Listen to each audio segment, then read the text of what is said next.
suggesting that materials confidential to the inquiry and the core participants have been shared with the media. In consultation with counsel to the inquiry and core participants, it is for me to decide which witnesses to call, which documents to put into evidence and publish.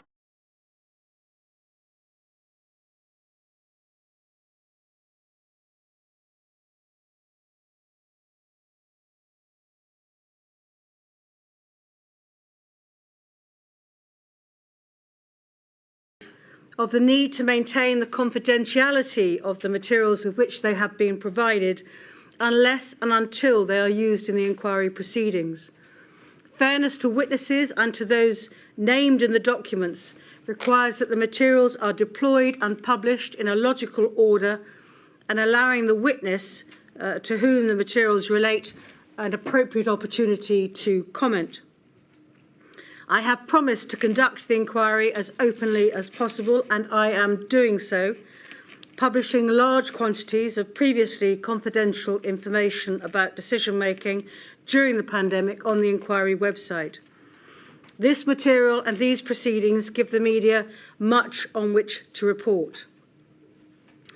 It only assists those who, unlike the inquiry, which investigates independently, have an agenda to pursue for this material to be shared before the inquiry has published it. I am conscious that we'll start hearing from high-profile and important witnesses in the coming days, and there will be much understandable speculation about what these witnesses will say. I ask all core participants and witnesses with access to such material to continue to respect the terms on which it has been shared with them, so that we can all hear what they say at the same time and fully, without gloss, partiality, and in a proper context. Thank you. Mr. Keith. My lady, the first witness this morning is Martin Reynolds. Could you be sworn, please? I swear by Almighty God that the evidence I shall give shall be the truth, the whole truth, and nothing but the truth.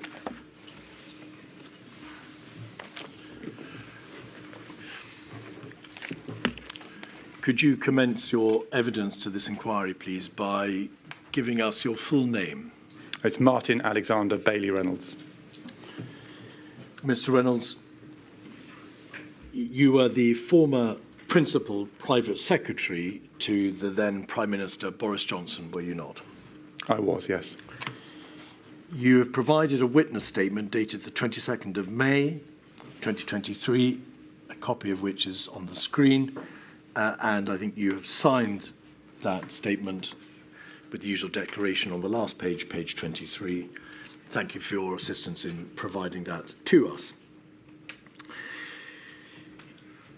You joined the civil service in the late 1990s, did you not? I did, yes. I think you'd worked before as a lawyer in a city law firm. Did you begin your civil service career at the Foreign and Commonwealth Office? I did, yes. Between December 2014 and January 2018, were you the principal private secretary, the PPS, to the then Foreign Secretary, initially Philip Hammond, and then from July 2016, Boris Johnson? That is correct. When Mr. Johnson was appointed Prime Minister in July 2019, did he request you to return to London in order to be a private secretary or principal private secretary to him? Yes, he did. And therefore, did you work with him from July 2019 onwards? Yes, I did. And when did you become principal private secretary? I believe it was in either October or November of the same year. And did you remain Mr. Johnson's principal private secretary until mid-February 2022? That is correct, yes. I'd like to start your evidence, Mr. Reynolds, please, with some questions about the retention of emails and WhatsApps, given your role as the principal private secretary. Do you recall whether there was a policy in Downing Street in or around the first half of 2021 concerning whether emails should be retained, how they should be accumulated, how they should be archived, and so on. Yes, I believe that emails relating, or non-ephemeral emails relating to decision-making processes were retained. And for the purposes of this inquiry, were you therefore given access to emails which you sent and received in the course of your work in Downing Street, which were then put onto a laptop and allowing you to review them? That is correct, although I think because of the nature of the IT systems, I think I only mainly saw emails which I had sent. So I don't think I saw the full comprehensive set of emails. In his witness statement, Mr. Cummings, and you're obviously aware who Mr. Cummings is, says that in the spring of 2020, so at some point after the commencement of the pandemic, he'd asked the Cabinet Office to ensure that number 10 email accounts were saved for a future lessons learned exercise. Do you recall anything about that and whether or not there was a debate about saving emails for a lessons learned exercise? I don't, but I believe emails were retained in the normal way under our normal policies.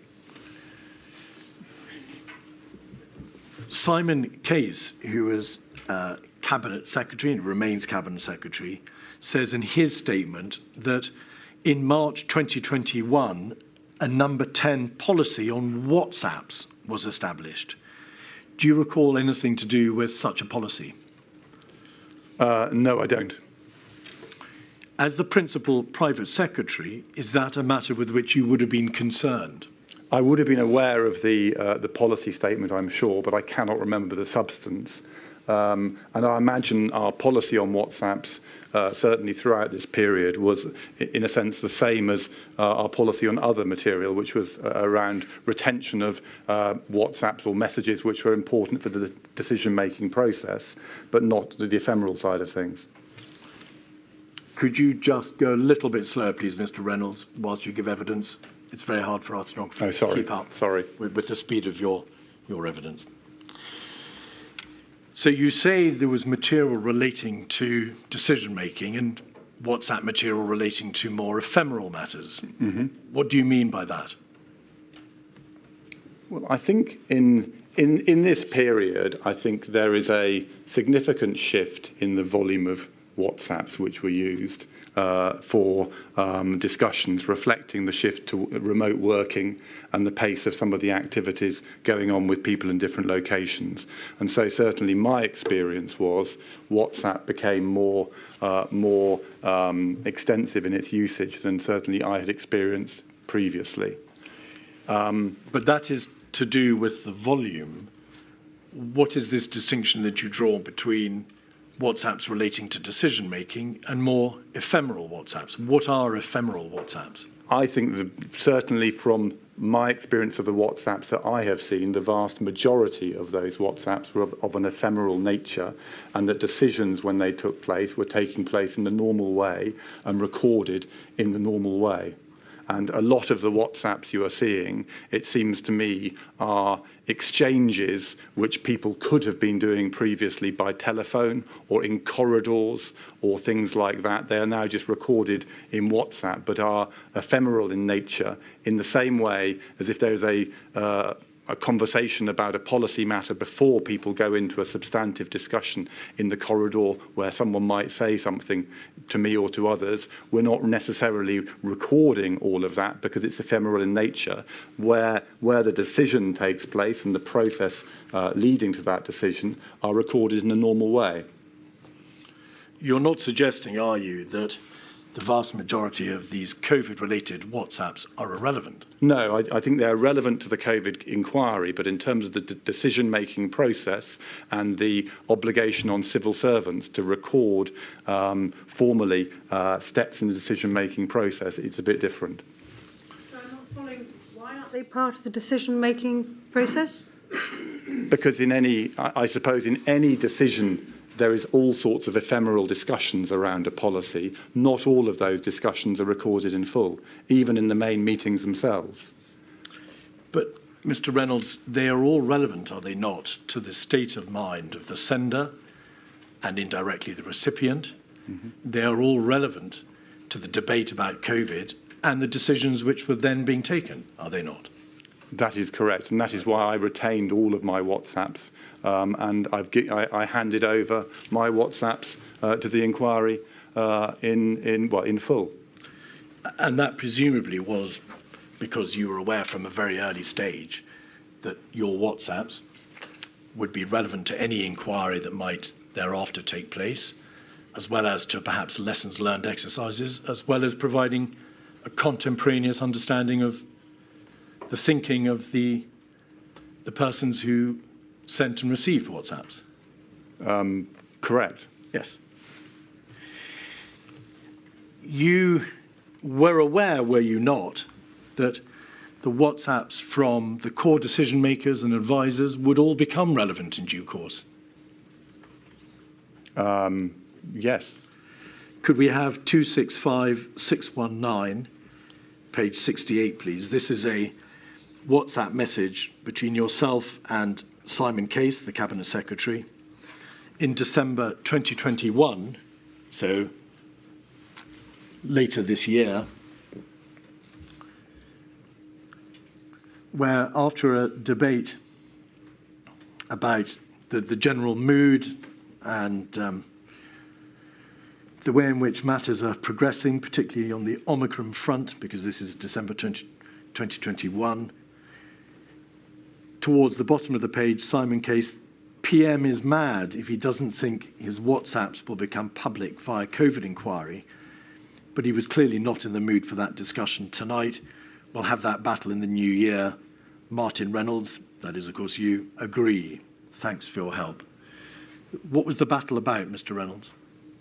I cannot recall, but I imagine that the Prime Minister, I'm afraid I can only speculate, but I imagine he hadn't realised that all of his WhatsApps would become public via the COVID inquiry.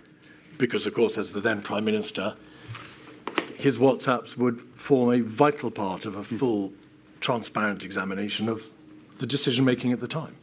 Yes. As yours would. Yes. Yes. When was it first understood in number 10 Downing Street that there might be a public inquiry? I'm afraid I cannot recall. But I think in certainly the early stages, I and others were not thinking in those terms. I mean, certainly in the very sort of pressured period of early 2020, I don't think I was really reflecting on whether there would be a public inquiry. I was much more focused on dealing with the day-to-day challenges at that time. So I would have thought it would be after that, but how far after that I cannot comment. You will know from the disclosure, Mr. Reynolds, that Sir Patrick Vallance's evening notes, his diaries, as well as some other notebooks and emails disclosed in the inquiry, show that the notion of there being a public inquiry first appeared in the general discourse around about the end of 2020, in the beginning of 2021. Does that sound right to you? That sounds entirely plausible. We've already seen an entry in the notes of Sir Patrick Vallance in which he records the Cabinet Secretary, Simon Case, as saying that any inquiry should go on for a decade or more, want someone like Savile to chair it and keep it going forever, and that's dated the 3rd of November 2020. Did you take part in any debate about the nature or the extent or the time of an inquiry?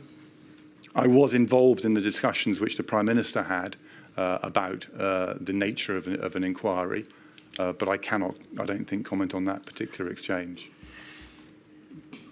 The then Prime Minister made an announcement to Parliament on the 12th of May 2021. Could we have that, please, on the screen? 273904.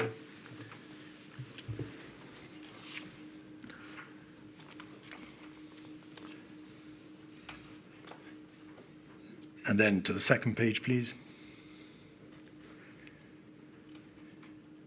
Mr. Speaker, with permission, I will update the House in our response to COVID. And then if you could scroll through, please, to the next page. The state has an obligation to examine its actions as rigorously and candidly as possible and to learn every lesson for the future, which is why I've always said that when the time is right, there should be a full and independent inquiry. And he announces, does he not, therefore the institution of that inquiry. And then further down the page, a reference to consulting with the devolved administrations. And then over one more page, please.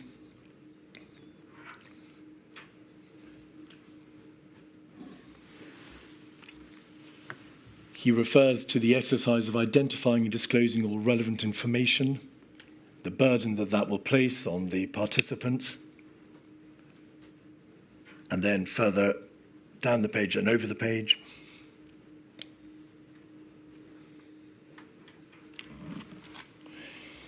He says this in the bottom 6 entries. This inquiry must be able to look at the events of the last year in the cold light of day and identify the key issues that will make a difference for the future, free to scrutinise every document. As the principal private secretary, presumably you had a hand in advising the Prime Minister and assisting in the process by which the Prime Minister decided that there would be a public inquiry and that it would be announced to Parliament. Do you recall that process, Mr. Reynolds? I think the process was actually on the basis of advice from the Cabinet Office and discussions with the Cabinet Office team. So I was present for that discussion, or may well have been present for elements of that discussion, but I was not responsible for the advice and the process through which it came to that conclusion. You knew, did you not, that the Prime Minister was considering instituting a public inquiry and that that would be announced to Parliament? Mm-hmm. If yes, please yes, say so. Yes.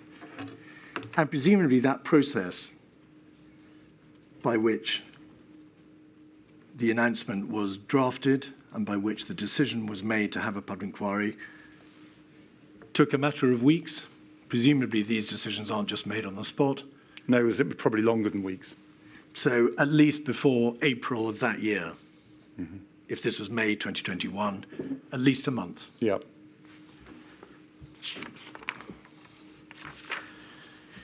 You were party to a WhatsApp group called PM Updates, were you not? Yes. Could we have 265631? PM Updates from Martin Reynolds' phone. It's a group that was formed on the 16th of November 2020, was it not? Yes. You created group PM Updates. Is you, Martin Reynolds? It is indeed, yes. At 2017 on that day, you said, I've created a new group to focus on updates, diary, etc. from the outer office. And I think in that group were the Prime Minister, yourself, Cleo Watson, Stuart Glassborough, Henry Cook and Dan Rosenfield, all the Prime Minister's closest advisors. Mm-hmm.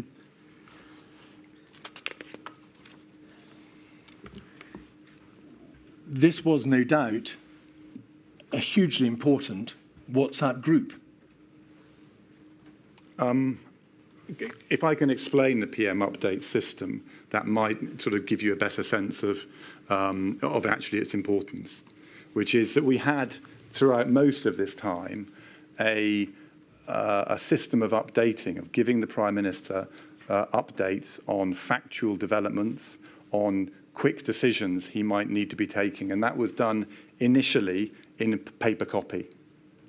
The PM Updates group essentially translated that paper copy into WhatsApp, but it remained, unlike almost any other WhatsApp group, basically on email and hard copy.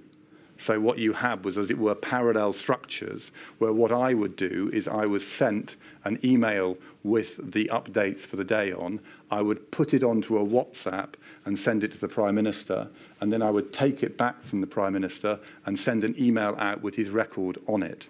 And so, unlike the other WhatsApp groups we will no doubt want to talk about, it was actually a mechanistic way of delivering to the Prime Minister unclassified material which he could look at, as it were, at an appropriate time each evening, and it was done on a daily basis. But actually, the chain of record keeping was all done through email or hard copy and back out again. So essentially what you're seeing here is the central bit in the process where something goes to the Prime Minister by WhatsApp and is sent back again.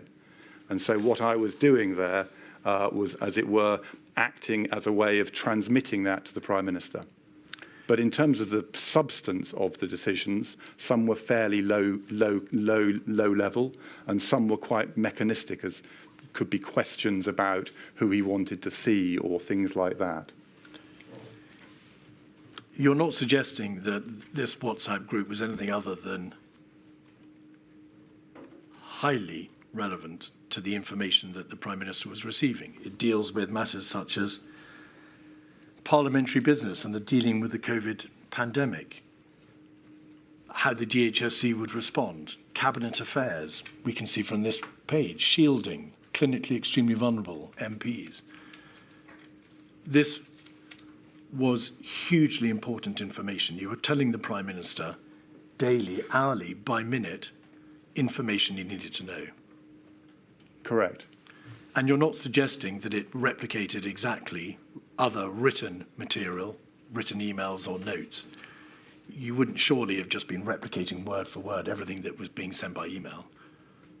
I think I was certainly taking the responses from the Prime Minister, which were typically very short, and relaying them back into email, back out to a wider circulation list.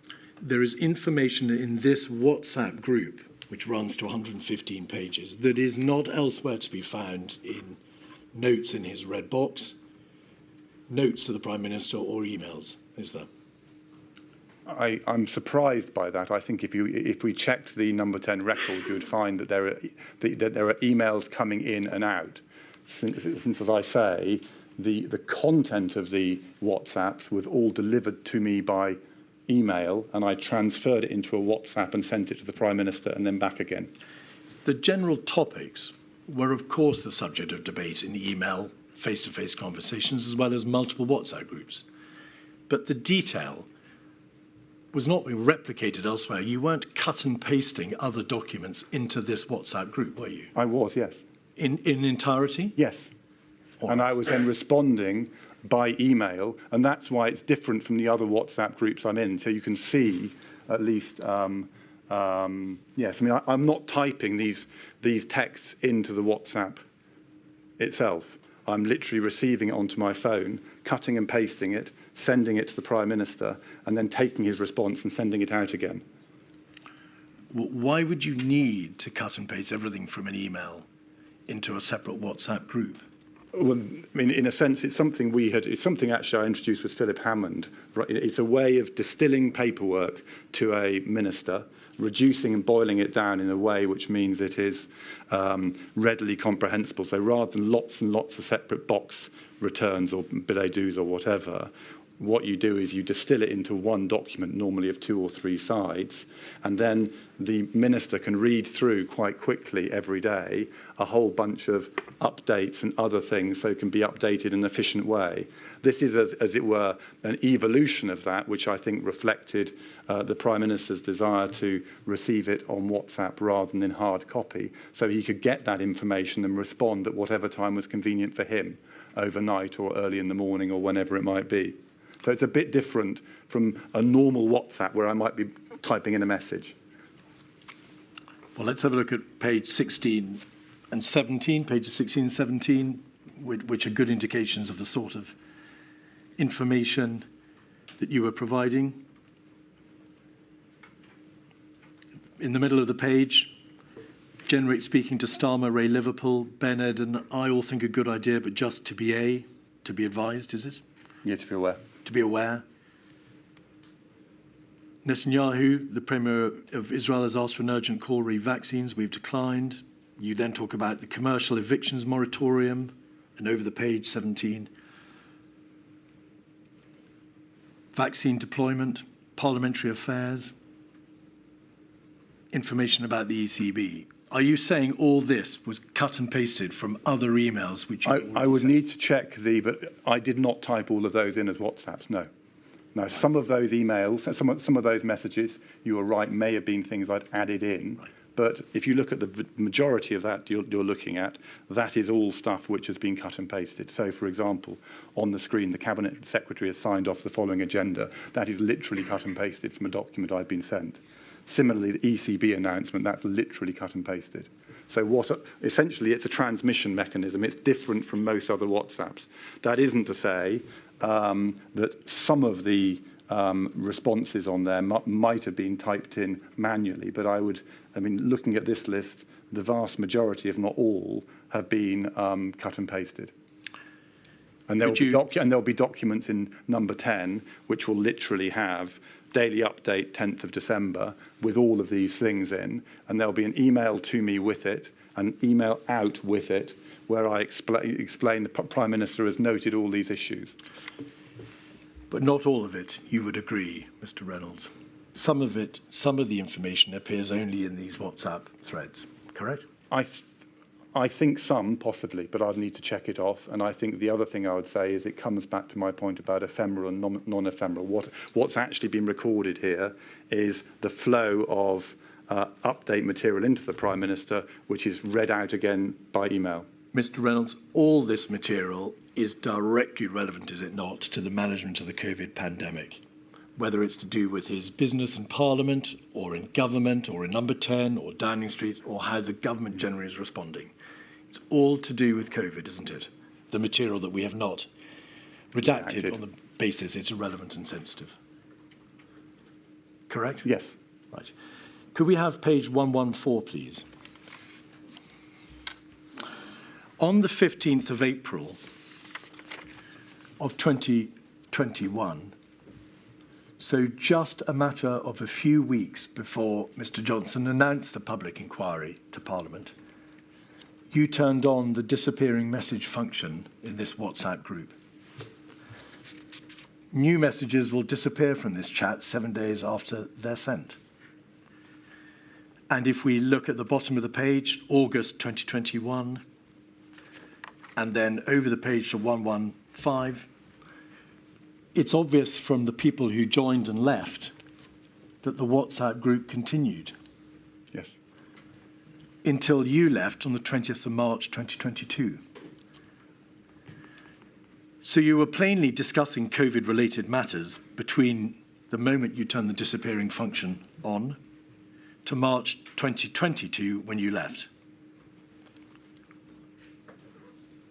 Correct? Yes. Why did you turn on the disappearing message function around the time that the Prime Minister announced a public inquiry into the COVID pandemic? I cannot. I can guess or I can speculate, but I cannot recall exactly why I did so. But as I say, my explanation is this WhatsApp group was very different from any other WhatsApp group on my phone in that it was essentially funneling information into the Prime Minister and out, and all of that was recorded separately in hard copy or in email form, including the Prime Minister's comments.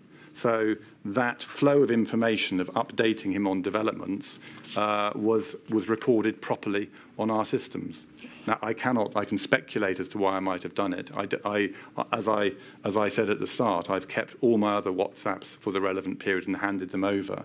So I don't believe it was intended to prevent the inquiry from having sight of this. It could, for example, have been because I was worried of someone screenshotting or using some of the exchanges and leaking them. Well, these are your closest colleagues, and you had obviously been engaging with them in this WhatsApp group for many, many months. In fact, from 16th of November 2020 until April 21, correct? Yes. There was no change in the Number 10 system whereby emails were being sent to the Prime Minister and notes were being put into his red box, were there, around April? No. So it wasn't that the system had changed, requiring you to no longer engage in this WhatsApp communication. You just turned on the disappearing function. Correct. But I didn't, I mean, I think I see what you're pushing at, but I didn't put disappearing function on any of my other WhatsApps. And the rationale for doing this is unclear to me, and I cannot remember that far out. But as I say, the PM Updates WhatsApp group was based on a formal sort of flow of paperwork. And so arguably, all of that material is still available to the inquiry. This WhatsApp group is not available because the disappearing function was turned on by you in April 2021. Correct. Right. Could we now then look, please, for a moment at the structure and the structure number 10 and your role as the Principal Private Secretary? You were, in essence, the Director General of Downing Street, were you not? You were essentially the head of the private office and responsible for the management of number 10 as a corporate entity. Correct. Would it be helpful if I just explained the different elements in number 10 and tried to show how number 10 worked in its sort of slightly strange hybrid political and civil service way? Would you mind terribly, Mr. Reynolds, if I just ask the questions, and if you feel that there is evidence that you wish to give about the role of 10 Downing Street, then you can answer appropriately. In Downing Street, there were obviously a number of very important but different moving parts. There's yourself as the Principal Private Secretary. There is the civil service element. There are other private secretaries. Mm-hmm. There is the Cabinet Secretary, who, of course, is, as it says on the tin, the Secretary to the Cabinet, a member of the civil service, but also advisors to the Prime Minister, who were not themselves civil servants. Is that correct? Correct. And, for example, they included Mr. Dominic Cummings. Correct. To what extent, Mr. Reynolds, were you, as the head of the private office, as the principal private secretary, responsible for keeping the Prime Minister informed as to what was going on? Was it a function that you exclusively held, or was it a function held alongside other civil servants, or was it a divided function, that is to say, between the civil service and Mr. Cummings and his group of advisors? The role of the private office, which is a team of about 20 people, it essentially manages the Prime Minister's day-to-day professional existence. So its role is to manage the flow of papers between the government machine and the Prime Minister, to organise the meetings which people are requesting and trying to put those in the diary at the right time, right period of time, and all of those sorts of issues. So it's a running the professional existence of the Prime Minister and linking back into the government machine, both in the Cabinet Office, where the Cabinet Secretary is the lead official, and out into departments. So it is acting, as it were, as connective tissue between the government machine and the Prime Minister. Was there anybody higher than you in terms of civil service appointment? Did you answer to anybody, for example, the Cabinet Secretary, or are you the senior official in Downing Street? I am the senior DG in Downing Street, but the Cabinet Secretary is my line manager. And he, in fact, both Mark Sebel and Simon Case are in Downing Street the whole time. And so it's a slightly fluid sort of interplay between the Cabinet Secretary and Downing Street. I think you attended all the important meetings in relation to those areas of policy for which you were primarily responsible. Is that because there were areas of policy that you particularly focused on, as opposed to your other private secretaries, the other private secretaries in Downing Street? I mean, I didn't really have a core policy responsibility. So, different private secretaries manage their relationship differently. So some principal private secretaries would have a policy responsibility, but I only dealt with, I suppose, as a core policy responsibility, some of the most sensitive intelligence issues which didn't go to other people. And you have a team of private secretaries who are covering each of the policy areas. And so for the purposes of COVID, you have Imran Shafi, who I think you are seeing after me, and his role was covering the public services. So he would cover all the policy issues in his area and would be the person who would be, as it were, managing the flow of papers in that area, managing updates, keeping the Prime Minister abreast of things. I had a slightly broader remit where I was essentially leading the private office as a collective entity, managing the relationship with the Cabinet Office. I also did a number of sort of slightly more bespoke things like managing the relationship with the Palace, and I also oversaw the overall administration of the building, which in the COVID period becomes much more significant. Of course. So I have a wider set of responsibilities. I look across the full set of policy issues, but the individual private secretaries, who are each extremely talented and tend to have a background in the issues they're working on, were the people who were leading the issue within Downing Street and basically acting as that connective tissue, even if I was then in some of the meetings. The material shows, Mr. Reynolds, that you debated COVID at great length in the WhatsApp groups to which you were a member, that you attended a huge number of meetings with the Prime Minister in relation to COVID. You were privy to the debates before Cobra, the debate in Cabinet about COVID.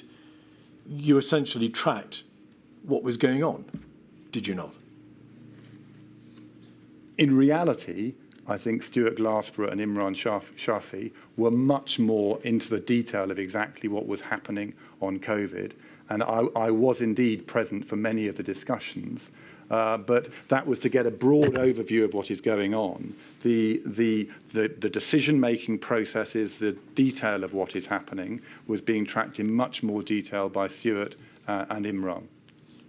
You must have debated the vital decisions that were being taken in the course of the COVID pandemic with the Prime Minister and his closest advisors. You were his principal private secretary, were you not? The closest decisions, I mean, it seems to me on COVID, you had world experts who were advising on how to handle issues. My job was to try and make sure that the private office machine was underpinning, or making sure that the decisions which needed to go to the Prime Minister, the meetings, and all the sort of arrangements around the processes were there to enable the Prime Minister to get the best possible advice from the real experts on COVID and to hear from his ministers or other political advisors some of the political dynamics around those decisions. I was not, if that is what you are suggesting, there to give the Prime Minister advice on COVID, and would have felt very uncomfortable to be someone who was, as it were, taking a position against the expert advice of Chris Whitty or Patrick Vallance, or indeed the Cabinet Secretary or some of the other figures there. So it's a very, you have a lot of key players who are providing advice to the Prime Minister. The role of the private office very often is around choreography and making sure the right people are there at the right time, managing the processes around the Prime Minister, so preparing for press conferences, preparing for parliamentary statements. So it's the organisational underpinning for what is going on, but the actual advice to the Prime Minister came from others. You sent notes to the Prime Minister, which were put into his red box, concerning developments in relation to the COVID pandemic, did you not? Correct. Did you send emails to the Prime Minister and others expressing your views as to what should be done about the many complex features of the COVID pandemic? I don't recall. I don't recall giving advice on the substance of COVID.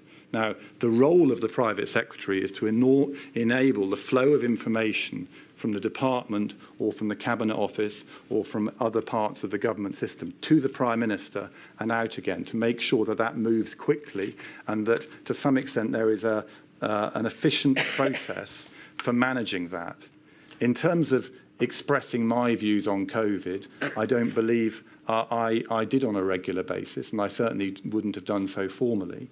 I think what we're doing, I imagine we'll want to come back to the different phases in the pandemic, but a lot of what I was doing, certainly in the sort of crisis phase, is making sure that the private secretaries are structured and able to pick up the various strands of activity coming out of meetings, to drive that through the system and to bring it back to the Prime Minister and to others for meetings. Imran Shafi'i was a private secretary, and you were his line manager because you're the principal private secretary. He, of course, gave advice to the Prime Minister regularly, repeatedly, in relation to aspects of COVID. He's regularly giving exactly steers, but I was not leading on COVID. I was not. I was making sure that the overall machine and the processes were working, and I was not in the detail, and so not able to give advice in the same way as Imran, or indeed Stuart Glassborough. Stuart Glassborough, yes. You're aware that Mr. Cummings, in his statement to this inquiry, suggests that you are too deferential to the Prime Minister and shied away from confronting him with hard issues. What do you say to that? I think, well, I imagine as part of our evidence, we'll come back to the departure arrangements for Mark Sedwill. I think on a number of occasions where I felt it was necessary and I needed to step in, I gave the Prime Minister very clear advice when I disagreed with him. But those were on issues where I felt it was my role as the principal private secretary to step in and give that advice. And I can identify 3 or 4 such examples if that would be helpful. Your position is that those all related, however, to the organisational aspects of Number 10, to the role by which advice was given by others, how the system worked to support the Prime Minister, in essence. Correct. Tell us then, please, whether there is any basis to the suggestion also made by Mr. Cummings that in February and March of 2020, there was an untoward degree of optimism bias on the part of the Prime Minister, a sense of, well, the worst is not going to happen. We may be overreacting here. It could be swine flu. There's nothing to see here, or not too much to see here. Is there any basis for that suggestion?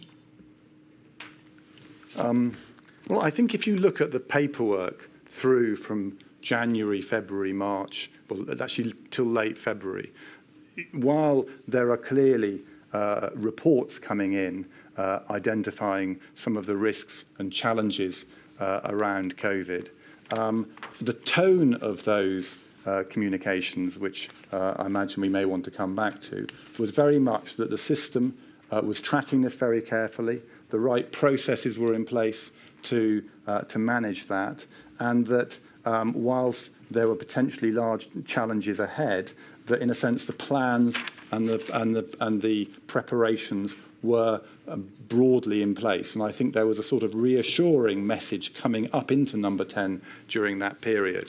Now, in terms of the Prime Minister's perspective, I think he is instinctively optimistic, but I also think that he instinctively believes that as a leader, it's important to project confidence and ability to deal with things.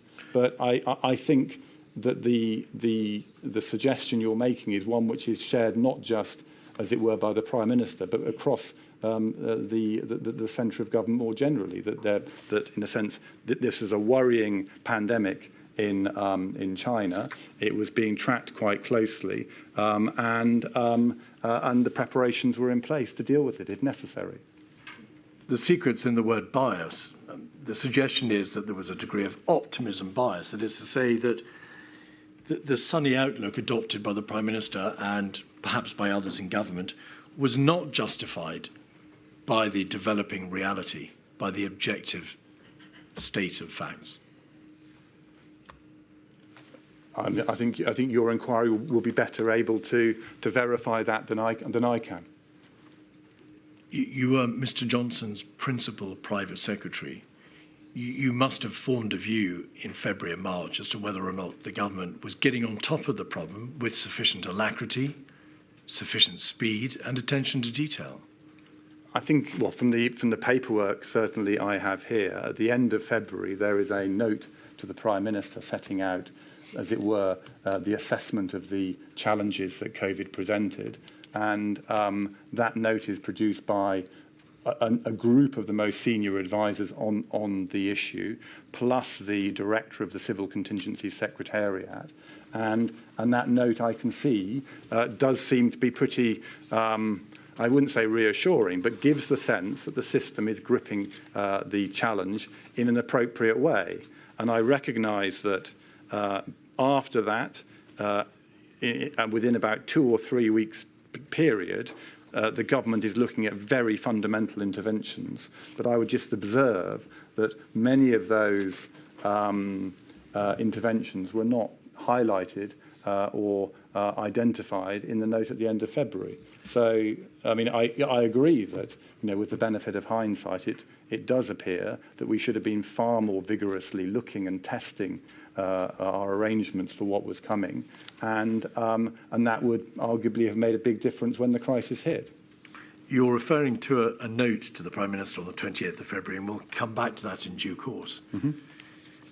What about before the end of February, though, Mr. Reynolds? And putting aside hindsight, it was apparent, wasn't it, by the middle of February, that there was sustained human-to-human transmission in the community in the United Kingdom, correct? Correct. It was obvious because SAGE and through the CMO and the CSA, the government, the SAGE had advised, and through the CMO and the CSA, the government was aware that the ability of the state to be able to control the spread of the virus was very much weakened. It was plain that there would be very real difficulties in controlling the spread of the virus, correct? I defer to your judgment. Well, I haven't got the record in front of me, but do you recall? I recall the flow of information highlighting the growing problem of COVID in terms of, actually the assessment of what that means and what the reality means in terms of the UK government response. That, in a sense, is not the responsibility of the PPS. That was, you would expect advice to be coming in saying, as we found out 2 or 3 weeks later, that we're not prepared to deal with X, Y, or Z, and we need to address it very quickly. Mr. Reynolds, you sat in on those meetings with the Prime Minister in early, middle, and late February, did you not? Yes. You sent emails about COVID and received emails about COVID in the early part and the middle part and late part of February, did you not? Correct. So you must have formed a view as to what the level of the crisis was and whether or not, in fact, the absence of means to control the virus, the fact that it had already started to spread in the United Kingdom, presented the government with an alarming conundrum, with a terrible prospect, correct? Correct. So why was it, to use your words, only at the end of February that the government machine, to paraphrase your evidence, proceeded to deal with this crisis, to deal with the problem, which was already then apparent? Well, as I say, I think the evidence from what you're saying seems to suggest that we should have been assessing the situation differently and moving more quickly. But that certainly, from the as I say, from the note at the end of February, the overall sense was the relevant parts of government were already, as it were, looking over exactly what needed to be done in preparations. And the overall message was that while there are some difficult decisions, or there will be some difficult decisions to be taken, the government machine is prepared for that eventuality.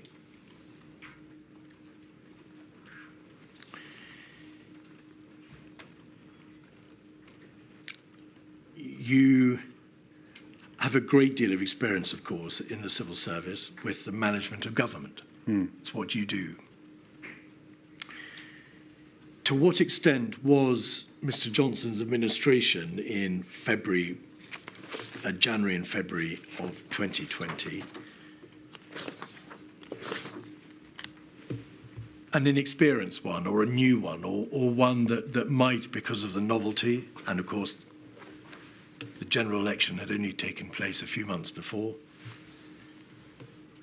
that perhaps it was unable structurally to be able to cope with a crisis of this magnitude? Well, I think it is fair to say that the dynamics in January, February, March of 2020 were very different to the dynamics before the election. Obviously, the majority was very different, but there had been a very big shift in overall focus pre-election on Brexit and the Brexit negotiations, and that had been pretty, well, it had been the overriding focus of that entire period for 3 or 4 months, and that had been concluded. The election had happened, and it did feel like there was a significant, as it were, turning of the page, because with a majority of 80 or whatever it was, there was a sense that the government had a 5 or 10 year time horizon to look at, and there was a really strong focus on the forward agenda. So at the beginning of January, there was an away day in Chequers, which I attended. There was some work around what I would view as being sort of completing Brexit, not masses, but it was around closing down the Department for exiting the European Union. There were some very big decisions around HS2, big decisions around 5G and the rollout of 5G technology across the UK. And so there was, as it were, a very different feel to Downing Street, a very different feel to the centre of government as we were trying to get used to what this new political reality meant. And I think, if I may continue, please. The other thing I would say within Downing Street specifically was we were getting used to a slightly divergent internal politics, because it was increasingly clear that the Prime Minister's and Dominic Cummings's agendas were not overlapping, or were overlapped in part, but were quite different. And that, in that period, meant that we were starting to try and work out what are the priorities, how do we deliver this, and what are we, what are we trying to achieve as a collective. And that dynamic, I think, was starting to become more prominent. The other dynamic, I would say, during this period is a sort of unease with some of the messaging and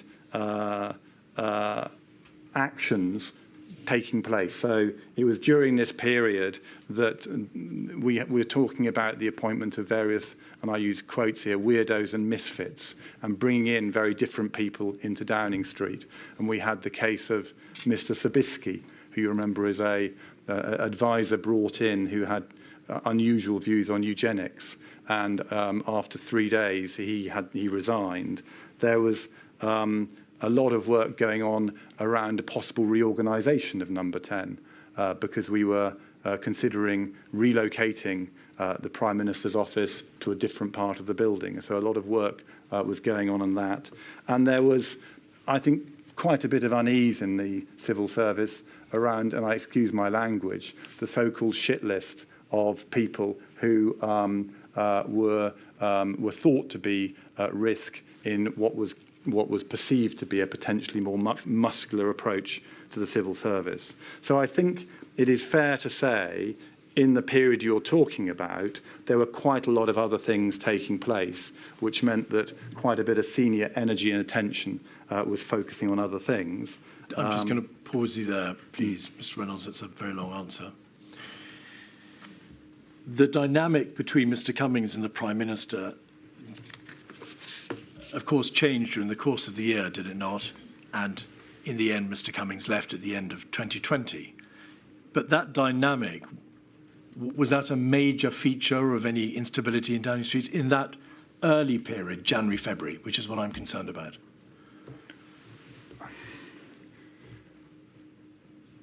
I think the dynamic, there is an unusual dynamic around Dominic Cummings in that in many ways, in my view, he was the most empowered Chief of Staff Downing Street has seen, and was the person whose writ ruled and was able to drive things through the machine in a way I suspect few other Chiefs of Staff have done. But what I would also say is that the Prime Minister at the time did not work exclusively on the basis of advice of his Chief of Staff, and that if you look at many of the policy debates going on, he was looking to other advisors within Number 10 to express their views, and he liked, as it were, a multiplicity of different arguments and advice from which he could choose. And I think a particularly important political advisor in this context was Ed Lister, who would often give a very different assessment or perspective on many of the core issues, reflecting his role or his previous roles in local government and in business. And so whilst you're right, there is a sort of very clear political direction, there are the two bits of confusion I would add to that. One is that Dominic Cummings isn't, like most previous Chiefs of Staff, always pursuing the same agenda as the Prime Minister, and that the Prime Minister himself is looking to hear divergent views. And HS2 is a good example of that. Mr. Reynolds, I'm going to pull you back from a debate about HS2. My question asked you what the position was in Downing Street in January and February. The dynamic between Mr. Cummings and the Prime Minister did not begin to deteriorate until later in the year. The reorganisation, in particular, the introduction of a new Director General, a Permanent Secretary in Number 10, and the setting up of COVID-S and COVID-O, and Lord Sedwell's departure was all later in the year, predominantly from May onwards. And the other matters of which you've spoken, with the exception of Mr. Cummings' appeal for weirdos and misfits, were all later in the year. I want to ask you, what was the state of play, the ability of Number 10 to function efficiently in February, when these momentous decisions were started to be taken? I think is what I'm saying is we are in a process of bedding into a new reality, and whilst you're right that the relationship between Dominic Cummings and the Prime Minister was very good at this stage, but I do think it's relevant as to how he operates even when the relationship is very good, and as it were, the approach which relies on multiple sources of debate and information, and the fact that you have a misalignment between the Prime Minister and the Chief of Staff in terms of what they're trying to achieve. But it wasn't just Mr. Cummings, was it, Mr. Reynolds? It's not. Are you suggesting that any lack of efficiency or efficacy in Downing Street was solely the responsibility of Mr. Cummings? Not at all, no, and I wouldn't wish to be suggesting that at all. But what I'm trying to suggest is that in this period, we're getting used to a different type of working arrangement to what we were experiencing, as it were, before the general election. And I'm not saying that I'm not looking to, as it were, to blame, or I'm just trying to give a sense of a bedding down of a new operation where people are trying to work out how this new reality works, what the priorities are, how we manage the different personalities, and all of those sorts of things. And I think it does have an impact into the mood and the nature of Number 10 at this early period. You are aware, of course, that Sir Patrick Vallance, who played an extraordinarily important part in the response to the pandemic and was the liaison, of course, along with Professor Sir Chris Whitty between SAGE and the government, has described the position in Number 10. On one occasion, on the 5th of April, he says, Number 10, chaos as usual. In June, his notes refer to the fact that no one in Number 10 or the Cabinet Office had really read or taken time to understand science advice. He says it's quite extraordinary.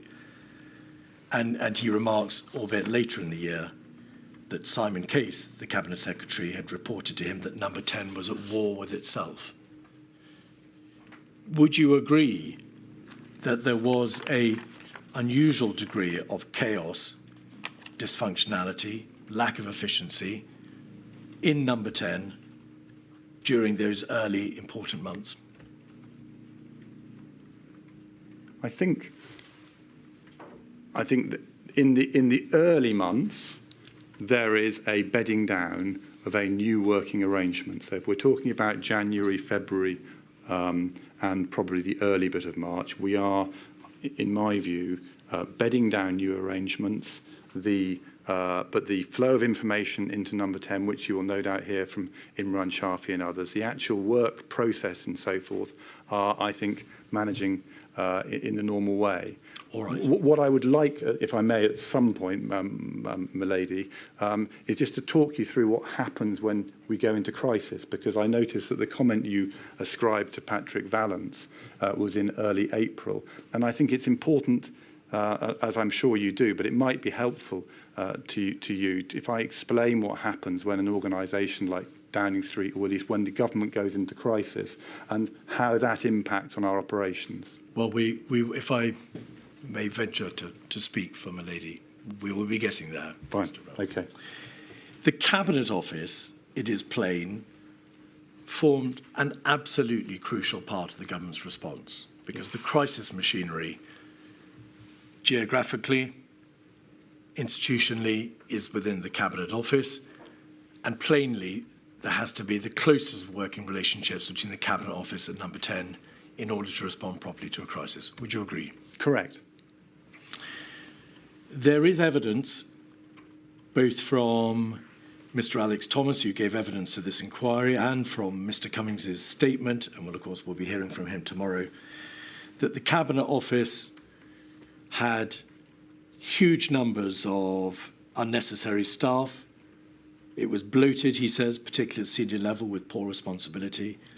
There was a lack of clarity around the decision-making processes. It couldn't drive priorities or fix problems with departments. That, in essence, it failed to be able to drive the crisis machinery forward, again in those crucial early months. Would you agree? In a sense, Mr. Keith, that's the same point I would make about the shift from, I mean, it seems to me you've got a period, probably January, February, where it's normal activity, as it were. You have a crisis machinery, a tracking a crisis in China, and they are feeding that information into Number 10, and that is, as it were, the process underway at that stage. And as you've highlighted, you can argue, and I think I would agree, that we were not sufficiently quick at identifying the scale of the problem and of road testing the plans and preparations we had in place.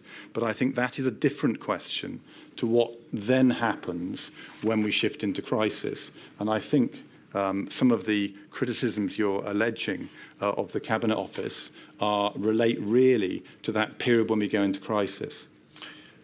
But they are systemic issues, are they not? And whether or not it's appropriate to divide up a chronology or a reaction or a response by way of evidence gathering stage, response stage, do something stage. What is suggested by Mr. Cummings and others is that the system in the Cabinet Office was not working well. Its staffing levels and organisation were inefficient. It was unable systemically to be able to drive priorities or solve problems between other government departments. It was incapable functionally of responding well to a crisis. That is the suggestion. Do you agree? I think there are organisational challenges within the Cabinet Office, and I do think that there are many things which could have been done differently.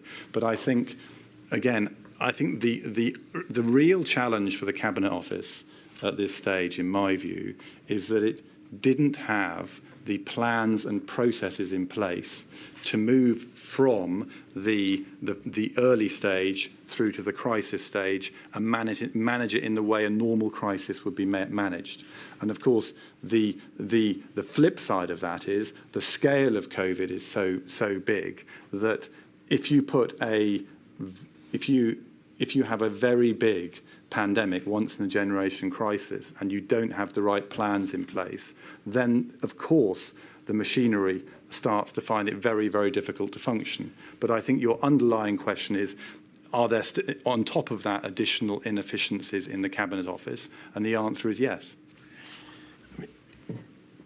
Mr. Reynolds, I'd invite you to speak plainly if I may be so bold.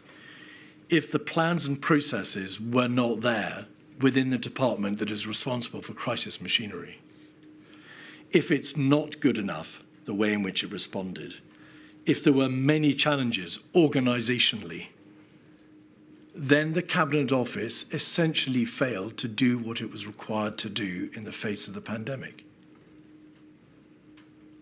I think it goes, I mean, in terms of the plans and procedures, it's why, in a sense, I think it is worth looking at the whole crisis response. It seems to me the plans and procedures were not in place at the departmental level. It seems to me you have to look at every single level of crisis planning. In a normal crisis, the department is the department which leads the crisis, and the plans were manifestly not sufficiently developed at the departmental level. That then leads into the Cabinet Office level, where I agree with you that there are not the sufficient plans and processes in place. And so at every level, I agree with you, there are challenges. The other government departments failed perhaps in other different ways, but the Cabinet Office, whose prime responsibility is to broker between departments, to pursue the whole government approach, to operate the crisis machinery, failed to get on top of this problem, did it not? Correct. Right. And the problems with the Cabinet Office continued, did they not, after February, March?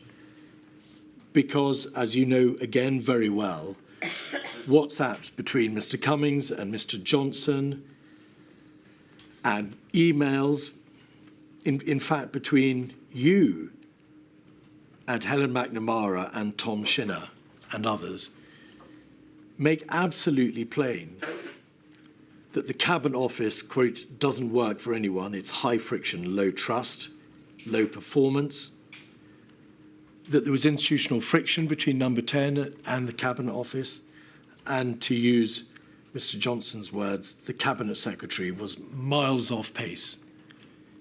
Those were all problems that continued after February, March, did they not? I would almost, with the greatest of respect, I would almost flip that.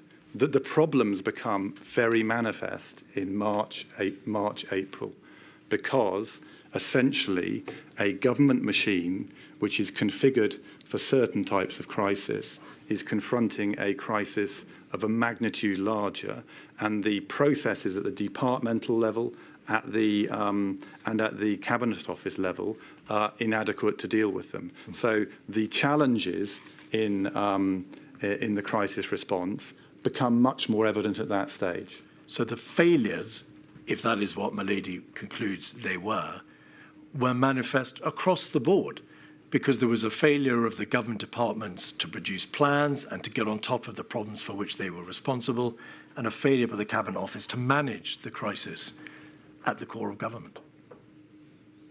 Yes, I mean, that is why I do wonder whether it might be helpful to set out how I think a crisis works, and how the different strands fit together. Forgive me, I'm going to show you your own emails just in a moment, Mr. Reynolds. You'll have to restrain yourself until we see them. The very experienced civil servant, Helen McNamara, who of course you know, has said in her statement that there were collective concerns that wrong people were in the room, and so the Prime Minister was not being given sufficiently expert policy advice. Would you agree? Yes, at times. Were there concerns between Number 10 and the Cabinet Office regarding the clarity about who was leading in which areas? Yes.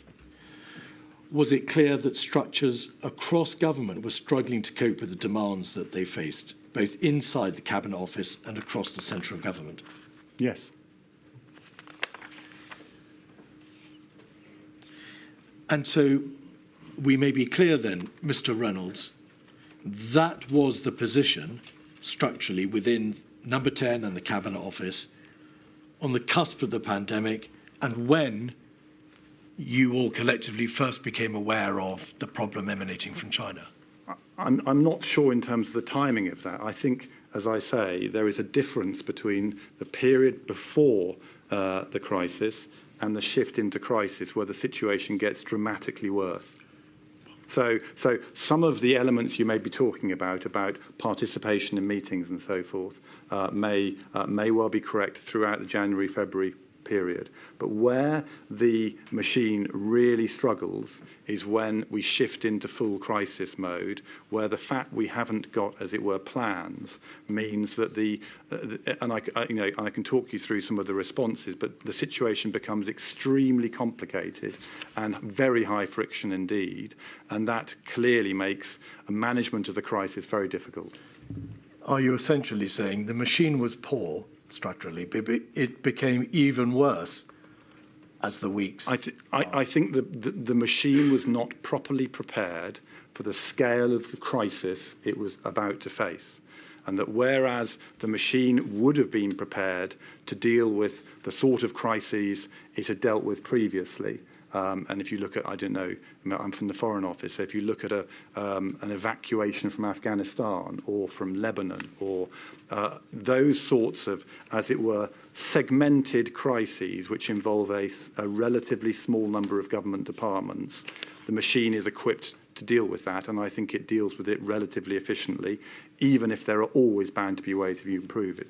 The difference in this case is, rather than a segmented crisis, which is covering 4 or 5 different government departments, you've got a whole of government crisis, which means every government department is dealing with a major departmental set of issues for which many of them were not properly prepared.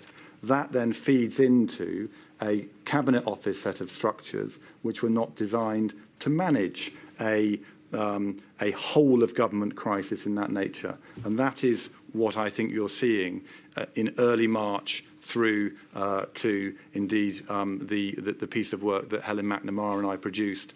I think it was in May. It was. My lady, is that a convenient moment? Certainly. I shall return at midday. All right.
Mr Keith.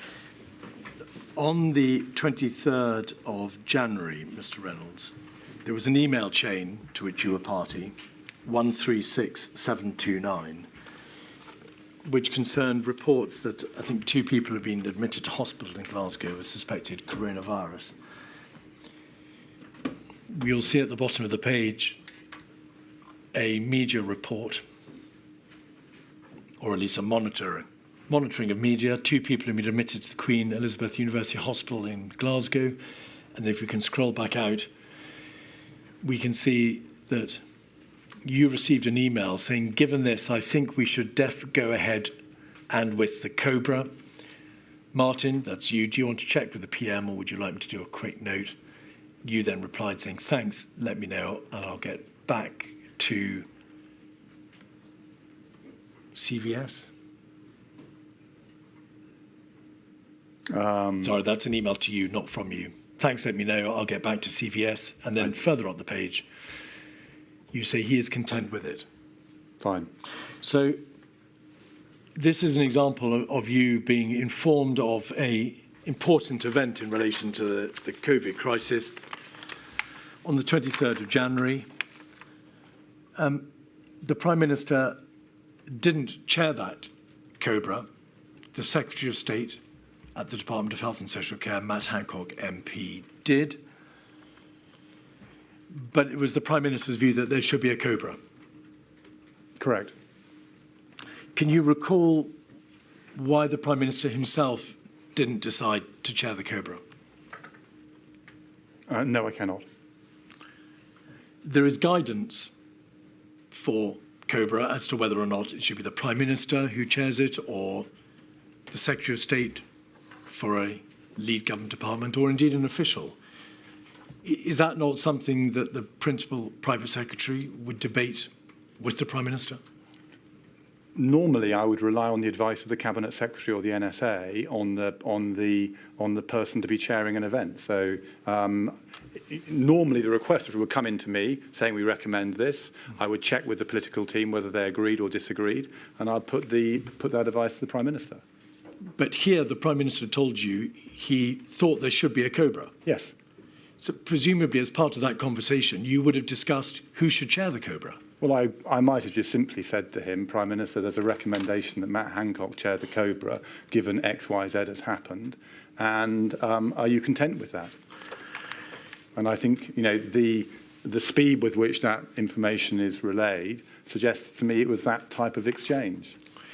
If you discussed with the Prime Minister whether there should be a Cobra, to what extent did you seek to inform yourself about events on the world stage concerning the spread of the virus by that point, the 23rd of January?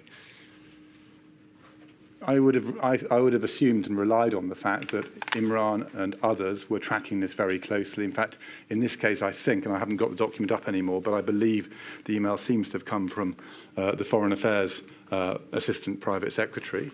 And it's been deleted. Oh, is it? That's sensitive and irrelevant. So, but in any event, that's the part of the government it came from. But, Mr. Reynolds, you understood that there was an incipient crisis concerning, or at least a risk that a viral pandemic would reach the United Kingdom.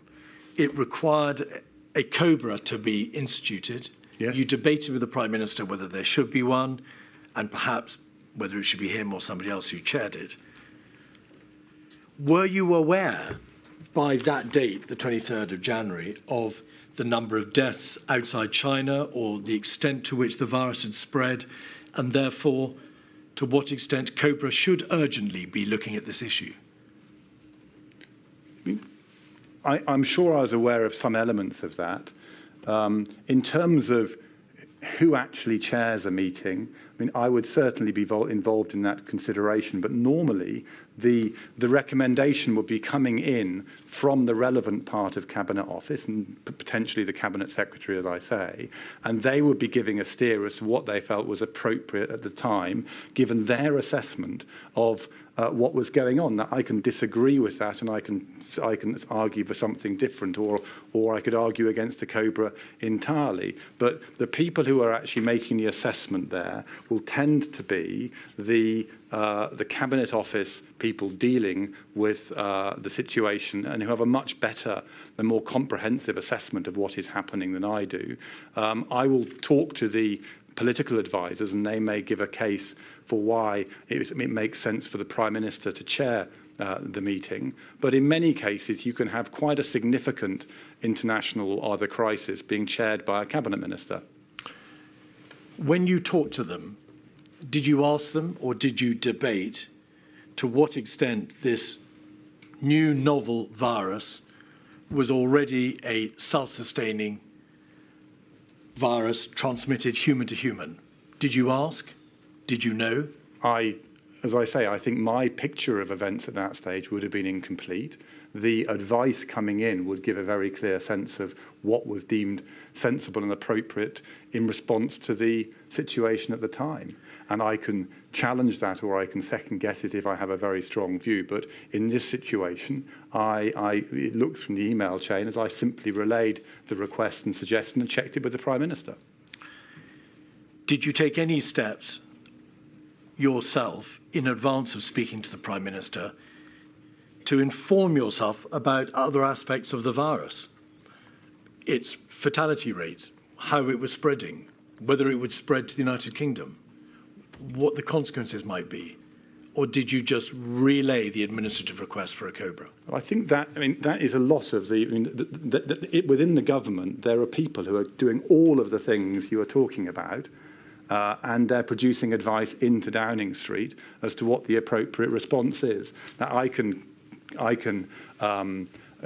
second guess or contradict what's coming in, but actually, in this type of situation, if a request comes in of this nature from the private secretary who's tracking that issue, and probably, and again, I haven't seen the document, the other private secretary who's looking at the issue from a domestic preparedness perspective, if they are all broadly in agreement, I would normally check with the political team that they agreed in terms of the political salience and relay that request to the Prime Minister. Mr. Reynolds, as the principal private secretary to the Prime Minister, did you not think it formed part of your functions to educate yourself on what the position was, what the risks that were emerging here were, and take part in this debate? Well, I think I think, as I say, the nature of a private office is a flow of information between the machinery into the Prime Minister. And yes, on a range of issues, I can challenge and test and do all of that sort of thing. And it's certainly perfectly possible for me to have done so in this situation. But it's not self-evident to me that having the Health Secretary chair a COBRA on this issue was an inappropriate response to the challenge at that time. I don't know what other pressures there were. I don't know what other advice there was. But that, I think, is, from what I can see, that advice seems reasonable and proportionate. I have not suggested that it was inappropriate for Mr. Hancock to chair the COBRA. My question was, why didn't you ask some basic questions about what this issue was concerning this emerging viral pandemic? Well, from the email chain, it's impossible for me to confirm whether I did or didn't ask those questions. Well, let's have 56226, please, which is minutes from a COBRA on the 29th of January.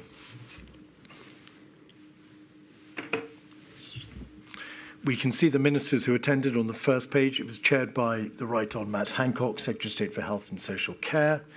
The second page, please. My lady will see that a number of ministers from the devolved administrations dialed in. That goes to a question that you asked a few weeks ago. And then amongst the officials, we can see an unnamed or at least deleted official from number 10, but the permanent secretary from DHSC, the CMO, the GCSA, and so on and so forth. So a number of officials. And over the page, some officials dialed in, including the CMO for the Welsh Government and the CMO for Northern Ireland Executive. And then if we could go to page 5, please.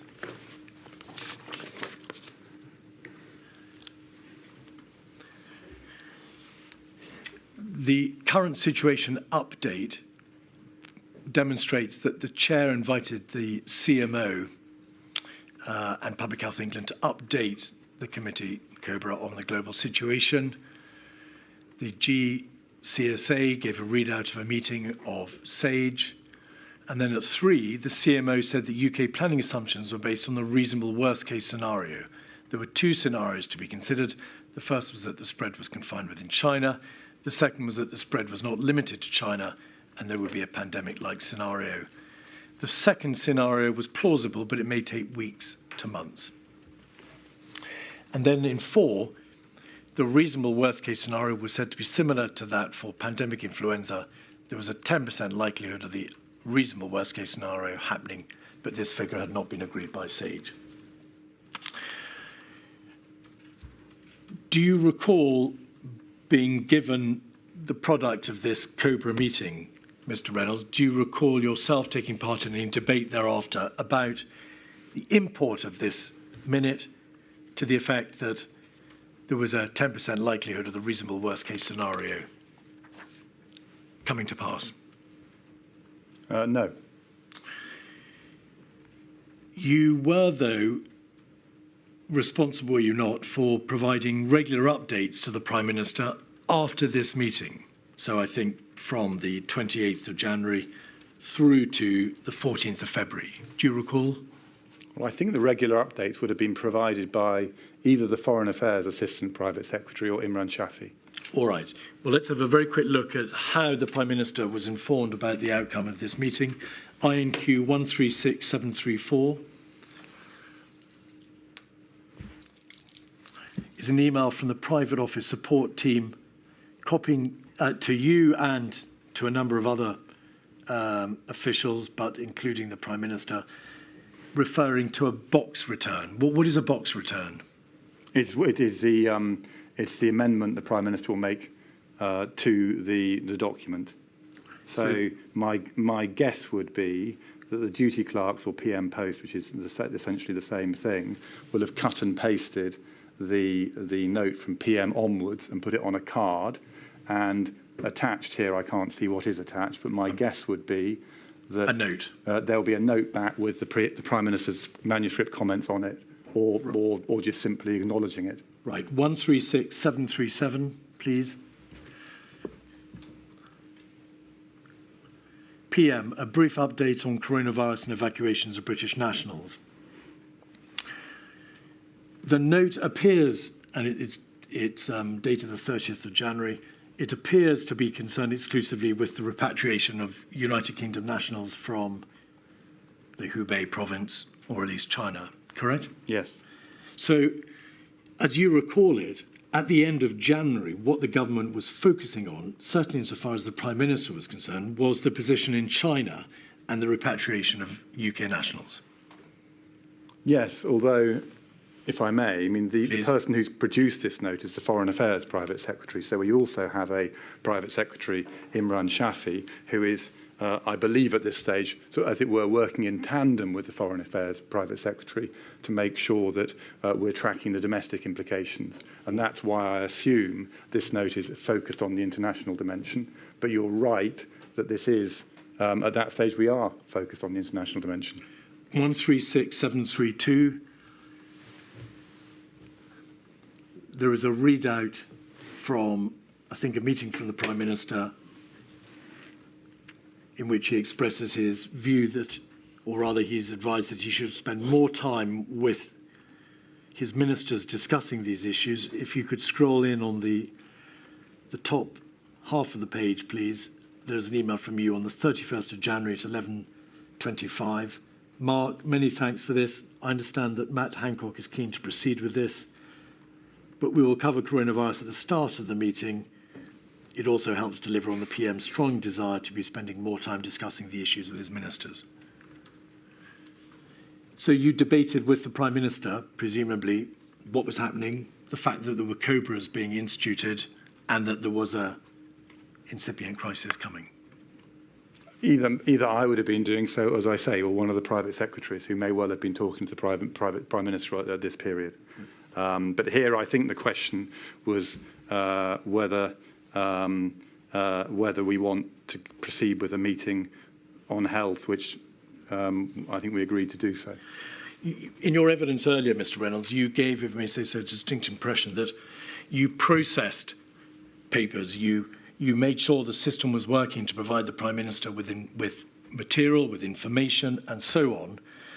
This email from you would appear to indicate that you spoke to the key players about what was happening, that the issues which were arising were debated with you. I didn't say I was, no, I think what I'm trying to say was I'm not someone who is giving, as it were, strong advice on how to respond to the COVID pandemic. I'm present in meetings and I'm aware, as we can see from this text, that the Prime Minister is keen to spend more time discussing this issue with his ministers. Now, how he expressed that to me, whether that was in a small group or in a meeting or whatever, I cannot recall. 136733, please, is an update from the Civil Contingency Secretariat dated the 3rd of February. We're aware, of course, of what the CCS is, the Civil Contingency Secretariat, but it provides an update on the outbreak of novel coronavirus. If we can just scroll through 1 and 2. It's largely concerned with British nationals in China, repatriation and communications. And then at the bottom of that page, second page, cross-government meetings. There was a SAGE meeting held on the 3rd of February. It focused on future travel advice. There was a reference then to a cross-government meeting to discuss plans for a possible ministerial tabletop exercise. And then the CCS would chair a cross-government meeting to test preparedness on excess death policy and plans, and there'd be another COBRA.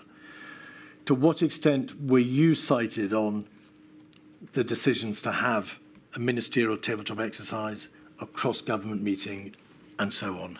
I doubt I was involved. I mean, I think a lot of this looks like the normal crisis response being coordinated at the Cabinet Office level with all sorts of activities taking place. I'm copied in, and so I assume I'm copied in, although I haven't got the list.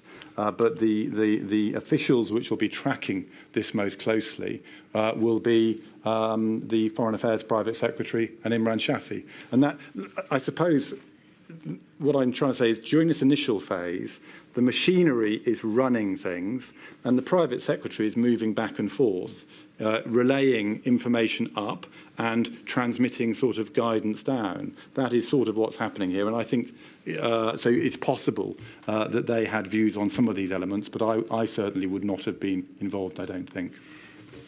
At 136740, there is an email dated the 8th of February containing an update for the Prime Minister from, indeed, Imran Shafi, so dealing with the health part, if you like, of the private secretary system. A further update on developments regarding coronavirus. There's a reference to the Princess Diamond cruise ship. On the domestic side, emergency regulations will be laid. If we could scroll back out, we'll see that you were one of the persons copied into the email from Imran Shafi, because it goes to Edward Lister, Dominic Cummings, yourself, Stuart Glasborough, and another unnamed person in number 10. Did you take any view as to whether or not within this part of the private secretary system, the health part of it, sufficient attention was being paid to not just the repatriation of individuals and to the Princess Diamond cruise ship, but on the risks of the virus coming to the United Kingdom? Well, if I can just start on the process, every piece of paper which goes into the Prime Minister will be copied to the copy. So I will see absolutely everything. And to some extent, my confidence on reflecting on whether I need to be doing any further action will depend on my confidence on the private secretaries. And I was confident that if they felt there was a problem, they would have told me, and if they felt the machinery wasn't delivering. But I don't recall whether I had conversations with Imran or indeed the Foreign Affairs Private Secretary at this stage about whether we were sufficiently prepared. forgive me, what was the point of emailing you in, copying you in to this abundance of correspondence if your position was, it's not my bag, this isn't part of my responsibility, I'm not going to engage in it? No, I think what you've got is a funnel of work coming through. So it's almost how the private secretaries work. There is a massive amount of information going to the Prime Minister on a whole range of sensitive issues. And each private secretary is running, as it were, the issues they're leading on. They're very experienced in it, and particularly, if you've got one of the senior private secretaries like Imran leading on it, that private secretary will be the person who is managing the private secretarial role on that issue. I have, as it were, got an overview of everything everybody's doing, as has Stuart, and yes, we can pick up things if we feel that balls are being dropped, but actually it's more that this is a sort of information flow in between the system and the Prime Minister. And as I say, in a sort of standard crisis situation, the private secretaries sit on top of a machine which is doing all the analysis and doing all the assessments of what needs to be done, and it is essentially ensuring there's regular updates to the Prime Minister and regular information from the Prime Minister down again. Mr. Reynolds, what could have been more important in terms of the obligation on you to pick things up than being informed of the early part of a fatal viral epidemic? Well, I think in a sense it probably misunderstands the nature of my role. The nature of my role is to manage the organisation of the operation around the Prime Minister and to ensure he's getting a good service from the private secretaries in terms of being updated on what is going on, being asked for decisions, being consulted on things. It's all that side of things, and you're right that I could, and clearly with the benefit of hindsight, should have focused a lot more of my energy on just tracking coronavirus. But that really isn't the nature of, it isn't the fundamental nature of the private office role, which is trying to manage, as it were, an operation and sitting on top of another operation, which is doing far more detailed analysis of the scale of the problems we're facing, the state of our preparedness and things like that. May we take it from that, therefore, that although there were scientific papers being prepared around this time and put before SAGE and another committee called SPI-MO, to the effect that the overall case fatality rate was 1% and that the feasibility of controlling the virus was very low indeed, that sort of information didn't come your way? I wouldn't have been, I don't recall proactively seeking out papers on this to read. I would have relied on briefings from Imran or maybe Stuart or the assistant private secretary and relied on them to be tracking things. But even that information, the people who should really be processing that were the health experts and the people in Cabinet Office. The private secretaries are not running the COVID crisis response, although, as I say, when we come back to the crisis period, I'll say their role slightly changes. The matter was debated in Cabinet on the 14th of February, and there was a debate about whether or not the United Kingdom should plan for the reasonable worst-case scenario. Mm-hmm. Did you know that? I would probably have been in Cabinet. Right. Then, around about the 24th of February, in an email chain to which I think you may have been party, Mr. Shafi says, I'd like to start exposing the Prime Minister to the potential decisions he might have to make. So this comes back to your evidence to the effect that Mr. Shafi would be responsible primarily for guiding the Prime Minister as to what might need to be done and for informing him. Could we have 146563?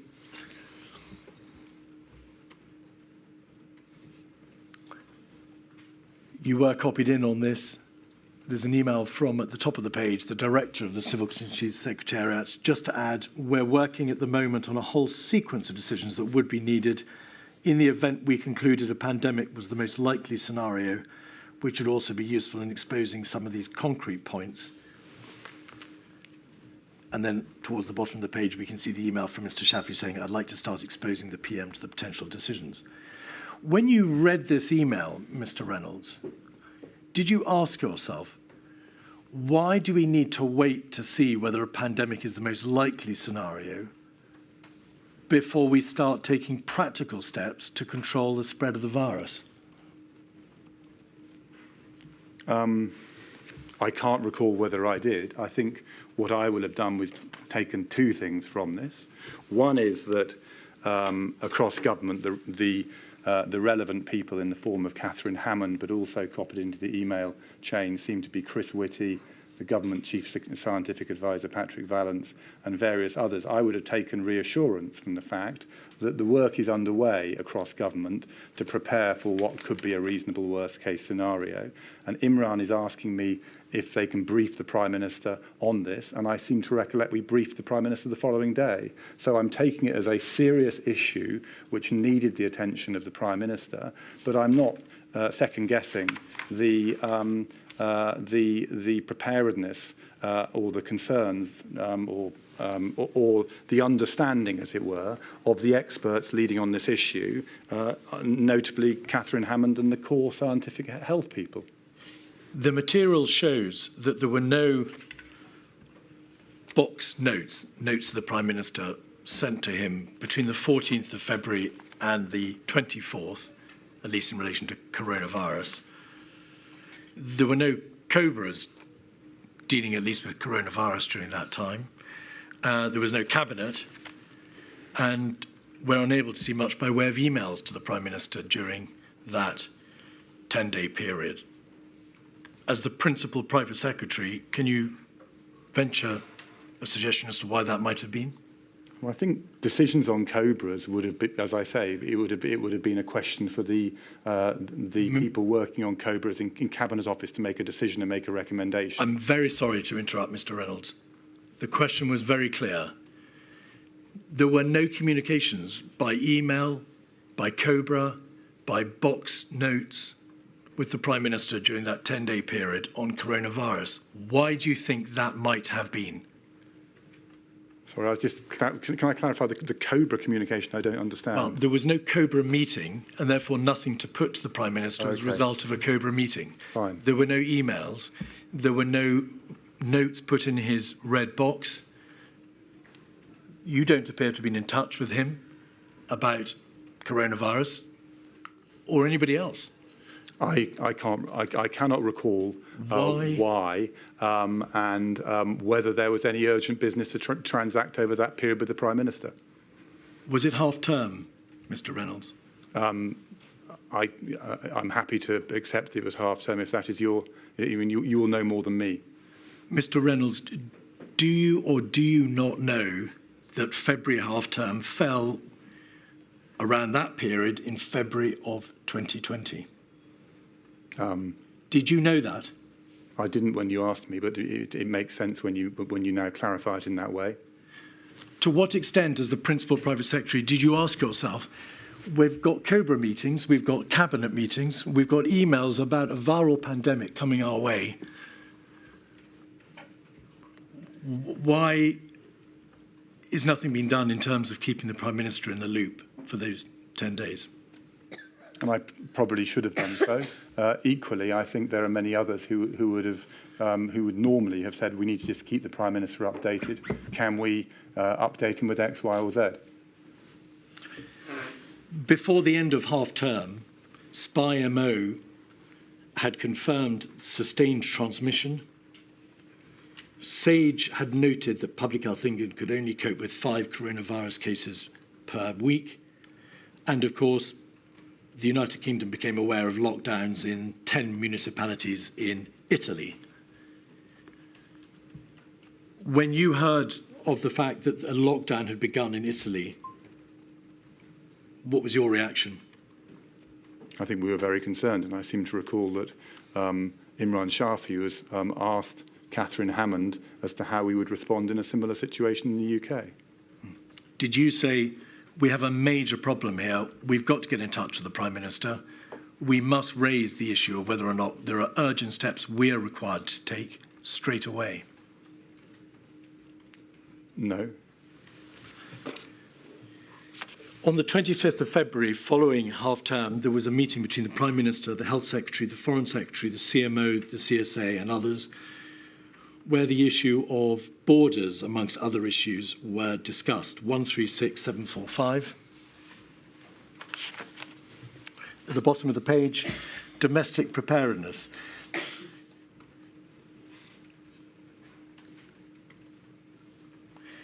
The Civil Contingency Secretariat was asked to provide a 4 to 5 page note for the Prime Minister, signed off by a number of people, including the Civil Contingency Secretariat, that highlights the most significant choices should a pandemic occur in the United Kingdom. Could we please have this put to the Prime Minister by 11 a.m. on Friday so that he could read over the weekend? So a few days hence, 3 or 4 days hence. You were copied in on this email correspondence. We can see your name at the top of the page. Did you address with anybody the issue of whether or not these steps concerned with communications, repatriation, international task force, and asking the CCS for a paper would be enough?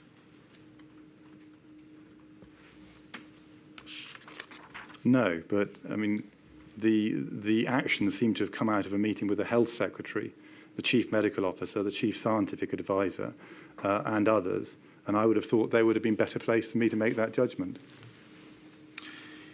On the 27th, the Prime Minister stated that he was keen to step up activity on COVID. Could we have, please, 136747?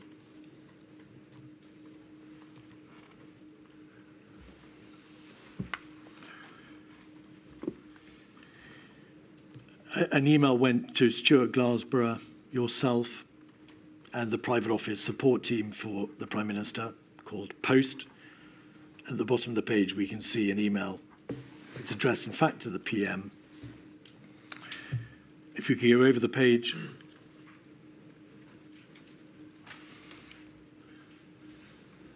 It came after an earlier email, again copied to you. Thanks, Stuart, will do. Imran, let's discuss. And an email at the bottom of the page from Stuart Glasborough. In the margins of another meeting, the PM just said he's keen to really step up activity on coronavirus, both in the sense of what we're doing and how that's presented. More frequent cobras, that sort of thing, PM leading them. It was developing into a national crisis, was it not, Mr. Reynolds? Was that an issue, or were these issues which by the 27th of February you were discussing with the Prime Minister? Well, I think I assume those discussions would have been happening. I mean, Stuart is my deputy, and so what he's saying will have been, important and directive for people. So what he seems to be saying here is very sensible. As is PPS, why had you not already asked him to step up activity on coronavirus?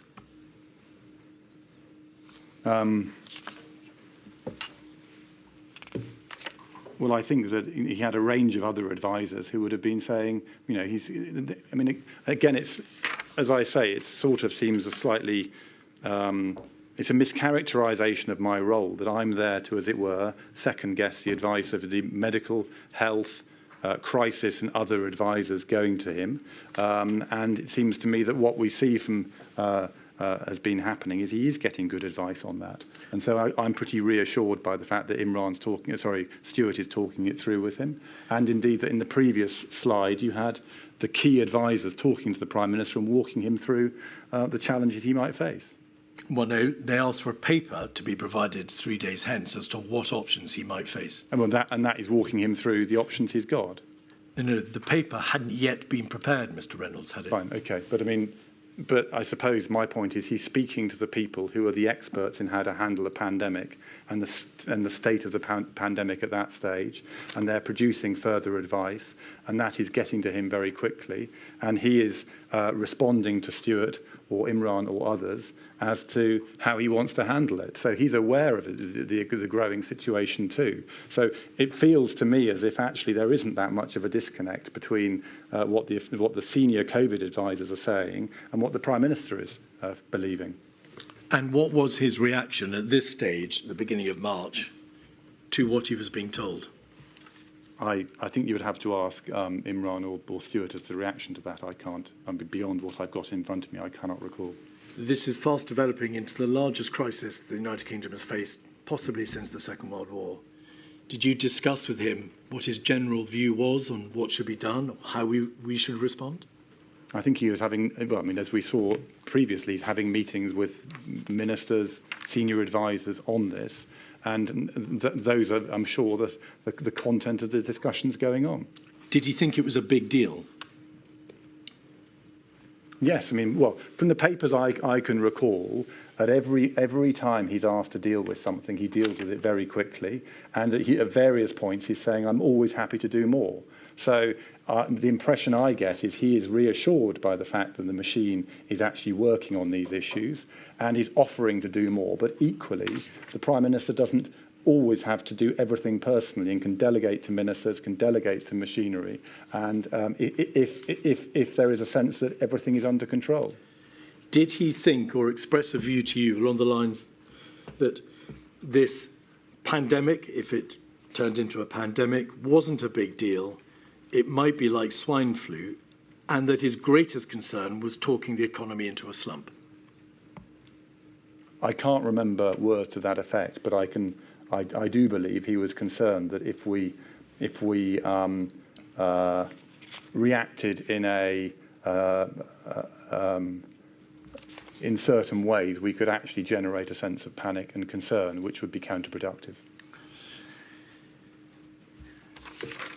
You don't appear to have been engaged, or rather you were engaged less than you had been hitherto between the 2nd and the 10th of March. There's very little by way of emails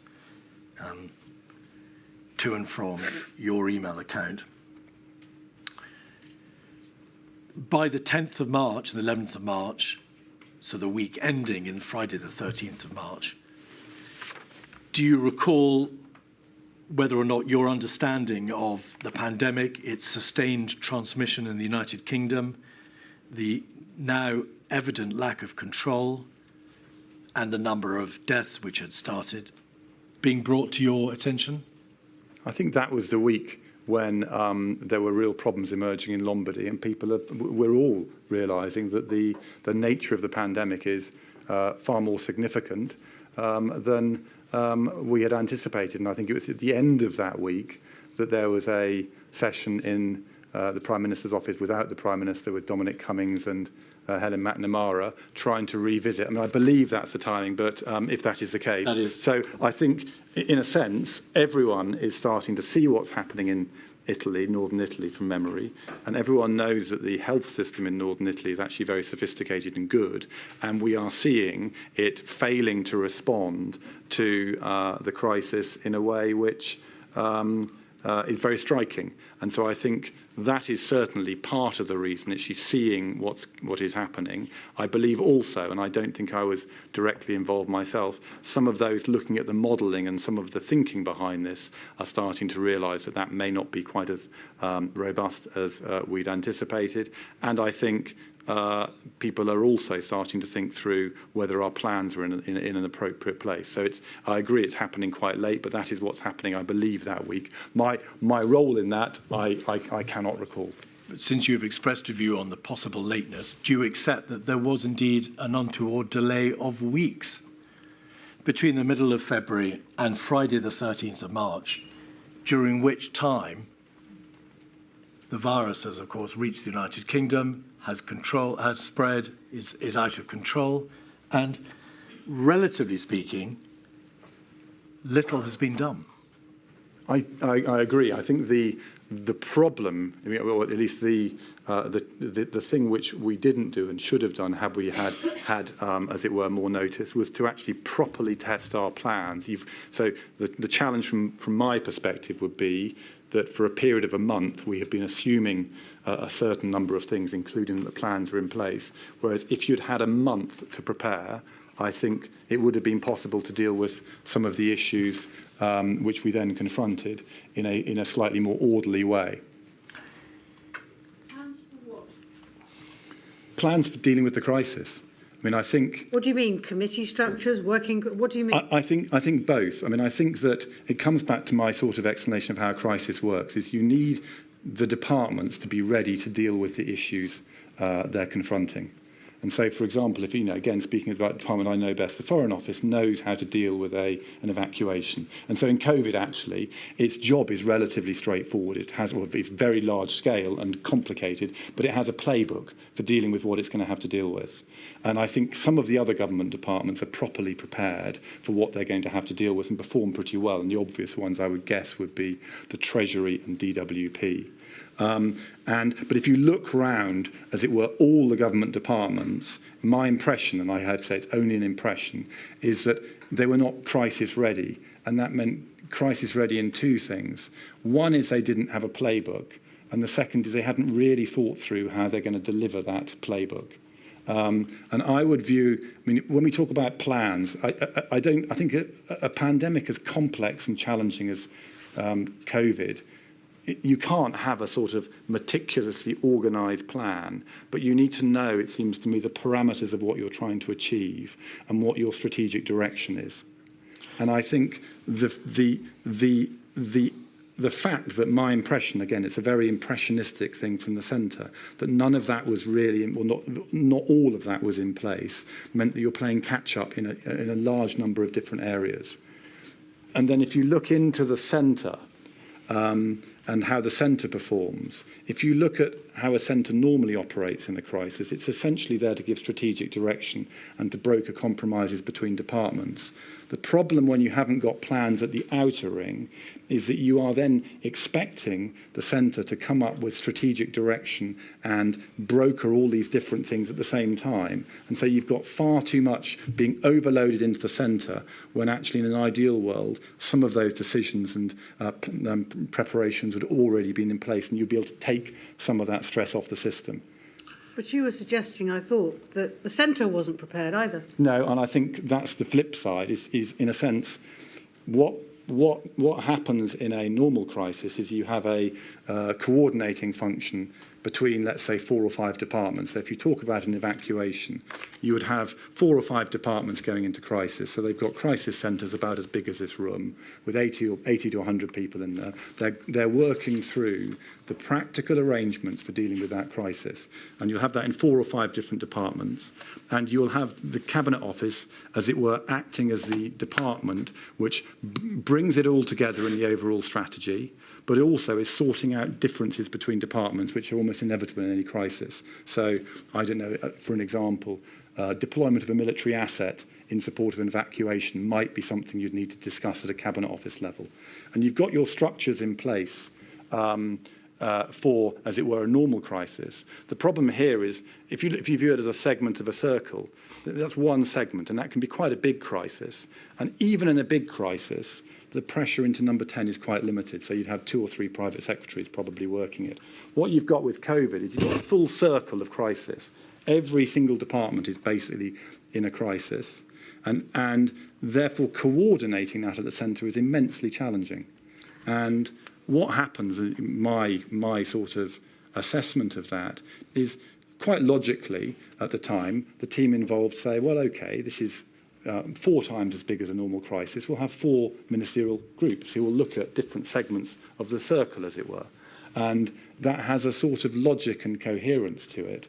But the problem with having 4 separate committees is they almost certainly involve the same people for every government department. So you're quadrupling the amount of coordination going on. And the interdependencies are very hard to manage. So you can't operate, as it were, as one single committee. You have to say, well, we can do this, but we'd like to hear what X committee thinks over there. And so you haven't got the coordinating function which you need for a crisis of this scale. And so I think those two mean that you have a mixed performance at the departmental level. The Cabinet Office machine starts to gum up very seriously. And if you're happy, I can continue and continue to explain. That's right, I think it's quite a long answer, yeah, really. Sorry. I think Mr. Keith will get you back on the track. Mr. Reynolds. Yeah, sorry. Please may we put aside the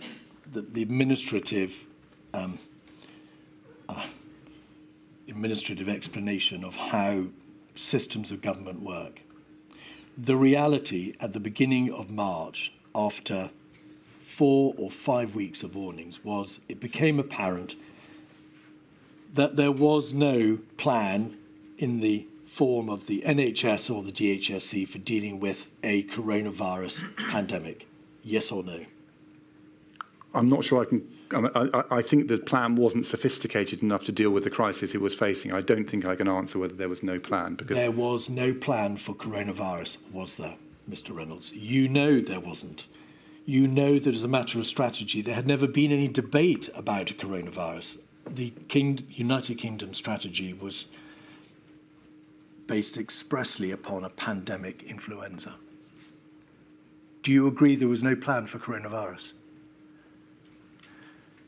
I'm not sufficiently expert to say whether the plans which were pre-existing were replicable for the nature of the crisis we're doing and to what extent. In number 10, there was an appreciation at the beginning of March that there were no plans to bring together the activities of the other government departments. Yes or no?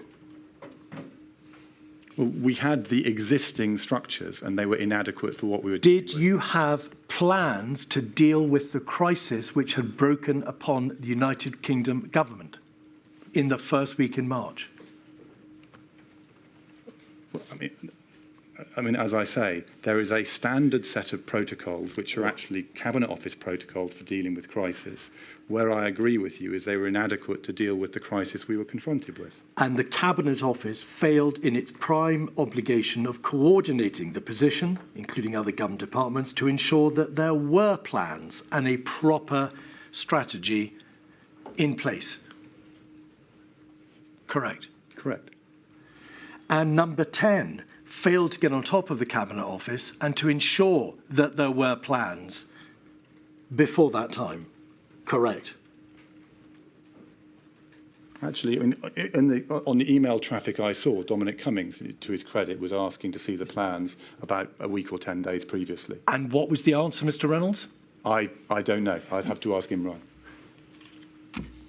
You know that he asked repeatedly for plans, and there were none, as far as he could tell. You're nodding. Well, Is that a yes? I'm acknowledging that's what you're saying. As I say, I think you need to check with both Dominic Cummings and Imran and others. And what did you make of the plans for quarantining, for shielding, for scaled-up test and trace, and potentially lockdown that you looked at in the course of these days in early March in number 10? I wasn't reviewing the plans, but what I would say is it was very clear once the crisis started that the plans were inadequate to the extent they existed. And so what essentially is happening in that period of the early crisis is everyone is having to operate without a proper playbook. The playbook, do you mean a plan by playbook? Yes, I think there is a difference between a playbook and a plan in the sense that a playbook gives you the framework to operate, and I suppose maybe it's a point for me rather, maybe it's a two. But I think, given the nature of COVID, it seems to me to have a fully worked up plan across every single eventuality is unlikely to be as successful as targeting the key areas and making sure you have really clear plans in place in those specific areas. But regardless of whether it's a playbook or a rule book or a plan or anything, whatever there was, Mr. Reynolds, was grossly deficient. I agree. Right. I agree. And then on Friday the 13th of March, Helen McNamara, Dominic Cummings, Ben Warner and some others who were increasingly concerned about what the data was showing.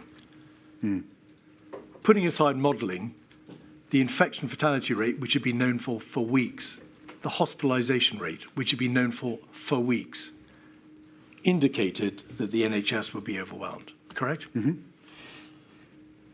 You attended that meeting with Mr. Cummings and Mr. Warner and Ms. McNamara, did you not? At least in part, I believe. Do you recall the outcome of that meeting? Well, the outcome, I think, was a series of meetings the following day with the Prime Minister and others. Did you say to your colleagues, how could we possibly have dropped the ball in this way? How could we possibly not have seen that with an infection fatality rate of 1% and no means of controlling the virus, overwhelming of the NHS was inevitable. I think everyone would have felt that at that time. I mean, that evening, when the scale of the issues confronting us looked enormous, I think everyone would have been thinking, how did we get to this position?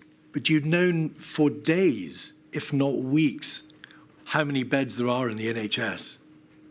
Had you not? Again, I think I would look back at, you have very serious and senior experts in the NHS, in the Cabinet Office, and all of those things, all of those different parts of government, and the points you're making are equally valid to them. I mean, I agree that I could have identified the issues myself, but fundamentally, the fact we got into that position is the result of a systemic failure and a failure of the people who are really tracking the situation most closely. Are you suggesting that it was other people's faults?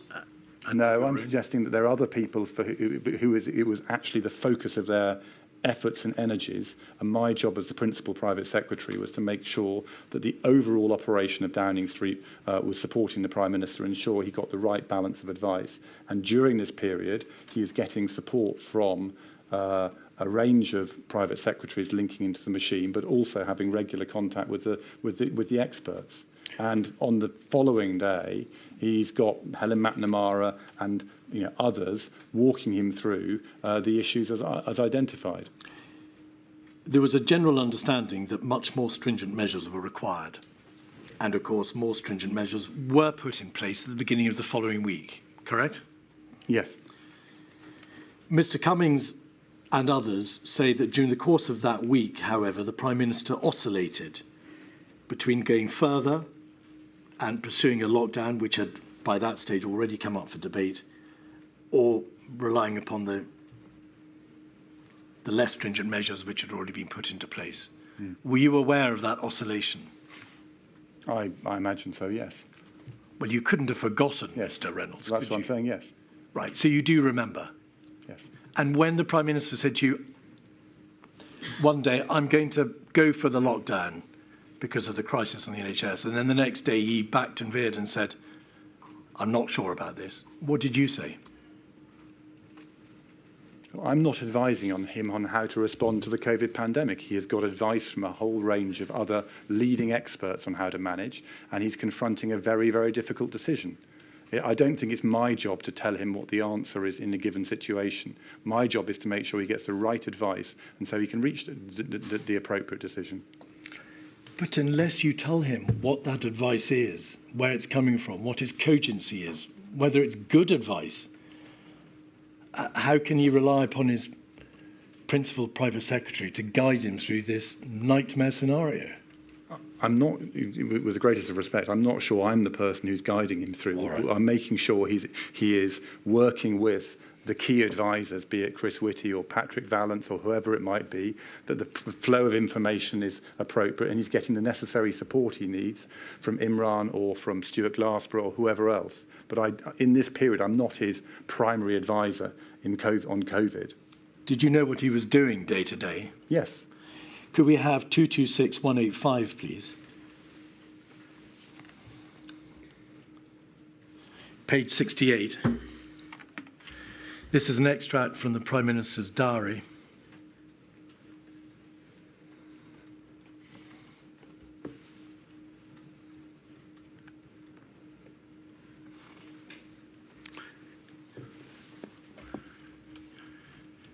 On the Wednesday evening, so at the height of the 10-day crisis between the change in strategy on Friday, the 13th of March, and the imposition of lockdown on the Monday, the 23rd.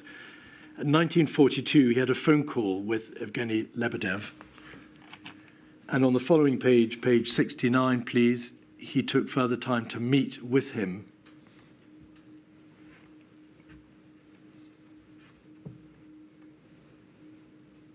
Although I now can't see. Yes, yeah, it is 1756, private meeting with Evgeny Lebedev and Ben Gascoigne and Lee Kane. Was that to do with COVID, Mr. Reynolds? Do you know? I don't. Do you know what it was about? I don't. I wasn't present in it. There was no civil servant present, so. Do you have access to the Prime Minister's diary? Yes. Did you know he was seeing Mr. Lebedev? I would have done, yes. Did you ask him what he was seeing him about? I wouldn't normally, if it was a non-civil service meeting, I wouldn't normally ask him for the content of his discussions. And so in that meeting, he's been accompanied both by the Director of Comms and the Political Secretary, both of them are political. At the height of the crisis, he goes for a private meeting with, I think, Lord Lebedev. Did you not ask him, why are you spending time on this, Prime Minister? We've got rather more urgent matters to deal with. I cannot recall whether I did or didn't, but ultimately, I mean, it's for the Prime Minister to decide his use of time, and if he decided that was important, it's for him to decide. I may have said, "Are you sure you want to do this?" But or indeed others may have done the same. The lockdown was, of course, imposed shortly after. On the 27th of March, the Prime Minister contracted COVID. Your witness statement makes plain that a number of people became infected in Downing Street. Mm-hmm. The physical layout, the rabbit warren nature of the building, no doubt contributed to that. What impact did the illness of the Prime Minister and a number of other senior officials have on the ability of the government to respond to the crisis? I think operationally, and actually I would also add, that a number of senior officials in the Cabinet Office were also ill. And I think the rotation of staff through, as it were, through different teams over this period made it complicated.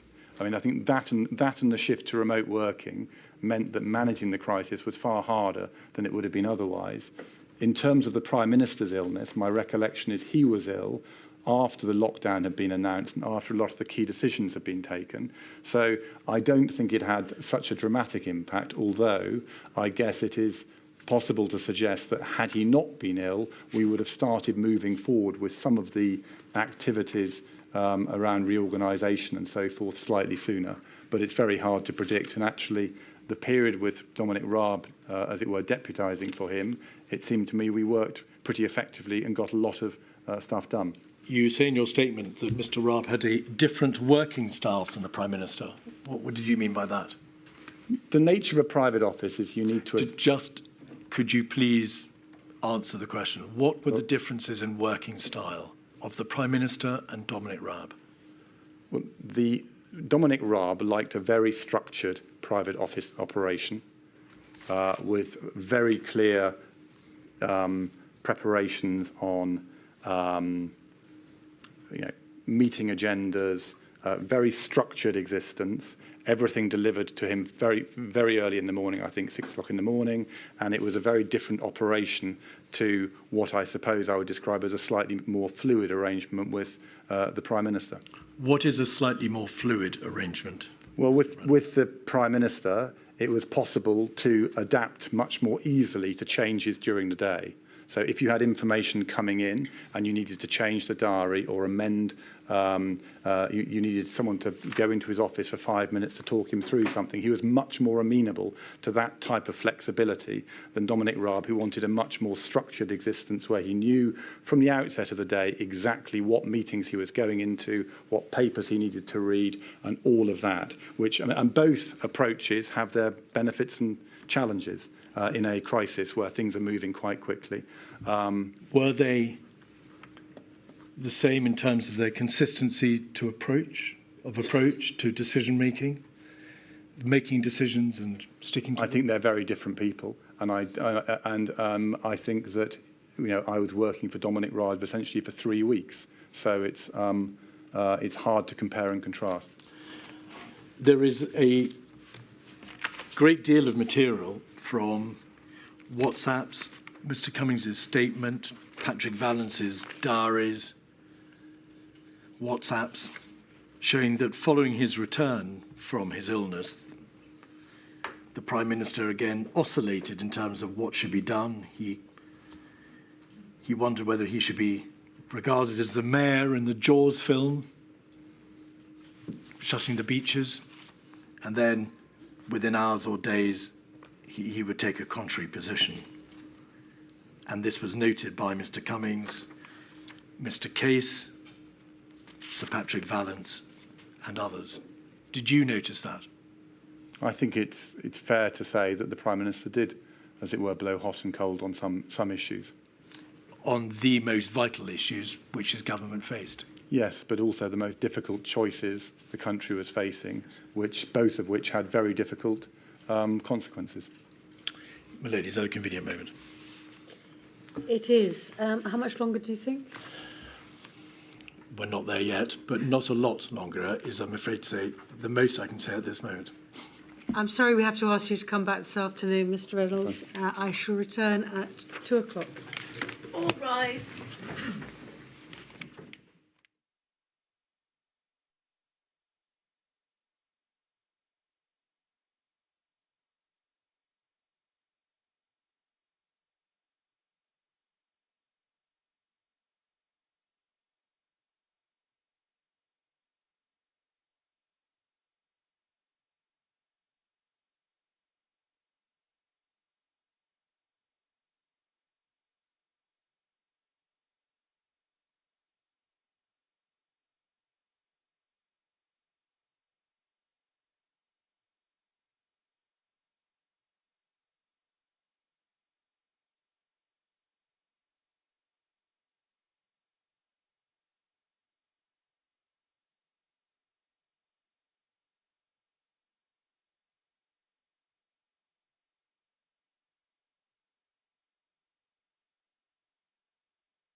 Yes, Mr. Keith.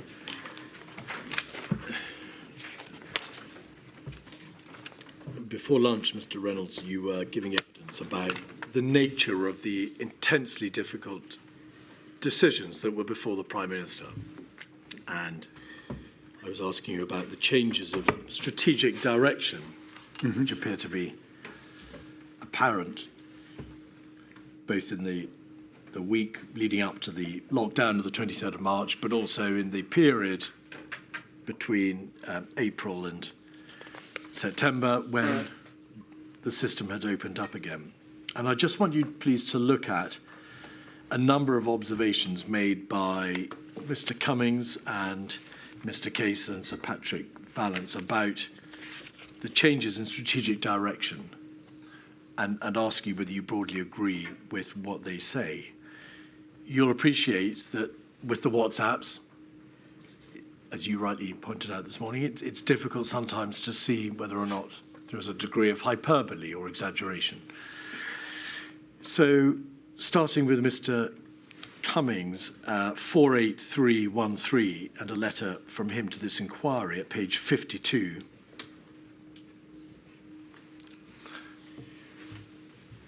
At the bottom, I would appreciate your help in getting him back to some sense.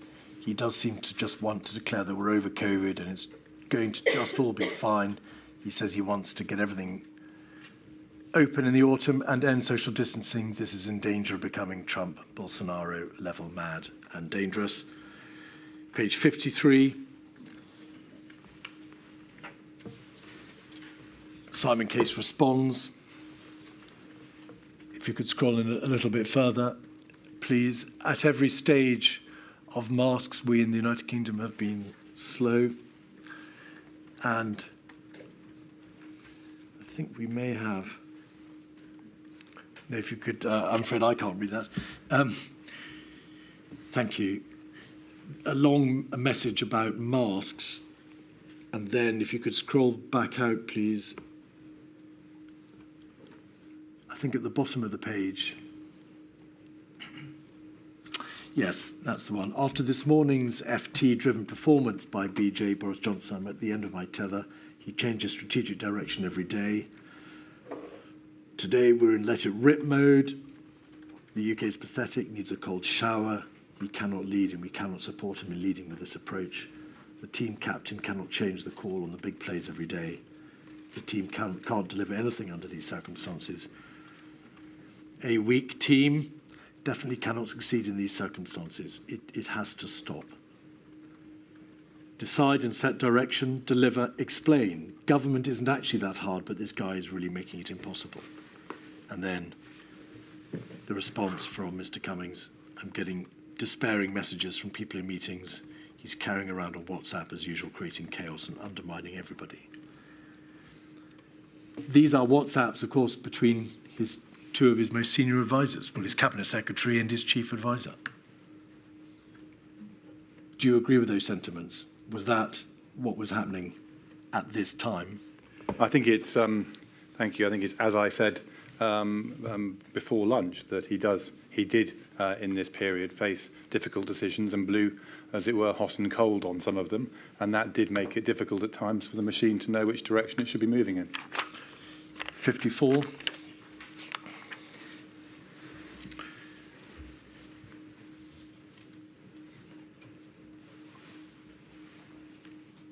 This is embarrassing. That's Lee Kane. And this is a WhatsApp group between Simon Case, Lee Kane and Dominic Cummings. By the weekend, says Dominic Cummings, he'll be saying 6 is untenable, a total disaster. We've got to get everybody back to work. Yes, full trolley mode. And then it didn't take till the weekend. Simon Case, spectacular today. And he's obviously mimicking Mr. Johnson. We want to open up the economy ASAP, forget the bloody virus. Page 56.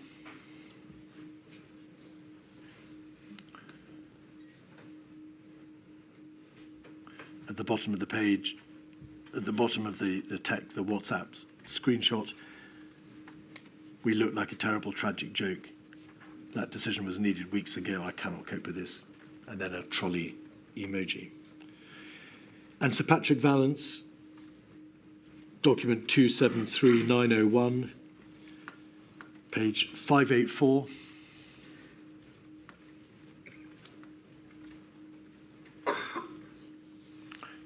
PM Simon Case taking one day at a time. PM is simply not consistent as he wasn't at the beginning. 121.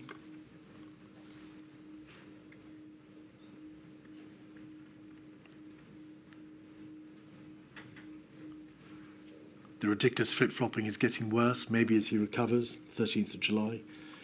28th of July, page 101.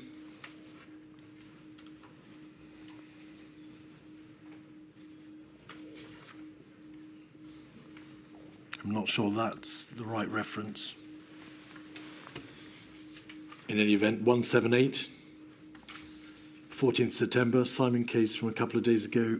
The Prime Minister is not exactly a consistent interlocutor.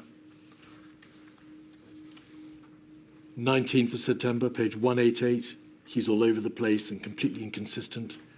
You can see why it was so difficult to get agreement to lock down first time. Page 252.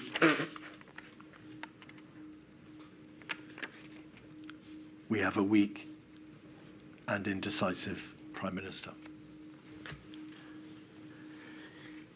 In the face of a viral pandemic,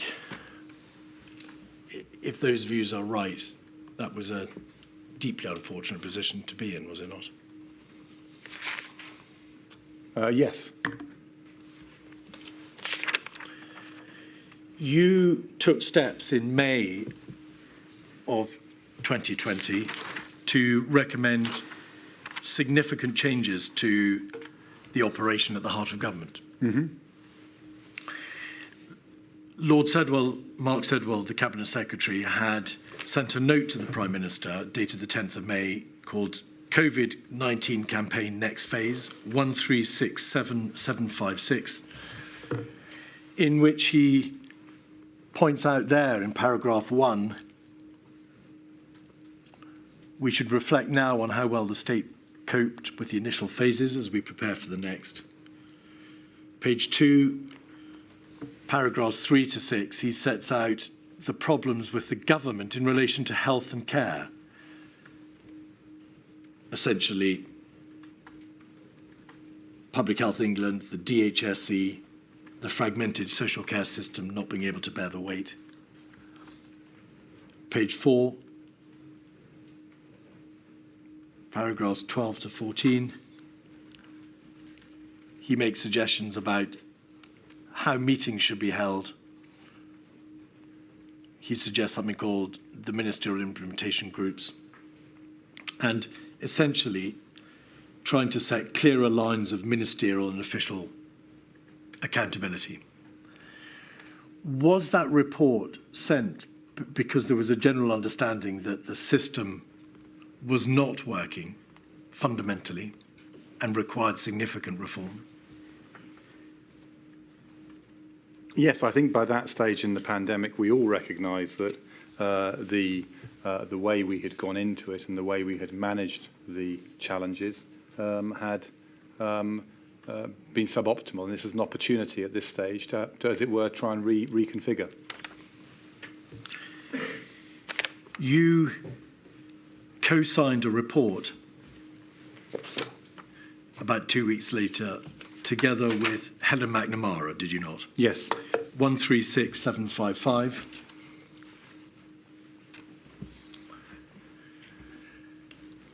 This report has already been seen in evidence, but your signature or your name appears at the end of it together with Helen McNamara. And it addresses in very trenchant terms, does it not, how meetings aren't working, how people aren't disciplined, there's a bad culture, a culture of chaos, people are exhausted and stressed, people are at war with themselves, number 10's at war with someone.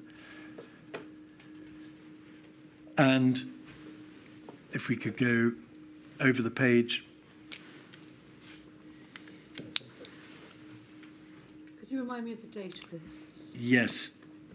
We think, milady, that this first draft was before the 17th of May, because that's when the final draft was prepared. We don't have a date for this particular document. Does that chronology sound right to you? That sounds right, yes. And the report showed, did it not, dysfunctionality, lack of discipline, chaos, and a significant degree of misogyny. I agree. Women were talked over. People shouted at each other. There were too many people in meetings.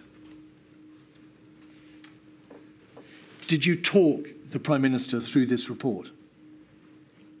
Yes, I believe I did. If I may Please. give a little bit more background in terms of the report. I mean, as I think I said earlier in terms of the crisis response, we weren't ready for the crisis, and so we ended up having to respond in a way which was very ad hoc at every single level. And what we did as part of that process is, I suppose, we created structures which were extremely complicated and brought in people at every level to deal with immediate problems. So if you look at the Cabinet Office, Mark Sedwill brought in a very large number of Directors General, the most senior people, to deal with problems, and in a sense entirely logically. If you have so many problems and you're trying to work out how to deal with them, you bring in people and you appoint them to take them on. In Downing Street, Dominic Cummings did pretty much the same thing. And so he brought in Tom Shinner, he brought in a lot of data people dealing with some of the problems we were identifying then, but creating a very high level of complexity. And the Prime Minister himself had a very similar sort of reaction, which he started when he lost confidence in the government system. He reached for different people, Lord Dighton or Kate Bingham or whoever it might, Lady Bingham, whoever it might be. And so you have a situation during the crisis, because everything was so pressured, we've created a complexity and a series of competing structures, which means that actually by this stage the government machine is facing serious problems. And this piece of work by Helen McNamara and I was designed to shine a light on that and to try and enable us to press reset and get ourselves better placed for the next phase of COVID. And I suppose what it's doing is looking at working practices, shifting the committee structure away from MIGS to a COVID-O, COVID-S, creating a new COVID unit rather than a whole group of separate different entities, as it were, headed by DGs, underpinning the COVID unit with a proper analytical unit and delivery unit, and then trying to get people out of number 10. One of the challenges we faced in number 10 at this phase of the crisis was everybody, because in a sense the crisis structures hadn't worked in the Cabinet Office, everything had gravitated to number 10. And so by this stage in the crisis, you had far too much activity in number 10, far too many people, and far too little clarity as to who exactly is responsible for what. And so this report is really designed to try and press a reset, and is very, very stark in the challenges we're facing, because that's the best way, Helen and I thought, to get people to really acknowledge that we needed a different approach. The outcome of this review, Mr. Reynolds, was, as you say, that there was a difference in a change in the methodology. So COVID-S and COVID-O were instituted. There was a COVID task force. But much of your report, and Helen McNamara's report, was about discipline, wasn't it? It was about people talking over each other, macho behaviour, misogyny, rudeness, people taking charge in meetings, not listening to others. Mm-hmm. None of that was going to be changed by a change in the committee structure. What was done in terms of the personnel and the disciplinary problem that was apparent? Well, I think some of the changes in structure were going to help with that, with respect, because what it's about is getting people out of Downing Street. I mean, part of the challenge in the COVID crisis is normally, in a normal crisis situation, you have, as it were, decision-making structures outside number 10, and you have a limited number of people moving back and forth into number 10 to talk through the Prime Minister. What was happening in... Slow down. Oh, sorry. I should have asked you too many hours ago. Sorry. Sorry, I interrupted you. Sorry. You have a limited number of people moving back and forth into number 10 to talk through the Prime Minister what was happening. So what happens in COVID is a lot of the activity actually moves into number 10, and that injects tremendous stress into the organisation, and the number of people there are much greater. So part of the solution to this is to actually go back to rather, as it were, more traditional, more normal ways of working. The other thing, and the reason why I wanted to discuss it with Prime Minister Dominic Cummings, Cabinet Secretary, and Helen McNamara, is you needed the top team of senior figures to agree this is a genuine problem and to drive that change. That's not something I as PPS can drive. You need to get collective buy-in. And the challenge we face then is, in a sense, because there were interpersonal issues which emerged at that stage, it became very difficult to have that conversation. Was there a notable reduction in the misogyny, the superhero culture, the interpersonnel problems thereafter? I think there was a significant change in the reduction of directors general in the building, and that reduced the superhero culture to an extent we're talking about. Yes, I think in terms of the diversity of decision making, in terms of the treatment of women, I agree. I think that remained an ongoing cultural issue, which I think we could have done more to address. Because the personnel did not fundamentally change, other than Mr. Case came on board and became, I think, a Director General or a Permanent Secretary in number 10 or the Cabinet Office. Lord Sedwell left his post. Mark Sedwell left his post around about the 15th of May, but stayed on till the autumn. But the rest of the personnel remained the same, did they not? Yes, and I think also, as I say, I mean, if we wanted to drive that change, all the senior leaders needed to sit down together and actually talk it through. I think in terms of the diversity, and this is not the primary driver of this, but had someone like Helen McNamara been appointed into the role as PermSec COVID, I think that would have both sent a very powerful signal, but I think it would have helped change some of that dimension, although I recognise that to drive fundamental change, you need everybody to come in behind it. But there wasn't a meeting, was there, which everybody sat down and thrashed out the problems that were there in terms of personnel? You had recommended Helen McNamara as a candidate for permanent secretary, but that didn't happen. Yeah. And Lord Sedwell, Mark Sedwell, had a meeting with the Prime Minister, as a result of which you became aware from a subsequent debriefing that essentially the Prime Minister had lost confidence in him. Is that correct? Correct. Could we have 265620, page 2? These are WhatsApp messages between you and Mark Sedwell, dated the 15th of May.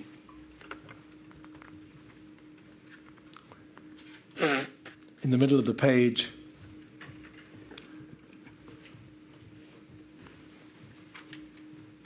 I'm sorry, I've lost my bearings. If you could scroll back out about a third of the way down the page.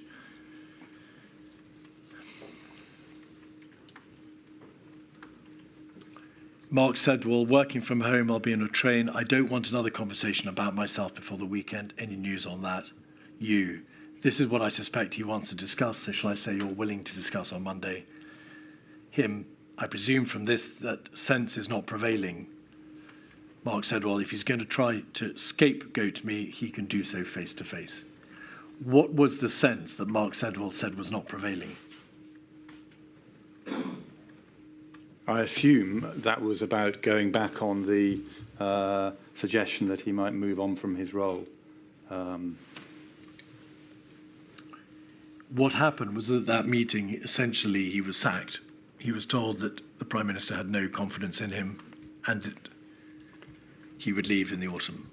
I don't think it was that clear. I think I think you'd have to speak to the Prime Minister and Mark Sedwill as to exactly what was discussed in that meeting, and that's why in my witness statement I talk about losing confidence. But I think the detail and the precise meanings were unclear, and that's why I had a meeting with the Prime Minister to try and dissuade him of this course, but also to try and understand exactly what the plan was. Were you able to understand what the plan was meant to be and what it was the Prime Minister had meant to have in his mind? Well, I think the outcome, at least, again, of my meeting with the Prime Minister on, I think it was the Thursday or the Friday of that week, was that Simon Case was to come in as the Permanent Secretary for COVID, that Mark Sedwill would move on at some point in the autumn, and that there would also be a new NSA appointed, so you would there's a double-hatted role under Mark Sedwill, so you would create a new NSA role over that period too. Just pause there. NSA, do you mean National Security? National Security Advisor, Right. sorry. And why does Mark Sedwill say in the WhatsApp to you, if he's going to try to scapegoat me, he can do so face to face? What do you understand that reference to scapegoat to mean? Well, I believe that he was concerned that he was being blamed for the shortcomings of the first phase of COVID, and felt as a result that would be, as it were, scapegoating. All right. Now, Barnard Castle, please, and events in Downing Street. Could we have, please, 265620 on the screen, page 4? These are WhatsApps between you and Mark Sedwill on the 24th of May, 2020.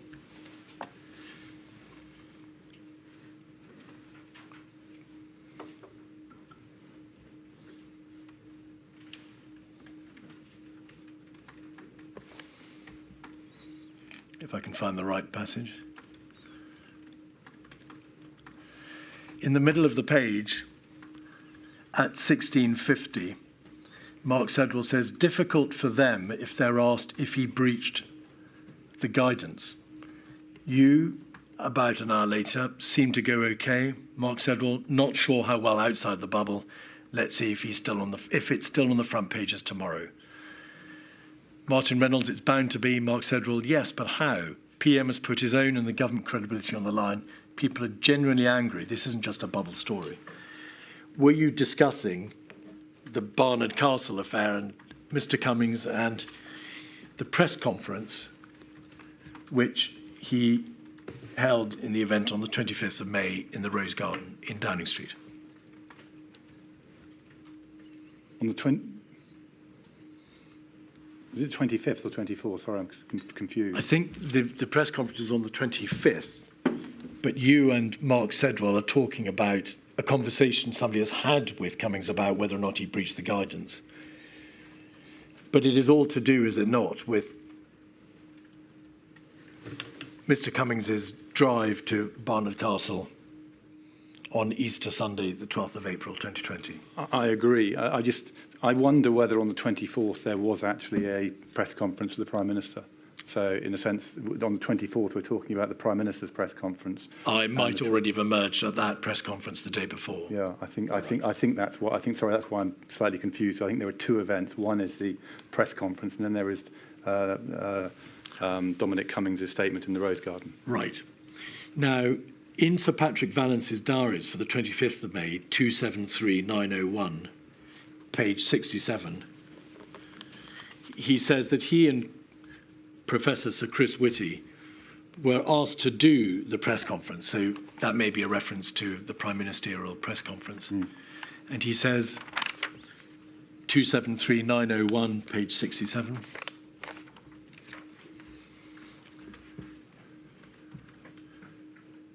CW, Chris Whitty and I, very reluctant to do the press conference. It's highly political and will be focused on Dominic Cummings. PM seems very bullish and wants to have everything released sooner and more extremely than we would.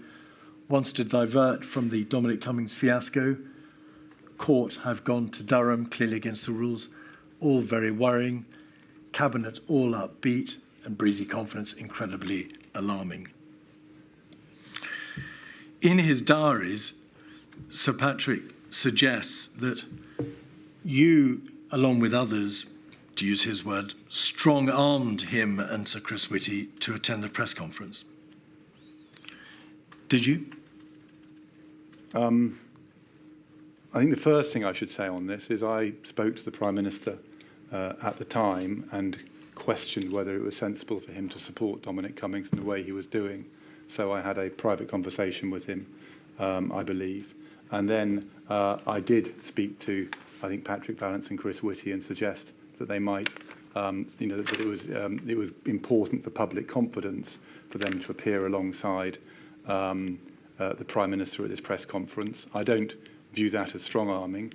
I think it was actually Chris Whitty said to me and explained why it was inappropriate for him to stand alongside the Prime Minister while he was justifying his behaviour. And since I agreed with his analysis and obviously deferred to his analysis, I then backed off. But I don't believe I was strong-arming him in that sense.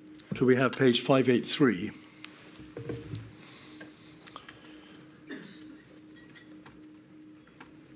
The apparatchiks tried to strong-arm us. Lee Kane, James Bowler, perhaps.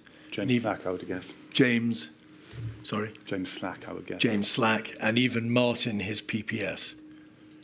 Fine, but I mean, I think that's still in terms of my perception of what I was doing, is I was suggesting to him, I'm not sure I would describe that as strong-arming, and certainly my impression, I have to say, is that both Patrick Vallance and Chris Whitty are more than capable of telling me when they disagree with what I'm suggesting.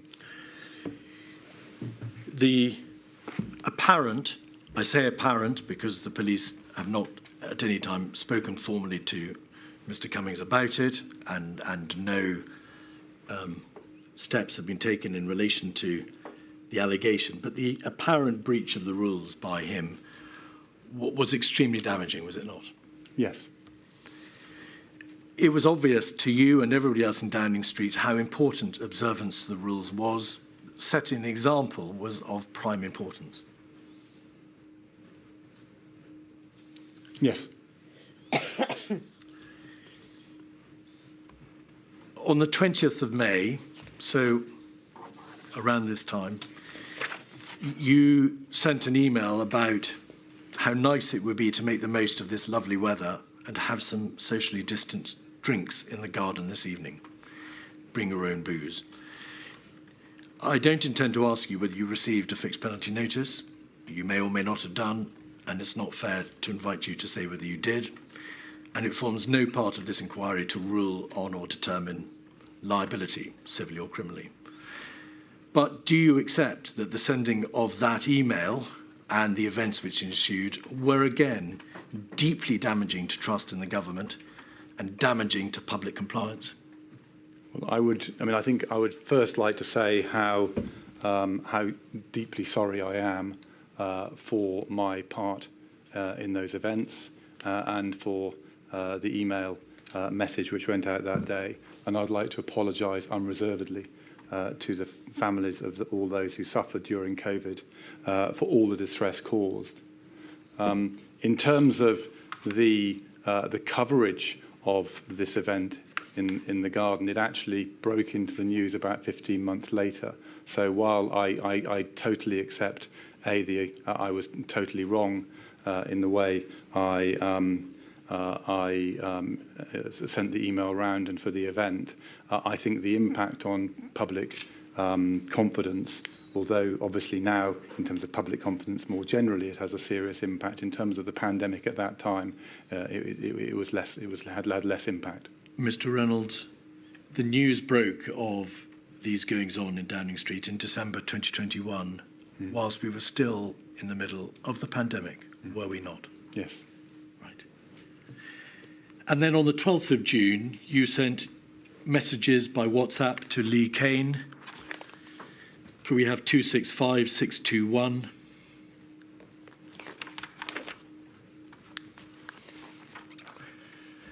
In the middle of the page, Lee Kane, I'm not sure it works at all, to be honest, which would be a shame. I don't see how we can have some kind of party, though. Martin Reynolds, so you're saying nothing for her. I think it's your decision, my friend, not mine. But it obviously comes with rather substantial comms risks. And then later, at the end of June, there are further WhatsApps in relation to another event in the garden. So the first matter, the first issue, which I've put to you, which is the bring your own booze event in the garden, was not a solitary event, was it? No. No. And I apologise unreservedly again for these events. And you realise, of course, that for the public whose loved ones were dying in their droves, this caused incredible offence and added to their immeasurable pain. Yes. And as I say, I'm deeply sorry for that. I have no further questions.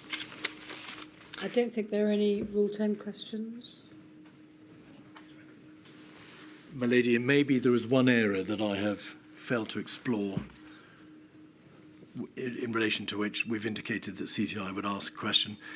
Did Mr. Reynolds, the Prime Minister, make disparaging remarks about the existence or severity of long COVID, to your understanding, to your knowledge?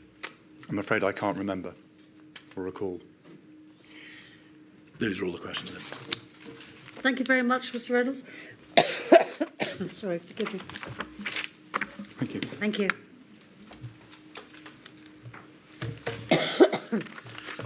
My lady, the next witness is Imran Shafi.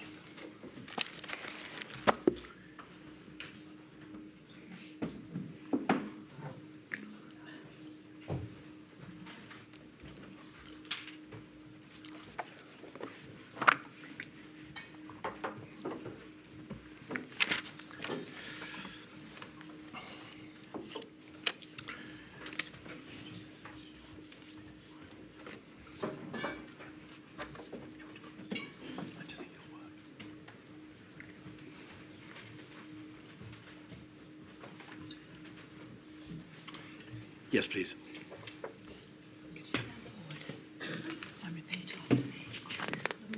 I do solemnly, sincerely and truly declare and affirm that the evidence I shall give shall be the truth, the whole truth, and nothing but the truth.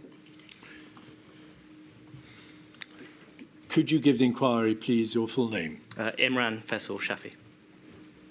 Mr. Shafi, you've been good enough to provide a statement at 215035, which you signed as being true on the 13th of June 2023.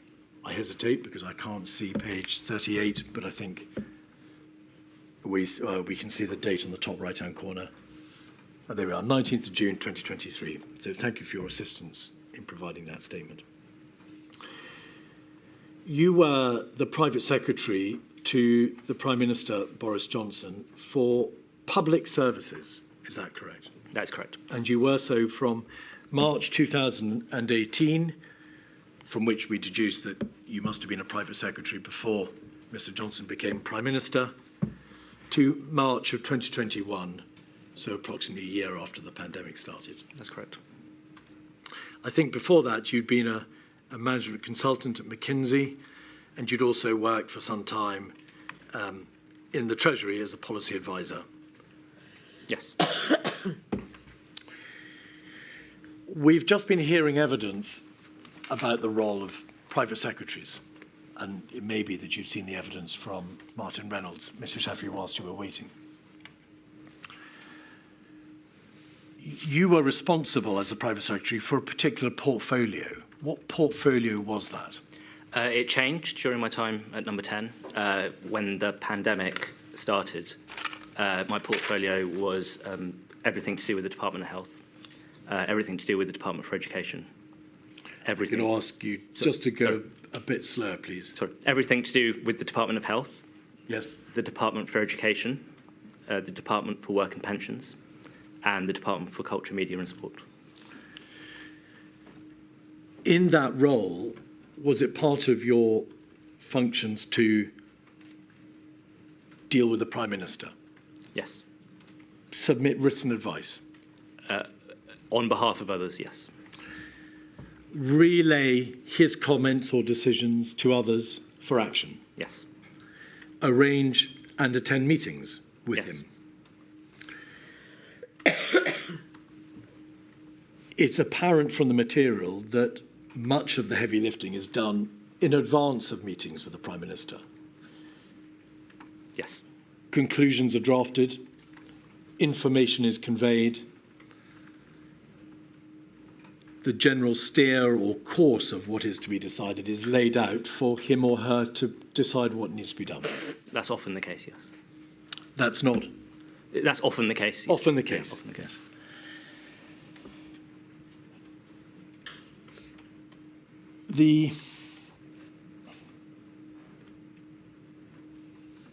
How well did the system of private secretaries work, in your opinion, in terms of putting the right information in front of the Prime Minister, providing for clear lines of accountability, and for providing that the best decisions were reached on the information available? I think overall, broadly, well, there are obviously through the pandemic many times where the whole system was under huge stress, but in general, I think the system works. To what extent was Mr. Reynolds concerned in the substantive issues in relation to your portfolio area, so public services, health, education, and so on? In normal times, very little, because a lot of the areas that I worked on had quite a strong public spending angle, and so it was, rather than Martin Reynolds being the sort of my supervisor on that, Stuart Glassborough, who was the deputy principal private secretary, who was more connected to the Treasury, was closer to the work that I was doing. And in abnormal times? In the early periods of COVID, you've heard from Martin about the role that he played in the early days. Was he engaged, perhaps to a lesser extent, but engaged nevertheless, in the substantive debate that was going on about COVID and commenced, as far as the private secretaries appear to be concerned, late January onwards? I think so. But you must recall. Yes, but substantively sort of stretches in terms of how. All right. How far that goes. Milady, the Cabinet Office disclosed to us very late on Friday or at the end of last week WhatsApp group thread between Mr. Case, Simon Case, and Mr. Shafi. And because of the shortness of time, we've not been able to disclose that document to the core participants, or indeed, I think, the witness.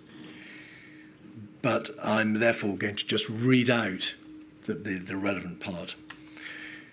On the 13th of September 2000, so the same year at 12:30, Simon Case WhatsApped you to say, "This is all a bit of a farce, to be honest.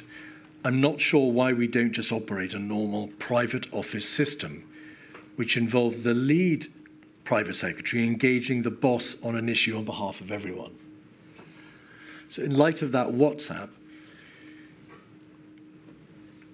were there times in the course of the first year of the pandemic where the system of information coming up to the boss, the Prime Minister, from the private secretary did not work terribly well?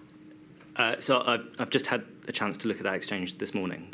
I think that is a reference to some questions that the Prime Minister was asking, and the Prime Minister put those questions on a WhatsApp group with a certain number of individuals. I wasn't on that group with individuals. I think, although you'd need to check with the Cabinet Secretary what his meaning was, but I think his meaning is, I wish that the Prime Minister was asking the lead person the question rather than this other group. But it's the Cabinet Secretary who describes the private secretary system as all a bit of a farce. Why don't we have a normal private office system? So, again, I don't have the exchange in front of me, but I think what he's describing as a farce is the way questions are being asked. in the same WhatsApp group in July, so 2 months before, at 11:03 on the 31st of July, on a related issue, Simon Case says, "These number 10 WhatsApp groups make everyone get more wound up, not less." And you reply, yes. I want to ask you, therefore, what did you make of the fact that there were so many communications being made by WhatsApp? I think, given the need to move at speed with a lot of people working from home, it played an important role in having quick communication. Again, I've only just had the chance to review that thread. I think, again, the point there is there were lots and lots of people making comments about policy who might not necessarily have been that close to the policy making, but were part of the wider Number 10 machine, and who were raising questions about the approach. And I think, again, you need to check with the Cabinet Secretary what his meaning was, but if I was going to guess, it would be we don't want to keep on opening up debates once we close them down. Would you agree that there are very real problems with any kind of use of WhatsApp for the purposes of governance? I think there are long-term lessons to be learned about how we use electronic messaging, yes. There are issues concerning transparency, of course. Yes. Things are said in the heat of the moment which may simply not be true or accurate or reflect the course of the debate. Yes, in the same way that people might have comments in normal times outside of meetings which aren't recorded. But they're a good indication, are they not, of the state of mind, perhaps, of the interlocutor? They can be.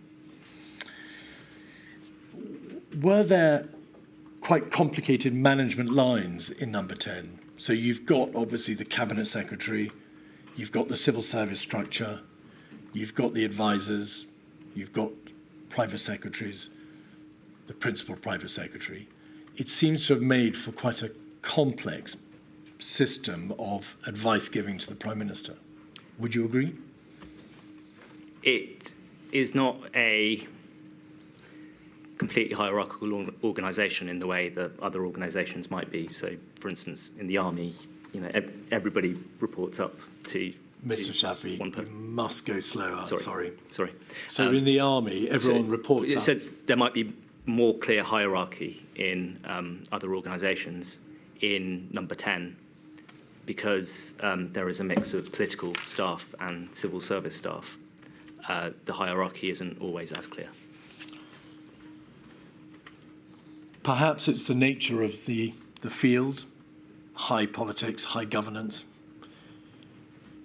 The material may suggest that there were a number of competing power sources in Downing Street, personality clashes, and we can see, and you're aware of it from Helen McNamara and Martin Reynolds' report, a high degree of dysfunctionality in terms of dealing with the Prime Minister. Would you agree? Yes. And none of that lent itself well to the best sort of decision-making, did it? No.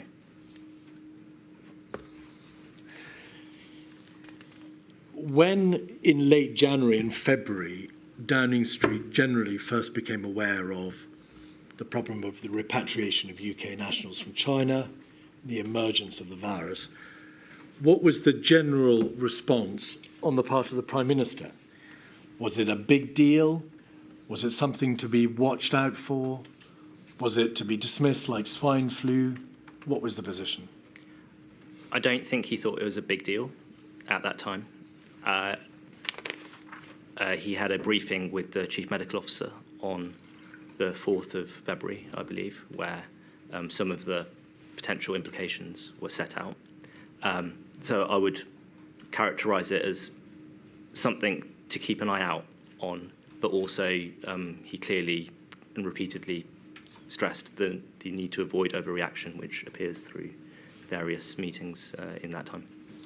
So there was an email string on the 29th of January, 146557, and we'll start with page 1.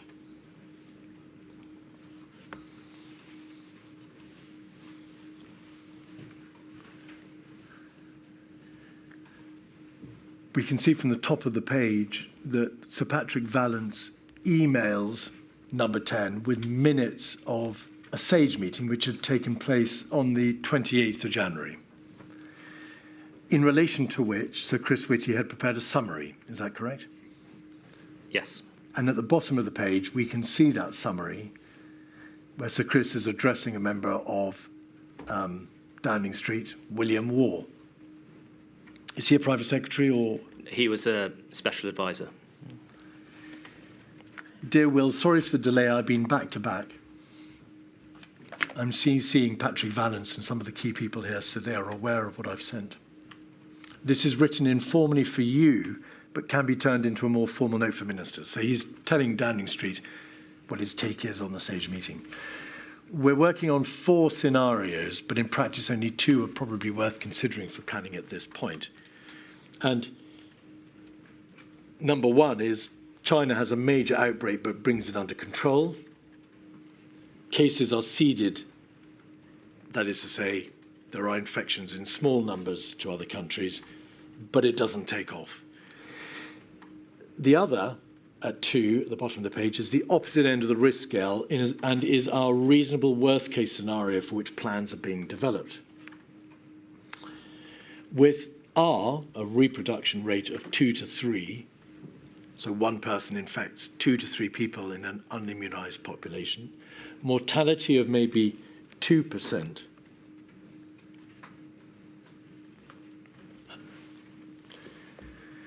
A doubling time of maybe 3 to 5 days and an incubation period of mean 5 days, this could, within the next few weeks, become widespread and turn into a significant pandemic relatively quickly. And then he addresses who would be most affected, older people or those with pre-existing health conditions.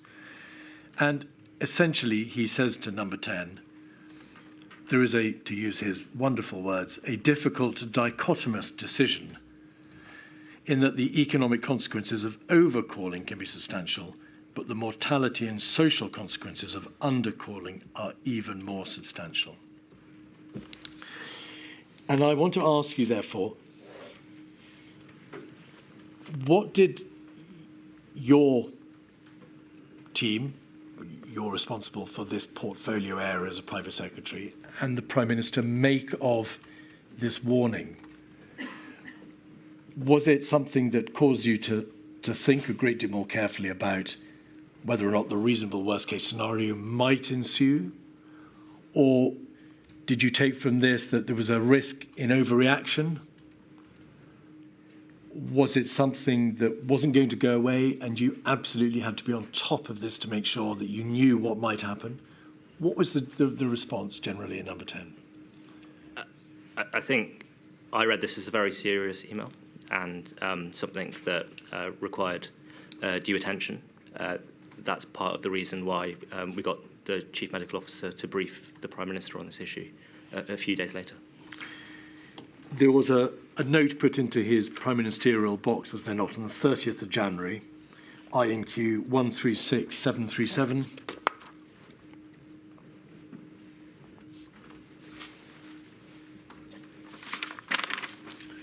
Prime Minister, a brief update on coronavirus and evacuations of British nationals and dependents from Hubei. You say it, or rather it is said at the bottom, a COBRA ministerial meeting chaired by Matt Hancock will take place tomorrow. The material around this time, Mr. Shafi, appears to focus on the evacuation, the repatriation of UK nationals, as opposed to addressing in detail the likelihood of the risk that the virus would spread to the United Kingdom in an uncontrolled way. Why was that focus on repatriation?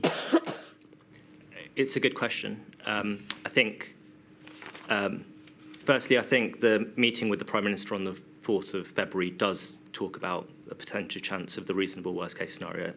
I think it's about 10%, the CMO says. Yes. But I think you're right that a lot of the focus at the centre was how do we make sure this doesn't come to the UK or we can contain it, rather than getting into the difficult measures that you might have to take should you fail to contain. 136733 is that update from the Civil Contingency Secretariat on the 3rd of February.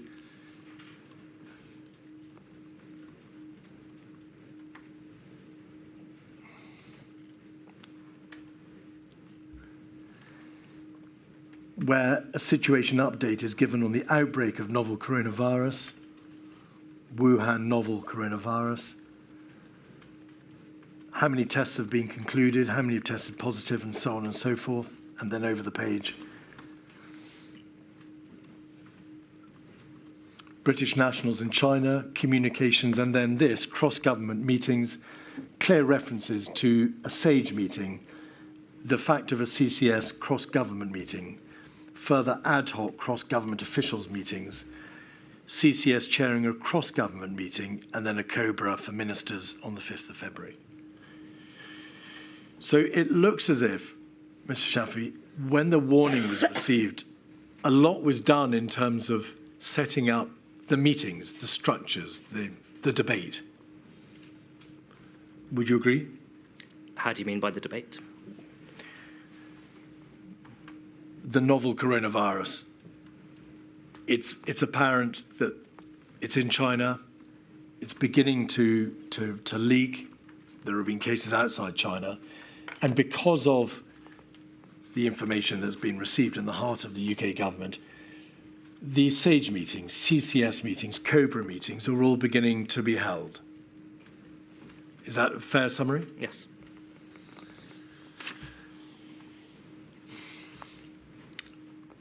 On the 4th of February, there was a DHSC departmental meeting, 146558.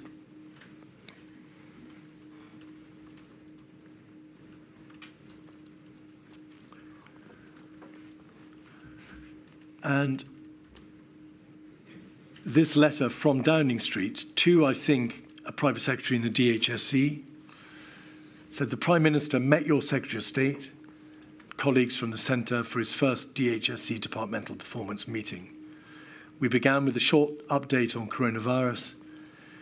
The Prime Minister stressed the need to continue to explain our stance to maintain public confidence. And then there's a debate about travel restrictions. And then the letter goes on to deal with objectives for the NHS. To what extent had the coronavirus issue made its way to the centre of government concern or government action in the first week in February? It had, but probably not to the extent that it ought to have had. So, just pause there. Why not to the extent that it ought to have done? So I think this meeting is a good example of that. So it was a meeting with the Health Secretary and the Prime Minister. It had reached number 10 because the first part of that meeting was focused on coronavirus. But then the rest of the meeting, the Prime Minister and the Health Secretary wanted to discuss progress on building 40 hospitals or recruiting 50,000 nurses or the other manifesto commitments that were very important to the government. To what extent should number 10 have stepped in and said to the DHSC, forget the NHS and long-term objectives, we want to know what you're doing about coronavirus, as opposed to the DHSC saying to number 10, forget talking about NHS objectives, we've got a serious problem here relating to coronavirus? I don't think we're the experts on that, so we need to be guided by the department to tell us what the important issues are.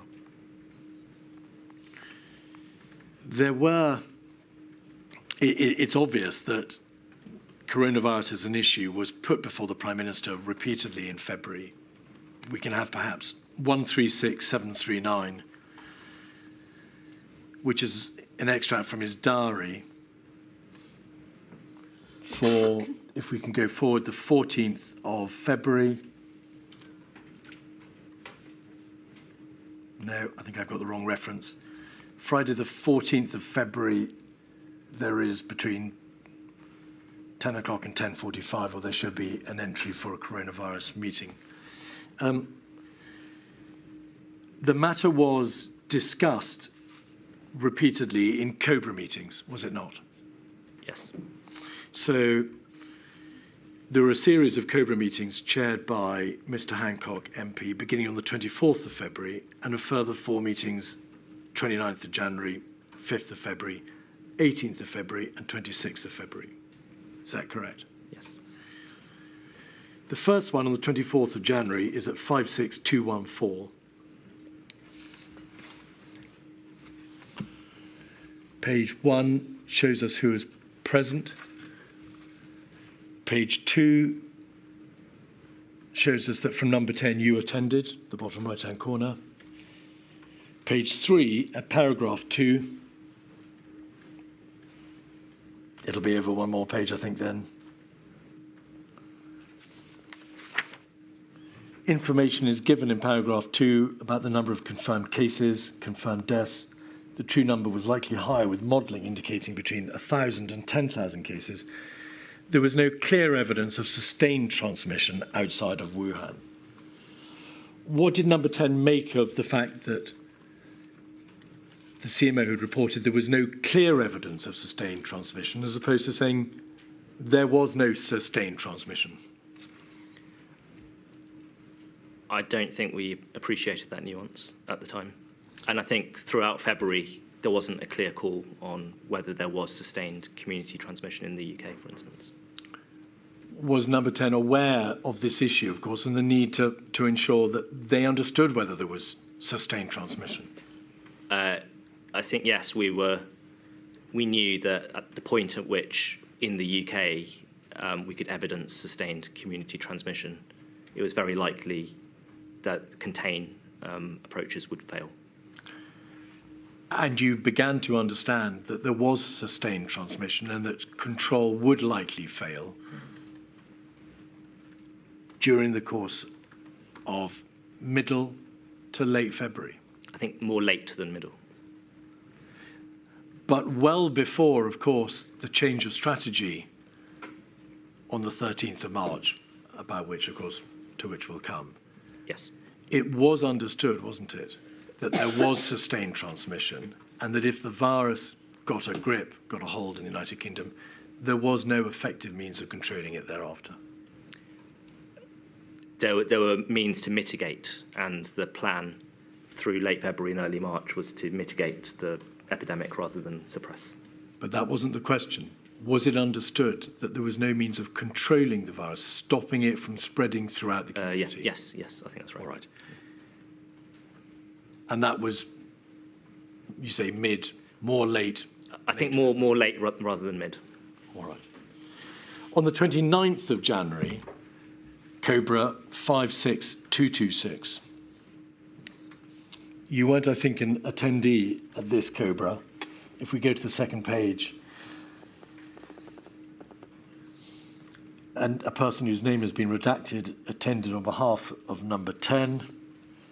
If you go to page 3, we can see a number of chief medical officers dialed in. If we go to page 5, the CMO and the CSA updated the meeting. Paragraph 3, UK planning assumptions based on the reasonable worst case scenario. There were two scenarios to be considered. The second one, which was that there would be a pandemic, was plausible, but it may take weeks to months. It obviously didn't take months. When did you begin to realise that it would be sooner than had been foretold at that 29th of January meeting of Cobra? I think the outbreak in Italy was a big wake-up call to everybody. So the last week of February? Yes. 21st of February? Around then, 21st, 22nd. On the 5th of February, another Cobra took place, 56215.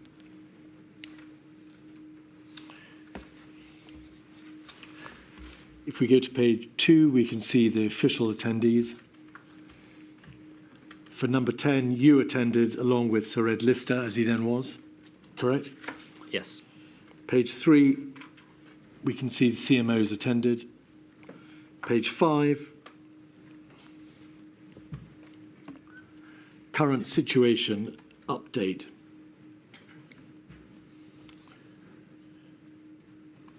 More information about incubation period, latent period,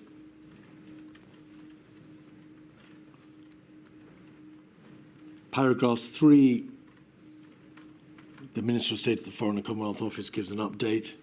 4, Secretary, the Permanent Secretary for the Department of Health and Social Care, so Sir Christopher Wormold, talks about arrangements for isolation. If you could scroll back out, please. Thank you. And then at 6, the Chair invites the CMO to summarise the latest scientific advice on limiting the transmission of the novel coronavirus into the United Kingdom. The CMO said that the latest advice from SAGE estimated that if the UK reduced imported infections by 50%, it was expected that the onset of any epidemic in the United Kingdom would be delayed by about 5 days.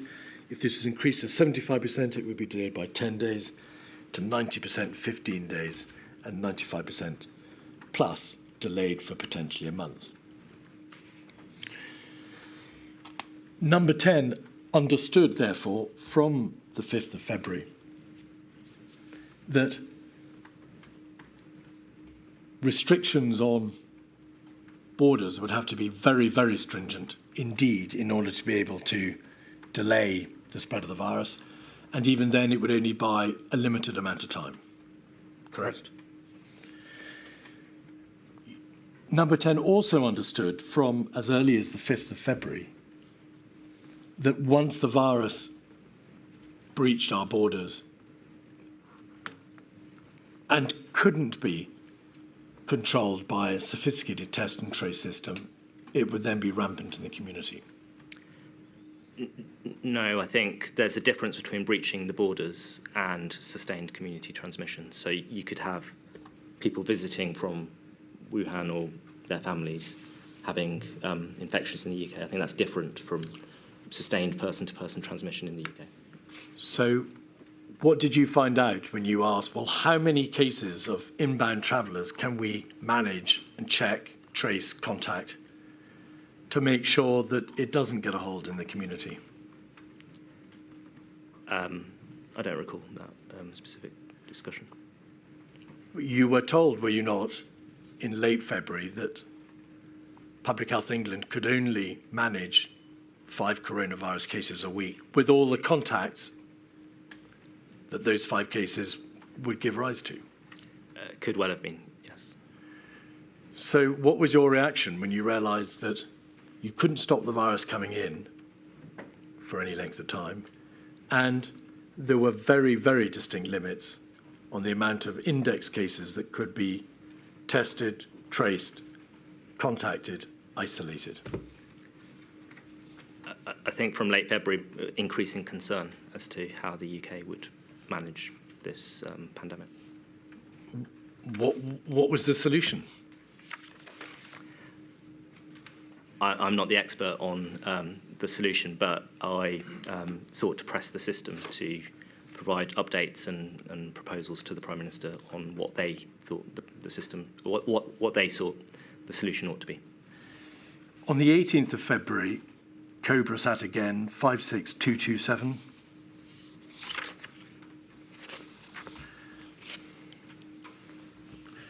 Page 1, we can see the 18th of February and the ministerial attendees. Page 2, from number 10, Ed Lister again, and then over the page, page 3, CMOs. Page 5, paragraph 2, the CMO updated on the global risk. The risk to Japan was primarily from domestic transmission. Both escalation to a global pandemic and the isolation of the majority of cases to China remained realistic possibilities. And then, if you could scroll back out, please. I think over the page, there are references to planning for legislation. The chair said any bill would only be employed in a reasonable worst-case scenario. And then over the page, planning for a reasonable worst-case scenario, next phase, the Director of the Civil Contingency Secretariat, Catherine Hammond, said that there was work to be done to create a clear plan of activity across the UK government from the moment of sustained transmission to its estimated peak, which was likely to be a period of 3 months. A detailed agenda of decisions and actions required over a period of 12 weeks was required. Presumably, this COBRA was reported back to you as being the private secretary in charge of this portfolio in Downing Street? There were two private secretaries working on the issue, so I think the redacted name is the other private secretary. But yes, we probably would have discussed it. Tara? Yes. Right. Did you therefore understand from this minute and the director of the Civil Continuity Secretariat that as at the 18th of February, work had yet to be done to create a clear plan of activity, whatever that means?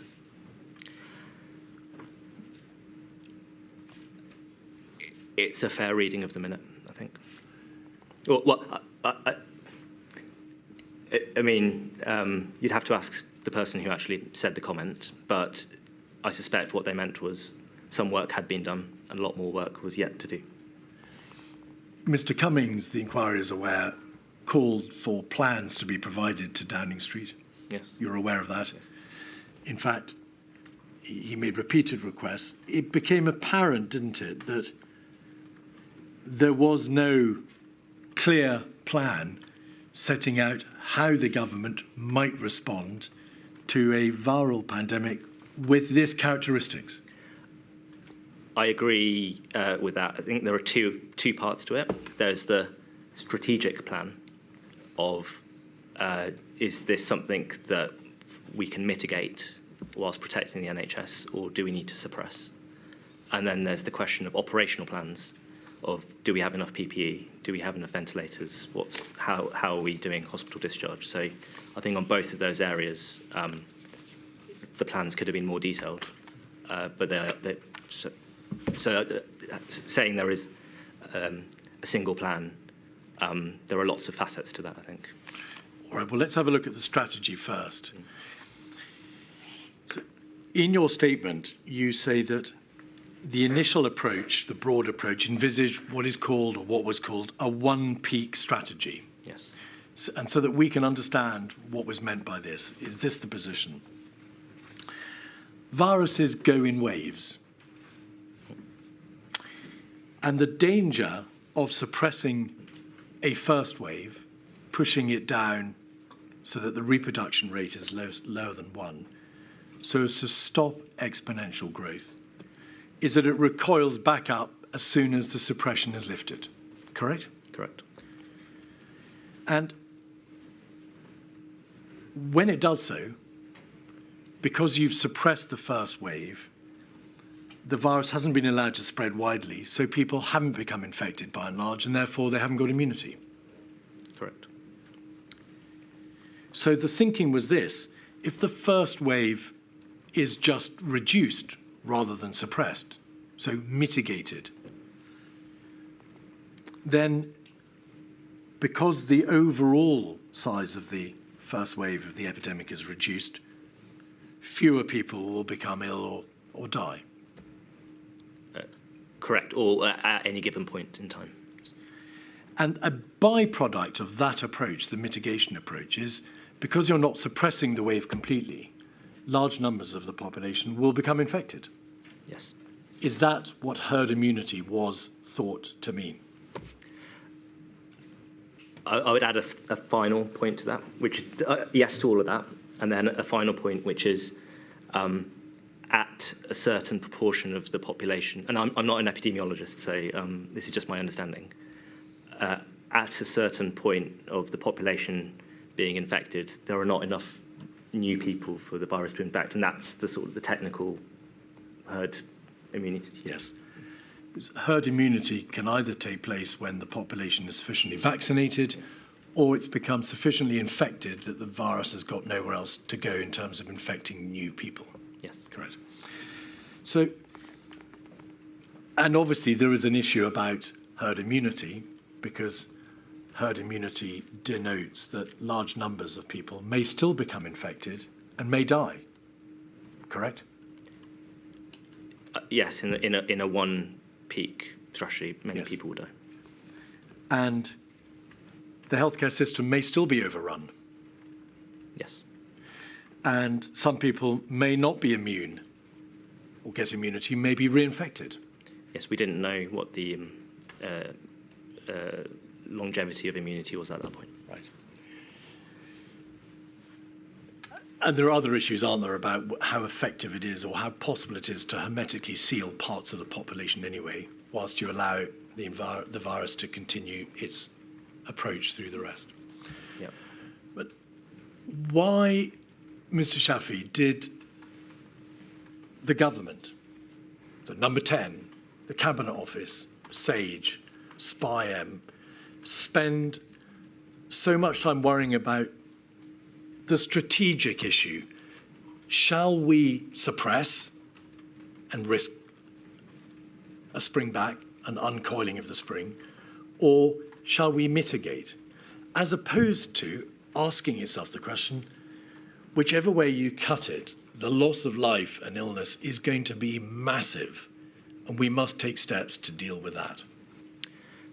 So I don't think there was a proper discussion in February about suppress or mitigate. I think the system, number 10 included, defaulted into accepting that the pandemic flu pan approach, which is more of a mitigate approach rather than a suppress approach, was the right way forward. In hindsight, there should have been advice with different options presented to ministers on you can go this way and the costs and benefits are as such, and you can go this way, the costs and benefits are as such. And even at a point where lots of things were uncertain, I think, given that some other countries took an alternative approach, I think it's a reasonable question to ask why we didn't frame the choice in that way to ministers. In essence, give them practical options. This is the problem. We are going to be overrun. What can be done to control it or to regain control or to deal with the death and illness, as opposed to this doctrinal or strategic debate? So I don't think there was a strategic debate. So there are many, many emails, WhatsApps from the Prime Minister saying, have we won the argument on herd immunity? Is it suppression or mitigation? But that's in the middle of March. So I think what I'm saying is I don't think there was that strategic debate in February. Sorry, my mistake. There was a debate in March. It just wasn't in February. Yes. Why, when the virus, it was plain, had already come to these shores at the beginning of March, was time spent on this doctrinal or strategic debate, which of course culminates in a realization on the 13th of March, we're doomed? I think large parts of the system thought there was no alternative to the current plan in the first week of March. No alternative to? The current plan, the plan to mitigate. Was time spent debating reasonable worst-case scenario, mitigation, suppression, herd immunity, behavioural fatigue? Because governments like plans. They want to be able to say, this is our plan, this is our strategy, this is what we're doing.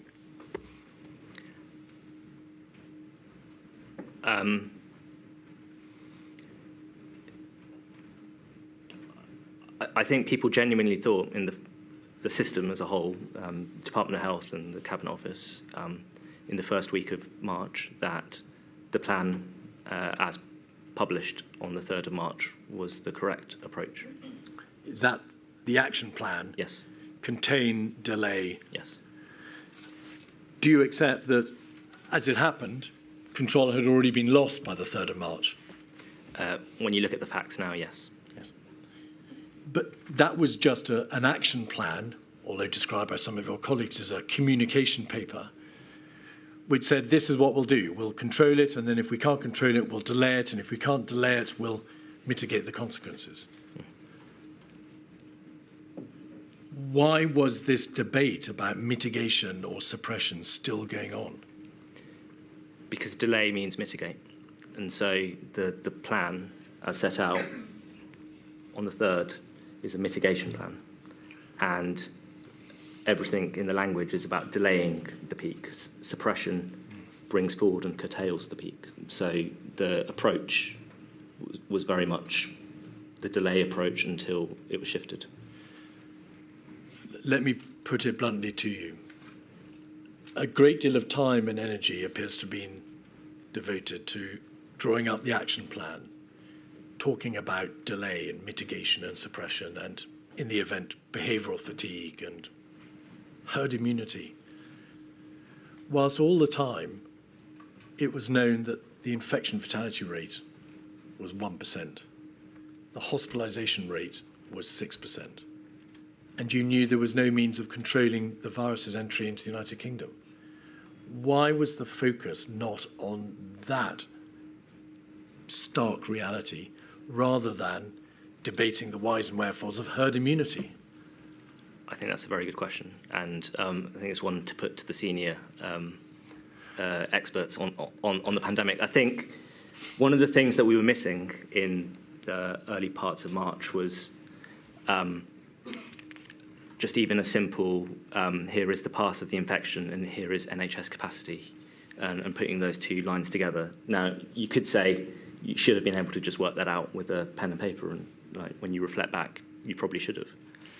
You didn't need models to know exactly that the NHS would be overrun. But it was only once we started to see just how stark the gap was between the likely path of the pandemic, even with mitigation, and how many beds were available, that I think it became clear to people in number 10, including me, just how unprotected the NHS would be and just how many people would die under a mitigation approach. And as at that COBRA on the 18th of February, the COBRA we've just looked at, there's a debate about a draft bill. A corona. Yes, Milady, yes, by all Sorry. means. Sorry, we have to break. For those who were planning to attend or listen in or watch for Lee Kane, I think we've decided we can't reach him today, sadly. Milady, yes. Very well, so just so everyone knows, Mr. Kane will be called tomorrow? Tomorrow morning. Thank you. Sorry about this, we have to take a break every so often. I should return at past. All rise.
Mr Keith. Mr Shafi, we were looking at the COBRA minutes of the 18th of February, and I'd showed you really only a part of it, but it was the observation from the director of the Civil Contingency Secretariat to the effect that there was work to be done to create a clear plan of activity. That COBRA focuses on a number of issues. Repatriation, which is still an ongoing issue. A draft bill dealing with the legality of forcing people to isolate if they've been picked up on the border as having COVID. The testing of local resilience forums. And there's also a reference to a ministerial exercise, a tabletop exercise which was due to take place. Can you think why COBRA was focused on those particular issues rather than getting to grips with the likelihood of spread and the absence of control measures? I don't know. I think one of the reflections that I have is that there was a very focus on the immediate and now rather than what's going to happen in a month's time, which arguably there ought to be enough. And secondly, I think the lead department model has many strengths. One of the challenges of the lead department model is that issues that sit very squarely within that department don't often get surfaced in sort of wide ministerial meetings as much as they might have, say, if the chair of COBRA had been from the central government. And so a couple of points on that. The inquiry's had evidence that COBRA is best designed to deal with immediate acute crises rather than trying to plan for a long-running crisis, requiring it to look further into the future. Would you agree with that? Yes. And secondly, in relation to the lead government department model, this was a cross-government, whole-government crisis. But because the DHSE was in the driving seat, practically, to a large extent, as the lead government department, other parts of government, including the Cabinet Office in particular, had less control over what the DHSE was doing and less visibility over what it was thinking. I think that's right, yeah. All right. Because there was no debate at that COBRA about the possibility of control measures, test and trace, PPE, non-pharmaceutical interventions, or what the impact might be on the hospital care sector.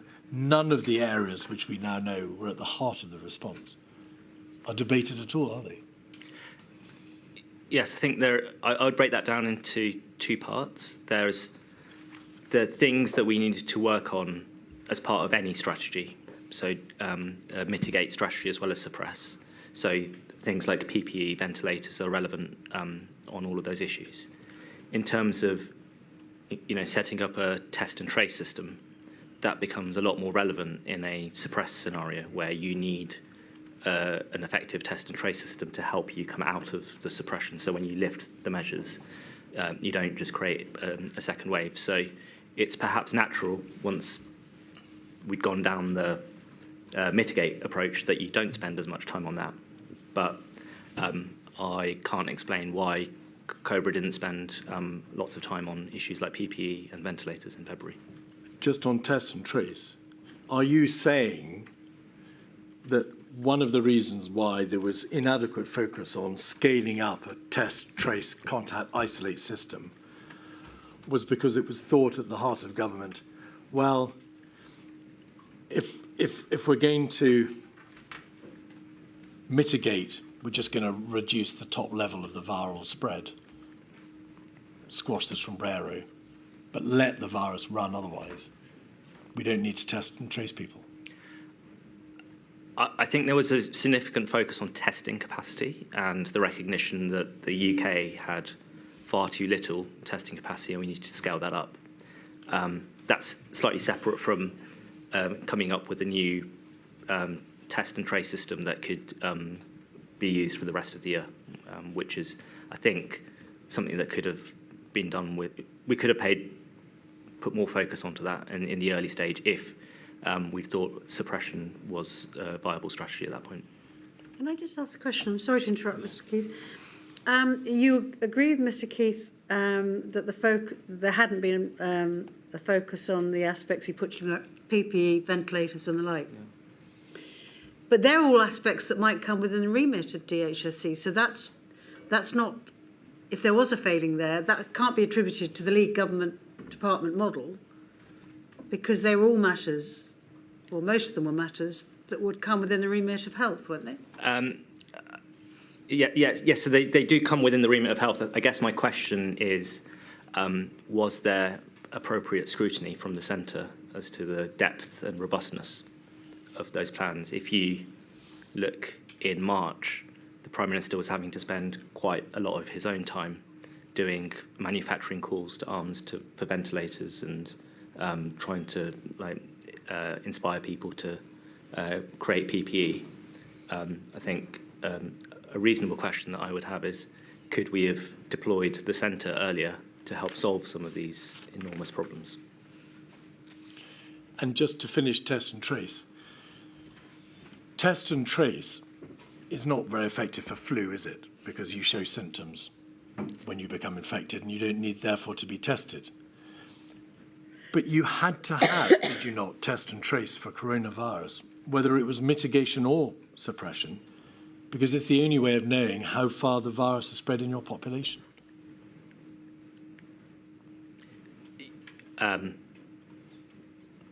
I potentially, although, again, I'm not an expert on this issue, so this is just me thinking it through. I suspect there was a feeling that by the time the first wave had worked through the population, we wouldn't have been able to scale up sufficient tests in time to sort of respond to that need. So that in that strategy, we would be slightly blind as to sort of like the true state of the virus in March, April. You're saying it was a strategy of failure. We don't need to have a test and trace because we're going to suppress the virus,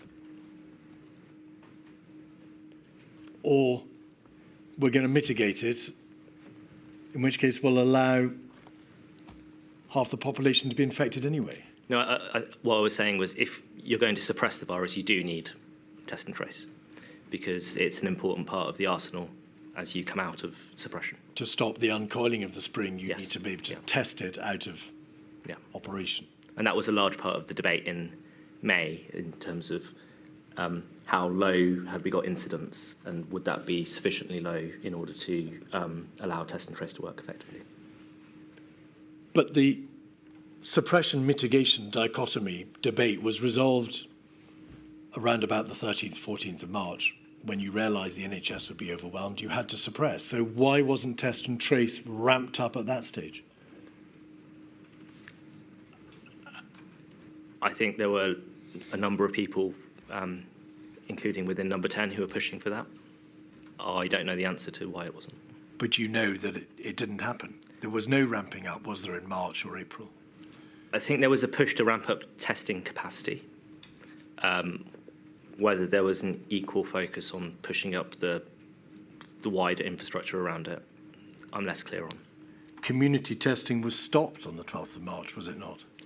Yes, and I think my understanding of that is that was a function of just a lack of tests. There weren't enough to go around. Yes. They had to be preserved for hospitals. Yes. So there was no community testing. Yes. And until May, it never restarted, did it? I don't know. No. Cobra on the 26th of February, 56216. At page 5, the Deputy Chief Medical Officer, Professor Sir Jonathan Van Dam,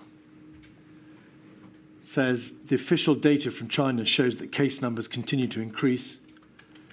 internationally, case numbers in South Korea, Iran and Italy highlighted clear person-to-person transmission, including in Italy. And of course, in Italy, by this stage, the 26th, there had been a lockdown of 10 municipalities and near collapse of its healthcare structure in the Lombardy area. Sustained human-to-human transmission in Italy, which receives a high number of travellers to and from the United Kingdom.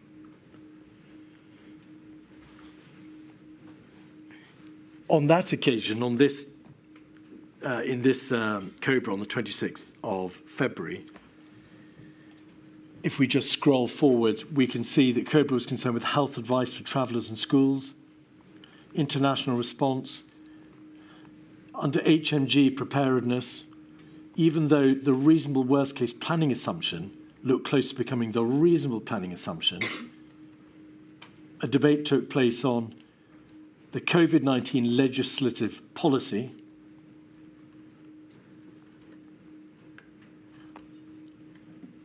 excess death management, and there's a recognition there that on the reasonable worst case scenario for pandemic influenza, 800,000 deaths being the reasonable worst case scenario would greatly exceed ordinary capacity. So there, all the links are joined up, are they not? There's human-to-human sustained transmission in Italy, where lockdowns have been imposed. There are links to the United Kingdom. It's coming. There's no means of control. Excess deaths under the reasonable worst-case scenario, which is now looking more and more like it's going to be the outcome, is 800,000. And the debate focuses on excess death management and legislative policies. Yeah, so I think on the previous page it said it's still unsure whether if it will come to the UK in great scale. So I think there was still a level of uncertainty there. But I think you're absolutely right that alarm bells should have been ringing at this point. That did we have the detailed plans in place to sort of respond to this were it to come into the UK? And as you say, the medical advice was that it was becoming increasingly likely that it was going to be a pandemic. And that's one of the things I was trying to push to get sort of more detailed plans for the Prime Minister on what happens in that scenario. And you personally do push, I make that absolutely plain, but the government as a whole was in the position, was it not, in which the alarm bells were not being rung loudly enough. There were no real plans. It was bogged down in a doctrinal debate about suppression and mitigation. And there was no focus on what would happen. I think there was too much focus on excess death management and not enough focus on preventing those deaths in the first place. Quite. In an email or a WhatsApp with Simon Case on the 18th of September 2020, you say, or rather Mr. Case says, and you agree, the fetishization of COBRA is so tiresome. What did you mean by that? I can't recall exactly, but I think probably by that point we had a much more sophisticated approach of engaging with local government. I think this is a response to a request from the Mayor of London for a COBRA. I think the point was probably there are quicker ways of taking action rather than having to call a big formal COBRA meeting. If we need to take action in a local area, we could do that through other fora, direct conversations with the Health Secretary, etc. So generally speaking, COBRA continued long after the crisis had become chronic rather than acute. It did, but at much more infrequent. At a slower rate. Slower rate, yes. And it was an important forum because it allowed the devolved administrations to participate. Correct. On the 24th of February, 146563, you sent an email to Sir Patrick Vallance, Catherine Hammond, Martin Reynolds, Ed Lister, Stuart Glasborough and others, in which you said, I'd like to start exposing the Prime Minister to the potential decisions he might have to take in short order on this. So you're raising the alarm through your email, are you not? We can see the reference in the bottom half of the page, your email on the 24th of February. At the top of the page, Ms. Hammond, the director of the CCS responds in this way: we're working at the moment on a whole sequence of decisions that would be needed in the event that we concluded a pandemic was the most likely scenario, which would also be useful in exposing some of these concrete points. It's taken a few different approaches to get what we need, but there are workshops running today and tomorrow to bring it together. What did you make of that response? I don't remember my exact emotions at the time. I think this is all part of a wider growing concern within Number 10 as to whether the plans were detailed enough to take the UK through March and April. Bluntly, the CCS is saying, we're working on the moment on a whole sequence of decisions, but we're trying to draw something up. We're going to plan something for you in Number 10. That's what the email looks like, yes. Right. But you were saying, because of course, you were aware of what was occurring in Cobra, that there was sustained human-to-human transmission, no means of control, it was spreading, and there would be no debate on measures. Yes, I mean, again, the Deputy CMO says if there is transmission, and Catherine's email here says in the event that we concluded a pandemic was the most likely scenario. So at this point, the system hadn't said that was the most likely scenario. But what I was concerned about was, were that to be the most likely scenario, what are the interventions that we would want to bring in? What does that actually mean for real people in terms of individual isolation, household isolation, what became known as shielding? Had we done the detailed work to really both work out all the kinks in those approaches and then think about how we explain that to the public? There were cases in the United Kingdom by the 24th of February. Yeah, so I'm not denying that there weren't cases. I think what I'm saying is that the advice wasn't that was going to be definitely turn into a pandemic in the UK at that point. Although there were cases in the United Kingdom, and the government was aware of the explosion of the virus in northern Italy, and the fact that lockdowns had been deployed, and that people were dying and the healthcare system was likely to be overrun there was a degree, systemically, in the heart of the government, a degree of optimism bias that it's not coming here. This virus won't come to our shores. Or if it does, using the methods that we don't have to control it, it won't go any further. Is that the nub of it?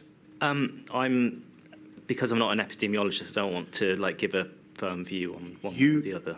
You sent this email, Mr. Shaffi. I'd like to start exposing the PM to the potential decisions he might have to take. Did you seriously doubt that the virus was going to come and overwhelm the United Kingdom? I think at that point I thought there's a strong enough chance that it might come that we need to be very much further ahead in terms of the detailed planning that we have in that case. Because you were aware of the precautionary principle, which is if there is a reasonable chance of this fatal viral pandemic reaching us, we'd better be ready, we'd better take precautions. Yes. All right.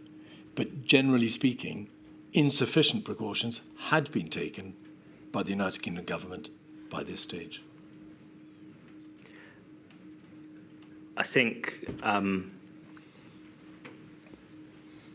at this point, I don't think I knew that for sure. All the detailed work might have been happening elsewhere, and we just hadn't seen it. And the question was, can we bring some of that detail to the Prime Minister? I think it was in the course of asking for the detail and then not seeing a huge amount of detail. That's when I think the penny myself dropped. and colleagues in Number 10 sort of realised that maybe the detail of the planning wasn't as deep as others had thought. And I think that those are the comments that Helen McNamara and Mark Sweeney also sort of refer to in sort of later in March. We're going to look at the meeting on the 25th of February after the half term in a moment. It's clear that there were a number of emails and minutes and notes sent to Mr. Johnson in the first half of February. But there was no COBRA from the 18th of February to the 26th of February, no cabinet meeting on coronavirus between the 14th and the week of the 25th. It doesn't appear as if indeed there are any emails or any notes to the Prime Minister between the 14th and the 24th of February concerning this fatal viral epidemic. Why was that? I don't know for sure. I mean, the Prime Minister was on leave for a part of that time. If there had been anything that was urgent and the Cabinet Office or the Department of Health had flagged to us as critical that we inform the Prime Minister, in my job as a private secretary, I would have, of course, forwarded on to the Prime Minister. But I don't think I received anything in that period flagged in that way. COBRA had been sitting regularly, SAGE, SPI-M, SPI-B, all these scientific committees. You were asking everyone for plans. The penny had dropped. So I was asking for plans on the 23rd, so immediately after seeing what had happened in Italy. And that was, I believe, for a morning discussion with the Prime Minister the next day. Do you accept that given that this was a crisis, or we were on the edge of a crisis concerning a fatal viral pandemic, that the lack of communication with the Prime Minister for those 10 days, a bare month before the lockdown, was in hindsight rather unfortunate? I don't know what conversations he had with other people. I think that's something you'd need to ask him. I think, in hindsight, I think it's unfortunate that we didn't spend every day in February focused on all the detailed operational plans. On the 25th of February, there was a meeting, an important meeting, 146565.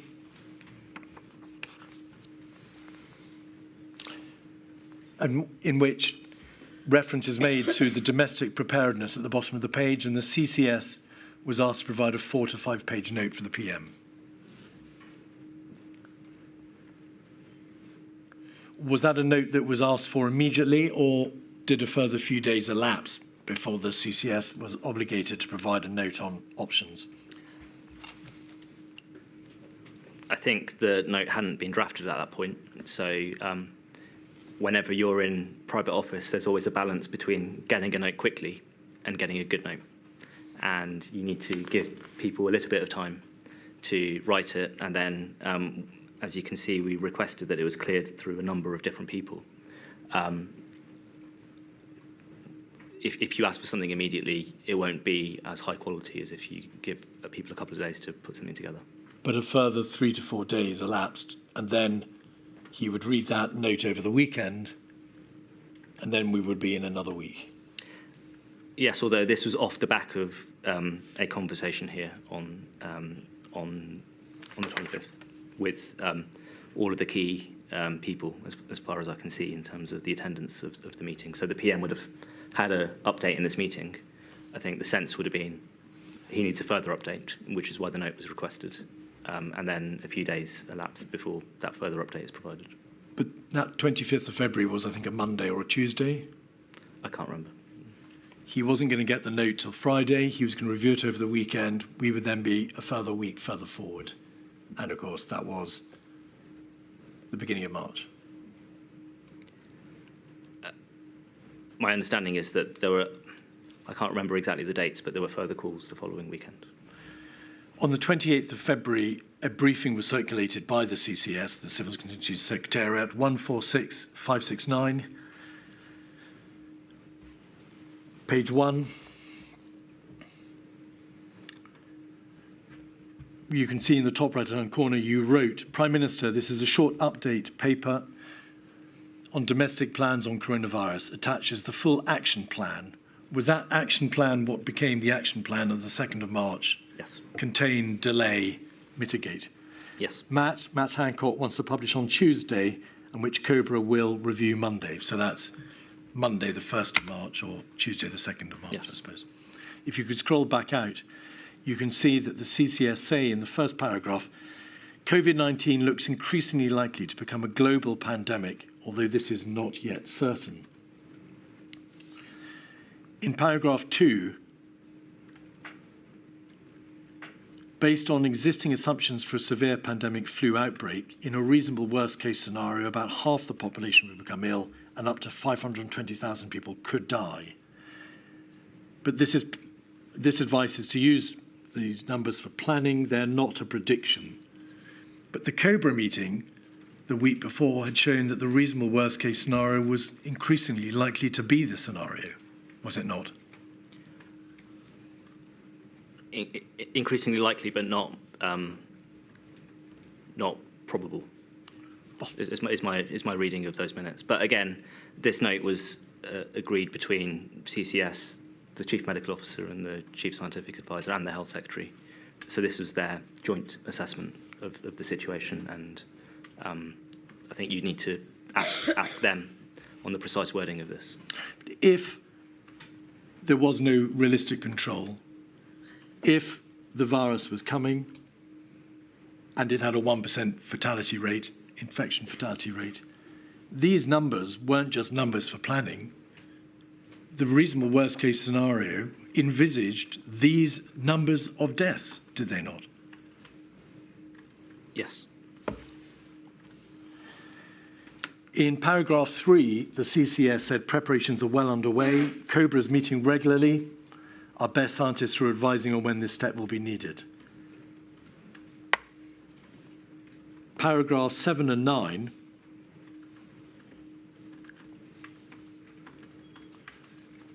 7, our strategy is to protect lives, maintain normal life, limit economic and social impacts. We are preparing for the reasonable worst-case scenario. And 9, we need to strike a balance between taking precautionary steps and overreacting. To what extent did you think that the appeal to, or the appeal against, overreacting was a valid point to make on that day, the 28th of February? In hindsight, a lot less valid than it might have seemed at the time. Following the meeting, 136750,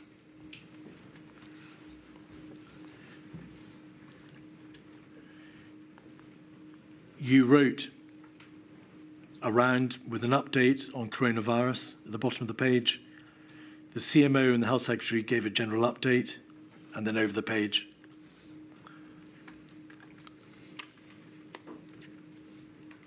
we need a major ramp up of other government department activity on domestic preparedness. The PM agreed with an action plan. So the primary decision made by the Prime Minister was to agree the action plan. That document contained delay, which was then published the following week, correct? It looks like it, yes. And he agreed the need for early emergency legislation. Yes. Where was the decision making in relation to control measures or quarantining or self-isolation or analysis of the spread of the virus, or how far did it extend it into the United Kingdom? As I said earlier, I think we should have been looking at those issues at that time, and we weren't. You kept a notebook with your thoughts and your recollections, but in large part a contemporaneous note of some of the meetings that you've attended. 146636, page 21. At the top of that page, it says PM meeting 28 dash, which we think is 28th of February. Yes. PM, what's the strategy? When are we going to take big decisions? Of what evidence? Biggest damage done by overreaction. So in that meeting, Mr. Shafi, was the primary concern this virus is coming, it's going to kill and maim, or we mustn't overreact?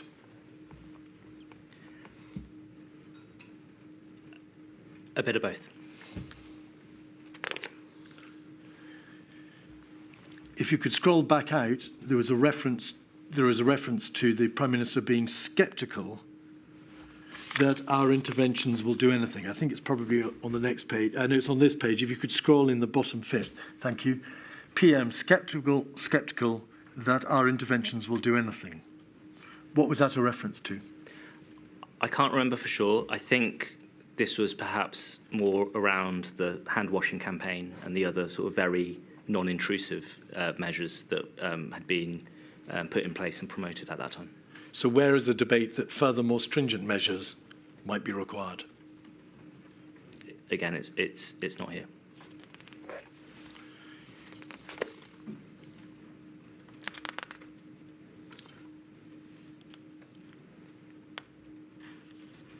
On the 4th of March, 56158, a paper was circulated called Potential Impact of Behavioural and Social Interventions on an Epidemic.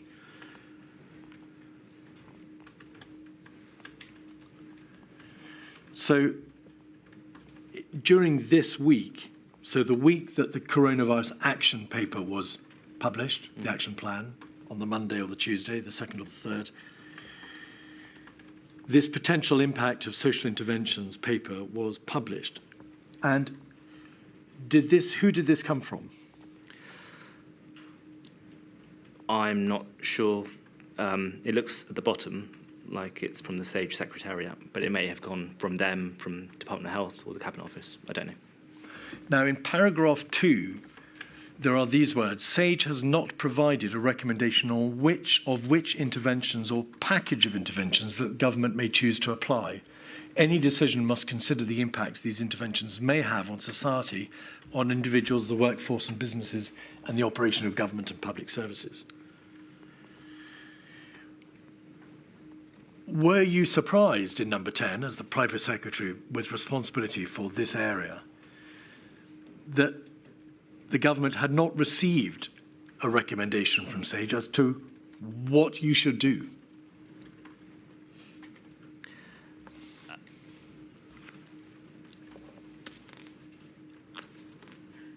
I think at this point, what date was this again, sorry? This is the 4th of March. 4th of March.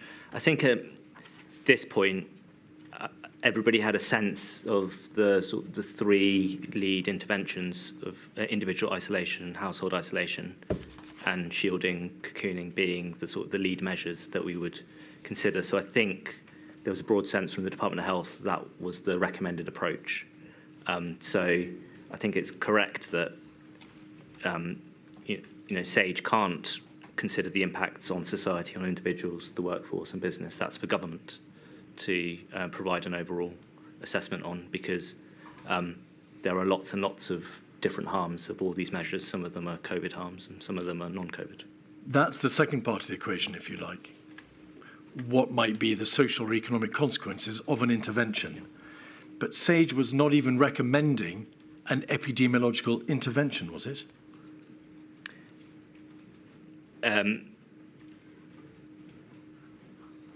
I think at this point it was trying to articulate what the impact of each intervention would be, rather than say, do this one over that one. Even though the Lombardy area of Italy had been subject to a lockdown now 2 weeks prior, there was no debate, was there, at this stage, about the possible need for lockdown? So I think if you look a little bit further on in this document, social distancing is one of the measures that's looked at. Page 5. What's on reading this document in the last week, what I found interesting was social distancing there just implies a 25% reduction in workforce contacts. Non-essential retail is not closed. There's no stay-at-home measure. So even social distancing, as referenced here, I don't think was the lockdown that we ended up with on the 23rd of March. I think this is more akin to the 16th of March measure that we took. There was no debate of a mandatory style stay-at-home order of whole society isolation. I think this goes back to our earlier conversation about, was there a debate about mitigation versus suppression? And because the approach in the UK was very much along one of those tracks. It was judged that the actions taken in other countries weren't appropriate in the UK. Was there debate in Downing Street, perhaps with the CMO and CSA, about the need for timing so that if the government were to apply the most stringent measures, because they can't easily be undone and they can have significant consequences, they shouldn't be applied too soon? There was very significant debate about that, yes. And to what extent was there pushback, if any, from Number 10, saying, well, if the NHS is going to be overrun, if the deaths and the illnesses are on this magnitude, the reasonable worst-case scenario magnitude, we can't wait? So again, I think that goes back to the overall strategy. In a mitigate scenario, timing becomes really important because you do want to time it along with the peak. In a suppressed scenario, and if you look at the debates in the autumn and the sort of reflections of the chief scientific advisor that it's always better to go early, that was not the advice in the spring. But I think that was a lesson that was learned over the course of the year. Your notebook of a meeting of the 11th of March at a pre-briefing says, records the Prime Minister as saying people won't sustain a long period of seclusion. Every week of seclusion will damage people. We need to delay seclusion to align with peak. Yes. So by September, it was realised that to save lives, to prevent collapse, you need to go and you need to go early. Yes. In that first 10 days of March, as part of this doctrinal debate about mitigation and suppression, time was spent arguing about whether or not going early would be an effective measure. I don't think there was a debate. I think that was assumed. That was the plan. All right. Analysis began to emerge from the 9th of March that the NHS would not be able to manage the level of demand, correct? Yes. And I think you received a note from the DHSC on the 9th of March, 146571.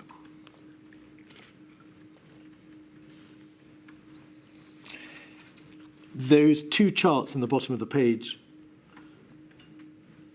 on the basis of 81% infected with no mitigation, showed that the number of people normally requiring a hospital bed or intensive care massively exceeded capacity.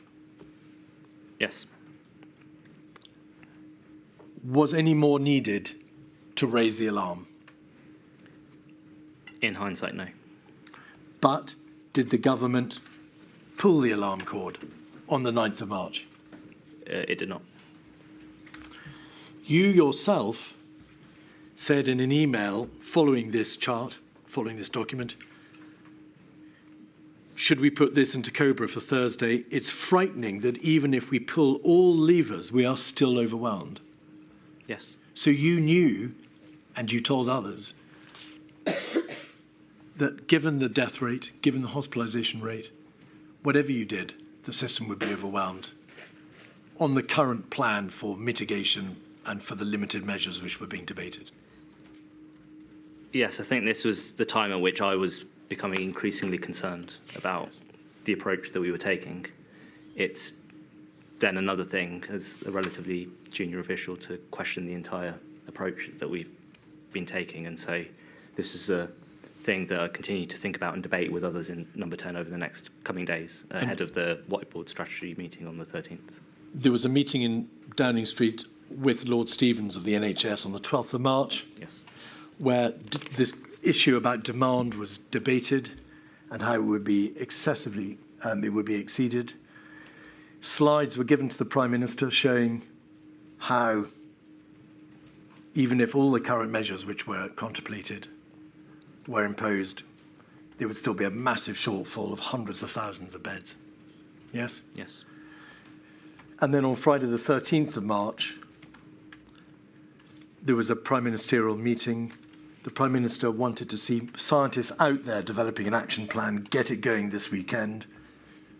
This is from your note of that meeting. Mm-hmm. And there was still a debate about herd immunity, wasn't there? Yes. On that Friday night, there was a meeting between Mr. Cummings, Mr. Warner, Mr. Glasborough, yourself and Helen McNamara. Yes. correct? And that is the meeting in which Mr. Cummings puts up his whiteboard 196060, which says to stop the NHS collapse, we'll probably have to lock down. If we could scroll in, we'll remind ourselves. Number 2, must avoid NHS collapse. And collapse is non-linear. If happens, not 1%, but 2% will die in a reasonable case. It's meant to be reasonable worst case, but reasonable case worse. To stop NHS collapse, we'll probably have to lock down. This led to a meeting on Saturday, the 14th of March, attended by the Prime Minister, the Chief Scientific Advisor, the CMO, and the Chancellor of the Duchy of Lancaster. And there was a debate, was there not, about what needed to be done. So this didn't actually lead to that meeting, because that meeting had already been in the diary. All right. Before we had this, because this session was very late at night on the 13th. The meeting with all the other ministers was on the 14th. So we had a debate about whether to scrap that meeting and then have a private internal conversation with the Prime Minister first, or go ahead with that meeting and then do an internal session. So we decided, given the plans were already in place for that discussion, to proceed with that conversation on the morning of the 14th. But that wasn't a direct consequence of the meeting on the 13th. After the meeting, you itemised a list of things to be done. Yeah. 136751.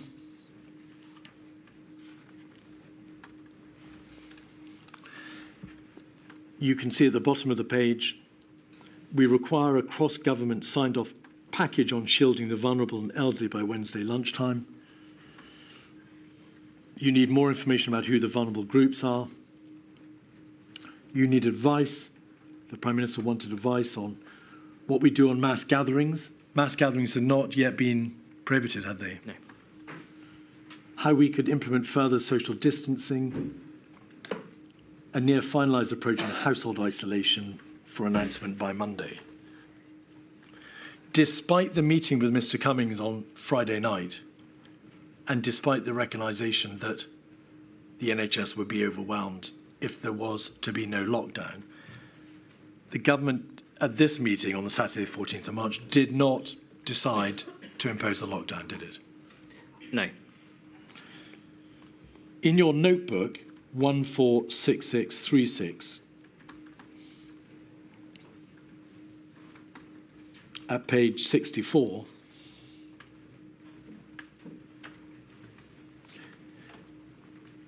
your notebook shows that one of the matters being discussed was the possibility of planning, or the need to plan for a lockdown in London, because London was ahead of the epidemiological curve, was it not? What, I can't. Oh, yeah, right at the bottom. Yes. So probably about a third of the way out the page, or a quarter of the way out the page. Yeah. Need to do in next 72 hours to avoid NHS lockdown. Who is that? That's Dom. Matt Hancock, explain plan into Sunday. Everyone should stop unnecessary social activity. So they're at odds as to what should be done. PM Johnson, PMJ? Sorry, that's PM and a squiggle. Oh, it's just a squiggle. Government must define vulnerable. We're on war footing now. We need detail of what we mean by social distancing. What mean by social distancing. And then if you could scroll back out.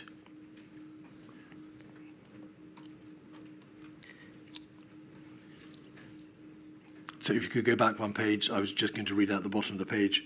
Ben Warner, need plan to lock down London on Saturday. And then this, MG, who's that? Michael Gove. Why not tomorrow? Over the page, top of the page, the next page. Dom Cummings, tell the media today, Sage for the week? Sage thinks we're further than we thought. It's a new situation accelerating through the plan, where this is going over the next 7 days. Gove, go now, exclamation mark underlined. He said it with some degree of force, did he not? He did. But the meeting did not decide that there should be a lockdown, let alone for London. And what was imposed the following week was a further ratcheting up of the social distancing mitigation measures. So if you look back at the whiteboard, that wasn't necessarily saying immediately on Monday move to the 23rd of March position. It was to say we need to bring in all of the measures we've been discussing ASAP, and then lockdown probably within a week. Ministers obviously wanted to impose the minimum amount of restrictions consistent with getting the virus under control, because all of the restrictions have horrible effects too. I think the advice from SAGE from the 16th to the 18th of March was that the measures, including the school closures, if properly implemented, should be enough. And I think ministers probably were hoping that the measures from the 16th to the 18th would be enough. And in the event they were not. In the end, they decided they couldn't take the risk that they were not. I think we don't actually know for sure, because there was a lot of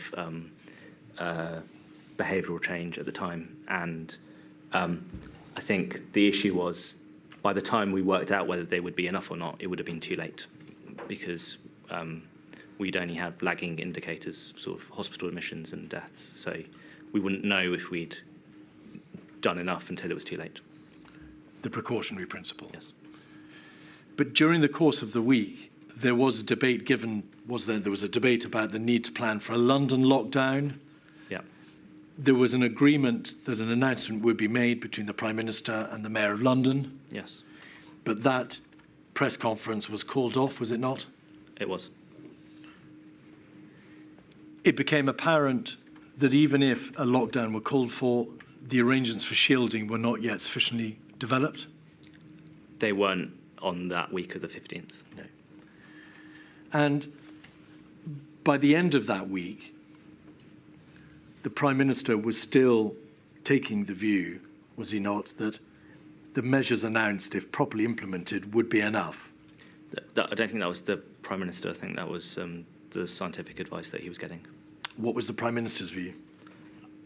I don't think he'd have his own independent view of the impact of the measures. I think that was at every stage. I think he was hopeful that each measure would be effective. And if you read the minutes of SAGE through that week, they don't say that the measures of the 16th of March are not enough.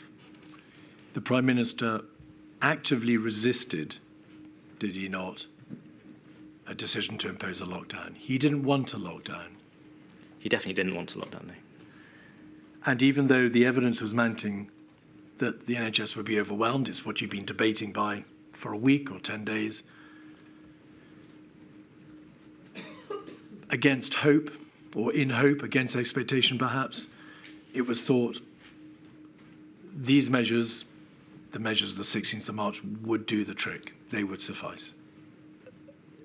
That was the advice that the Prime Minister was getting from the scientific community, if the measures were properly implemented, and the if is the key element there. And through the course of that week, we got increasing amounts of data on the level of reduction in social contact, for instance, and the realisation that the measures weren't enough because there wasn't sufficient population change to be sure that we would bring R below 1.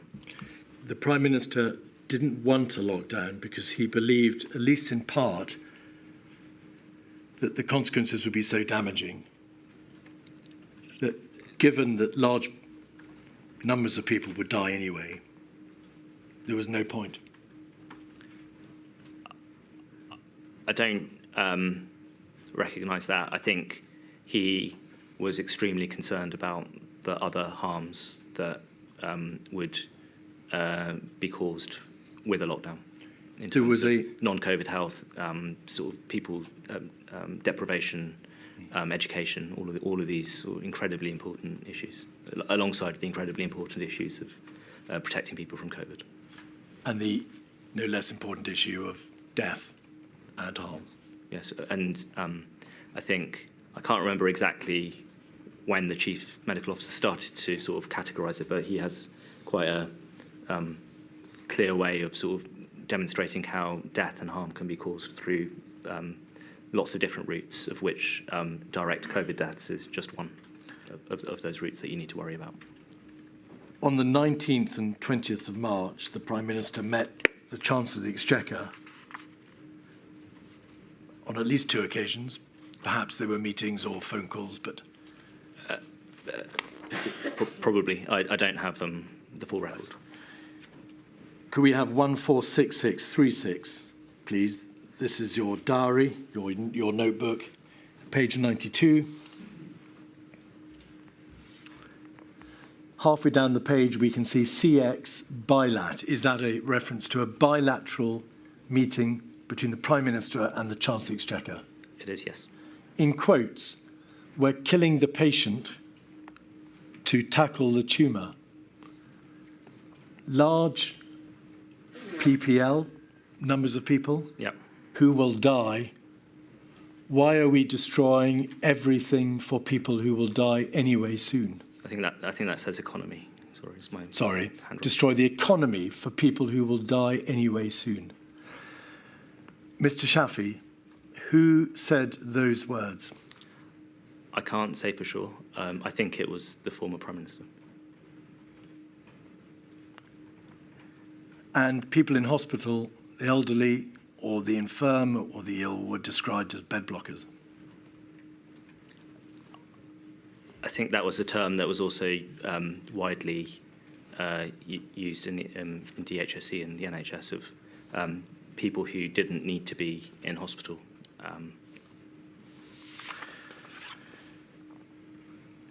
The Prime Minister did not decide to proceed with London-specific lockdown. The press conference, as you've said, was cancelled.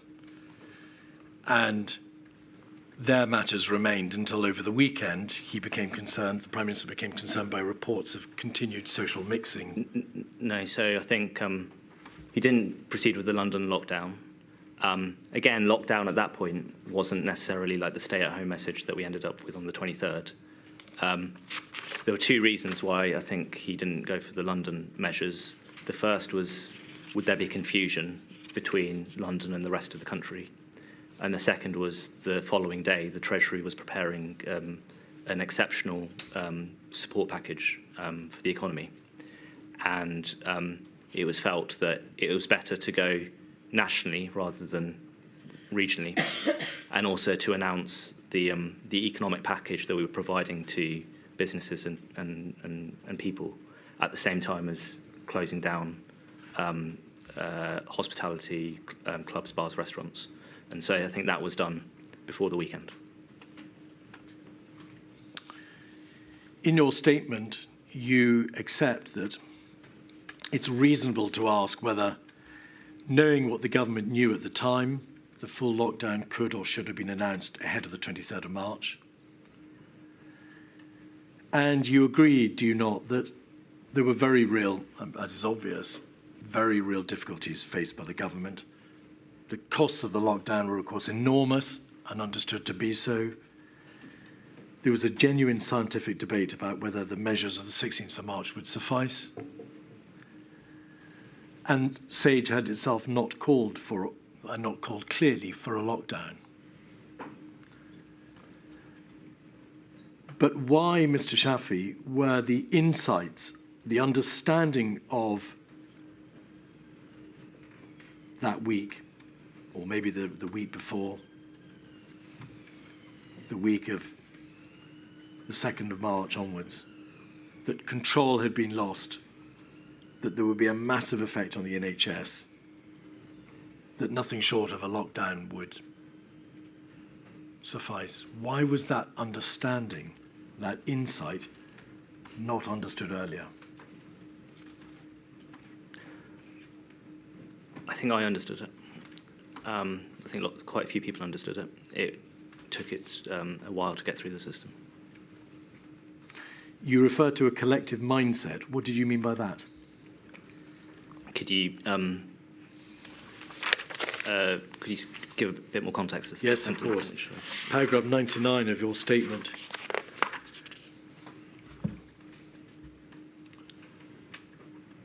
it is possible to see how this collective mindset emerged. This is in the context of, I'm sure ministers across the whole of government would have wanted to spend more time stress testing implementation plans, ramping up testing capabilities, preparing more detailed plans. The action plan was published. It just was felt that the tools the government had developed would suffice. The scientific advice didn't demur. Given the consequences of a lockdown or overreaction, it's possible to see how this collective mindset emerged. I think I'm referring there to the mindset that the only approach was mitigation rather than more draconian measures. And that wasn't really challenged in February in the way that I think in hindsight it ought to have been. Now, just some final questions, please. In relation to care homes, the issue of care homes and the care home sector and the impact on the care sector is for another day and another module. But could you just please tell us to what degree was Number 10 involved in the discussions about discharge plans from the hospital sector to the care sector and on concerns that may have been raised at the time about the impact? Was it something that was the focus of specific debate in Number 10, or was this a DHSC COBRA issue? So I, as of sort of the second half, second third of March, my responsibilities were split out across a number of people. So I wasn't looking at the care homes issue post, I think, sort of the 20th of March. Before then, I believe it was raised in the meeting with Simon Stevens on the 12th of March, but very much in the sense of we needed to have generous discharge packages to allow people to move from hospital into care homes. The question of the risk of infections going from hospitals to care homes wasn't really discussed at that meeting. And then, and I'm conscious of the time, and also that this is an issue which, of course, has been put and will continue to be put to other witnesses, the consideration of the circuit breaker in September 2020. Your own notes describe the Eat Out to Help Out scheme, in the words of somebody else, as Eat Out to help out the virus. I think the Chief Medical Officer described the Eat Out to Help Out scheme to you as Eat Out to help out the virus. Is that right? That's correct. There was obviously a high level of concern in government at the beginning of September as to the rise in the infection rate. Yes. And a number of documents were prepared. A COVID-19 winter strategy document. There was a meeting on the 20th of September with the Prime Minister, a further meeting on the 7th of October and the 8th of October, a strategy meeting in Chequers on the 25th of October,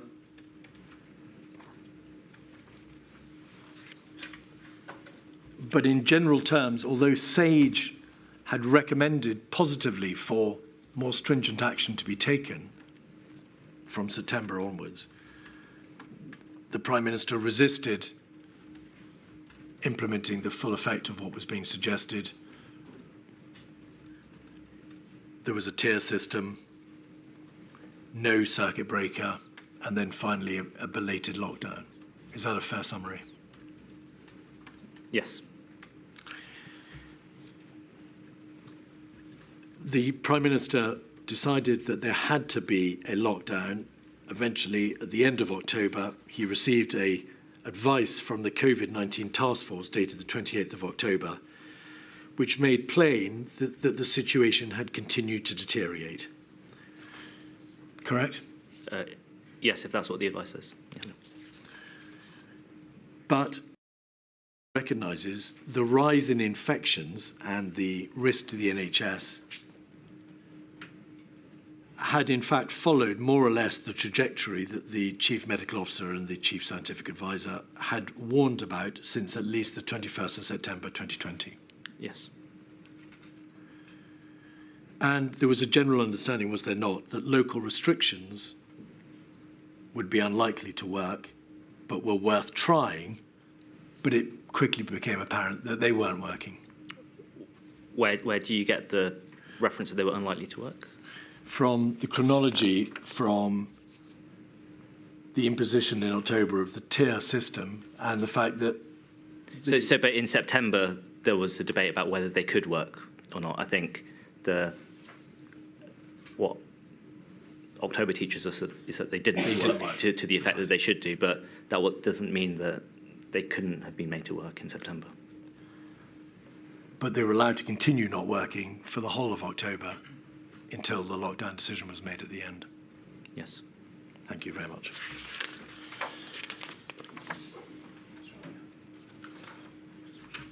Milady, there are a significant number of Rule 10 questions.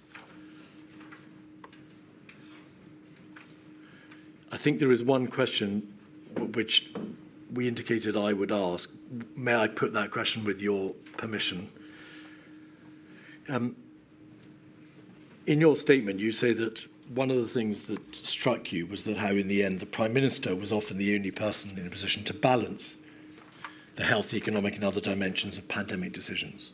You recall that I put you that segment from the SAGE minutes, or at least the segment from COBRA, where SAGE openly recognised that over and above the epidemiological issues, there are the health, the economic and other dimensions of pandemic decisions. Did you ever get the impression that the Prime Minister understood the differences? That is what I think is called a leading question. Did you ever get the impression that the PM understood the differences between how lockdowns and social distancing restrictions impact adults and children? I think he did understand that, yes. Right, well, I've been asked to take a short break, so I shall just rise for 3 or 4 minutes, and we will definitely, just so those who are asking questions know, we will definitely finish by 5:10, and we will complete your evidence this afternoon. Thank you. All rise.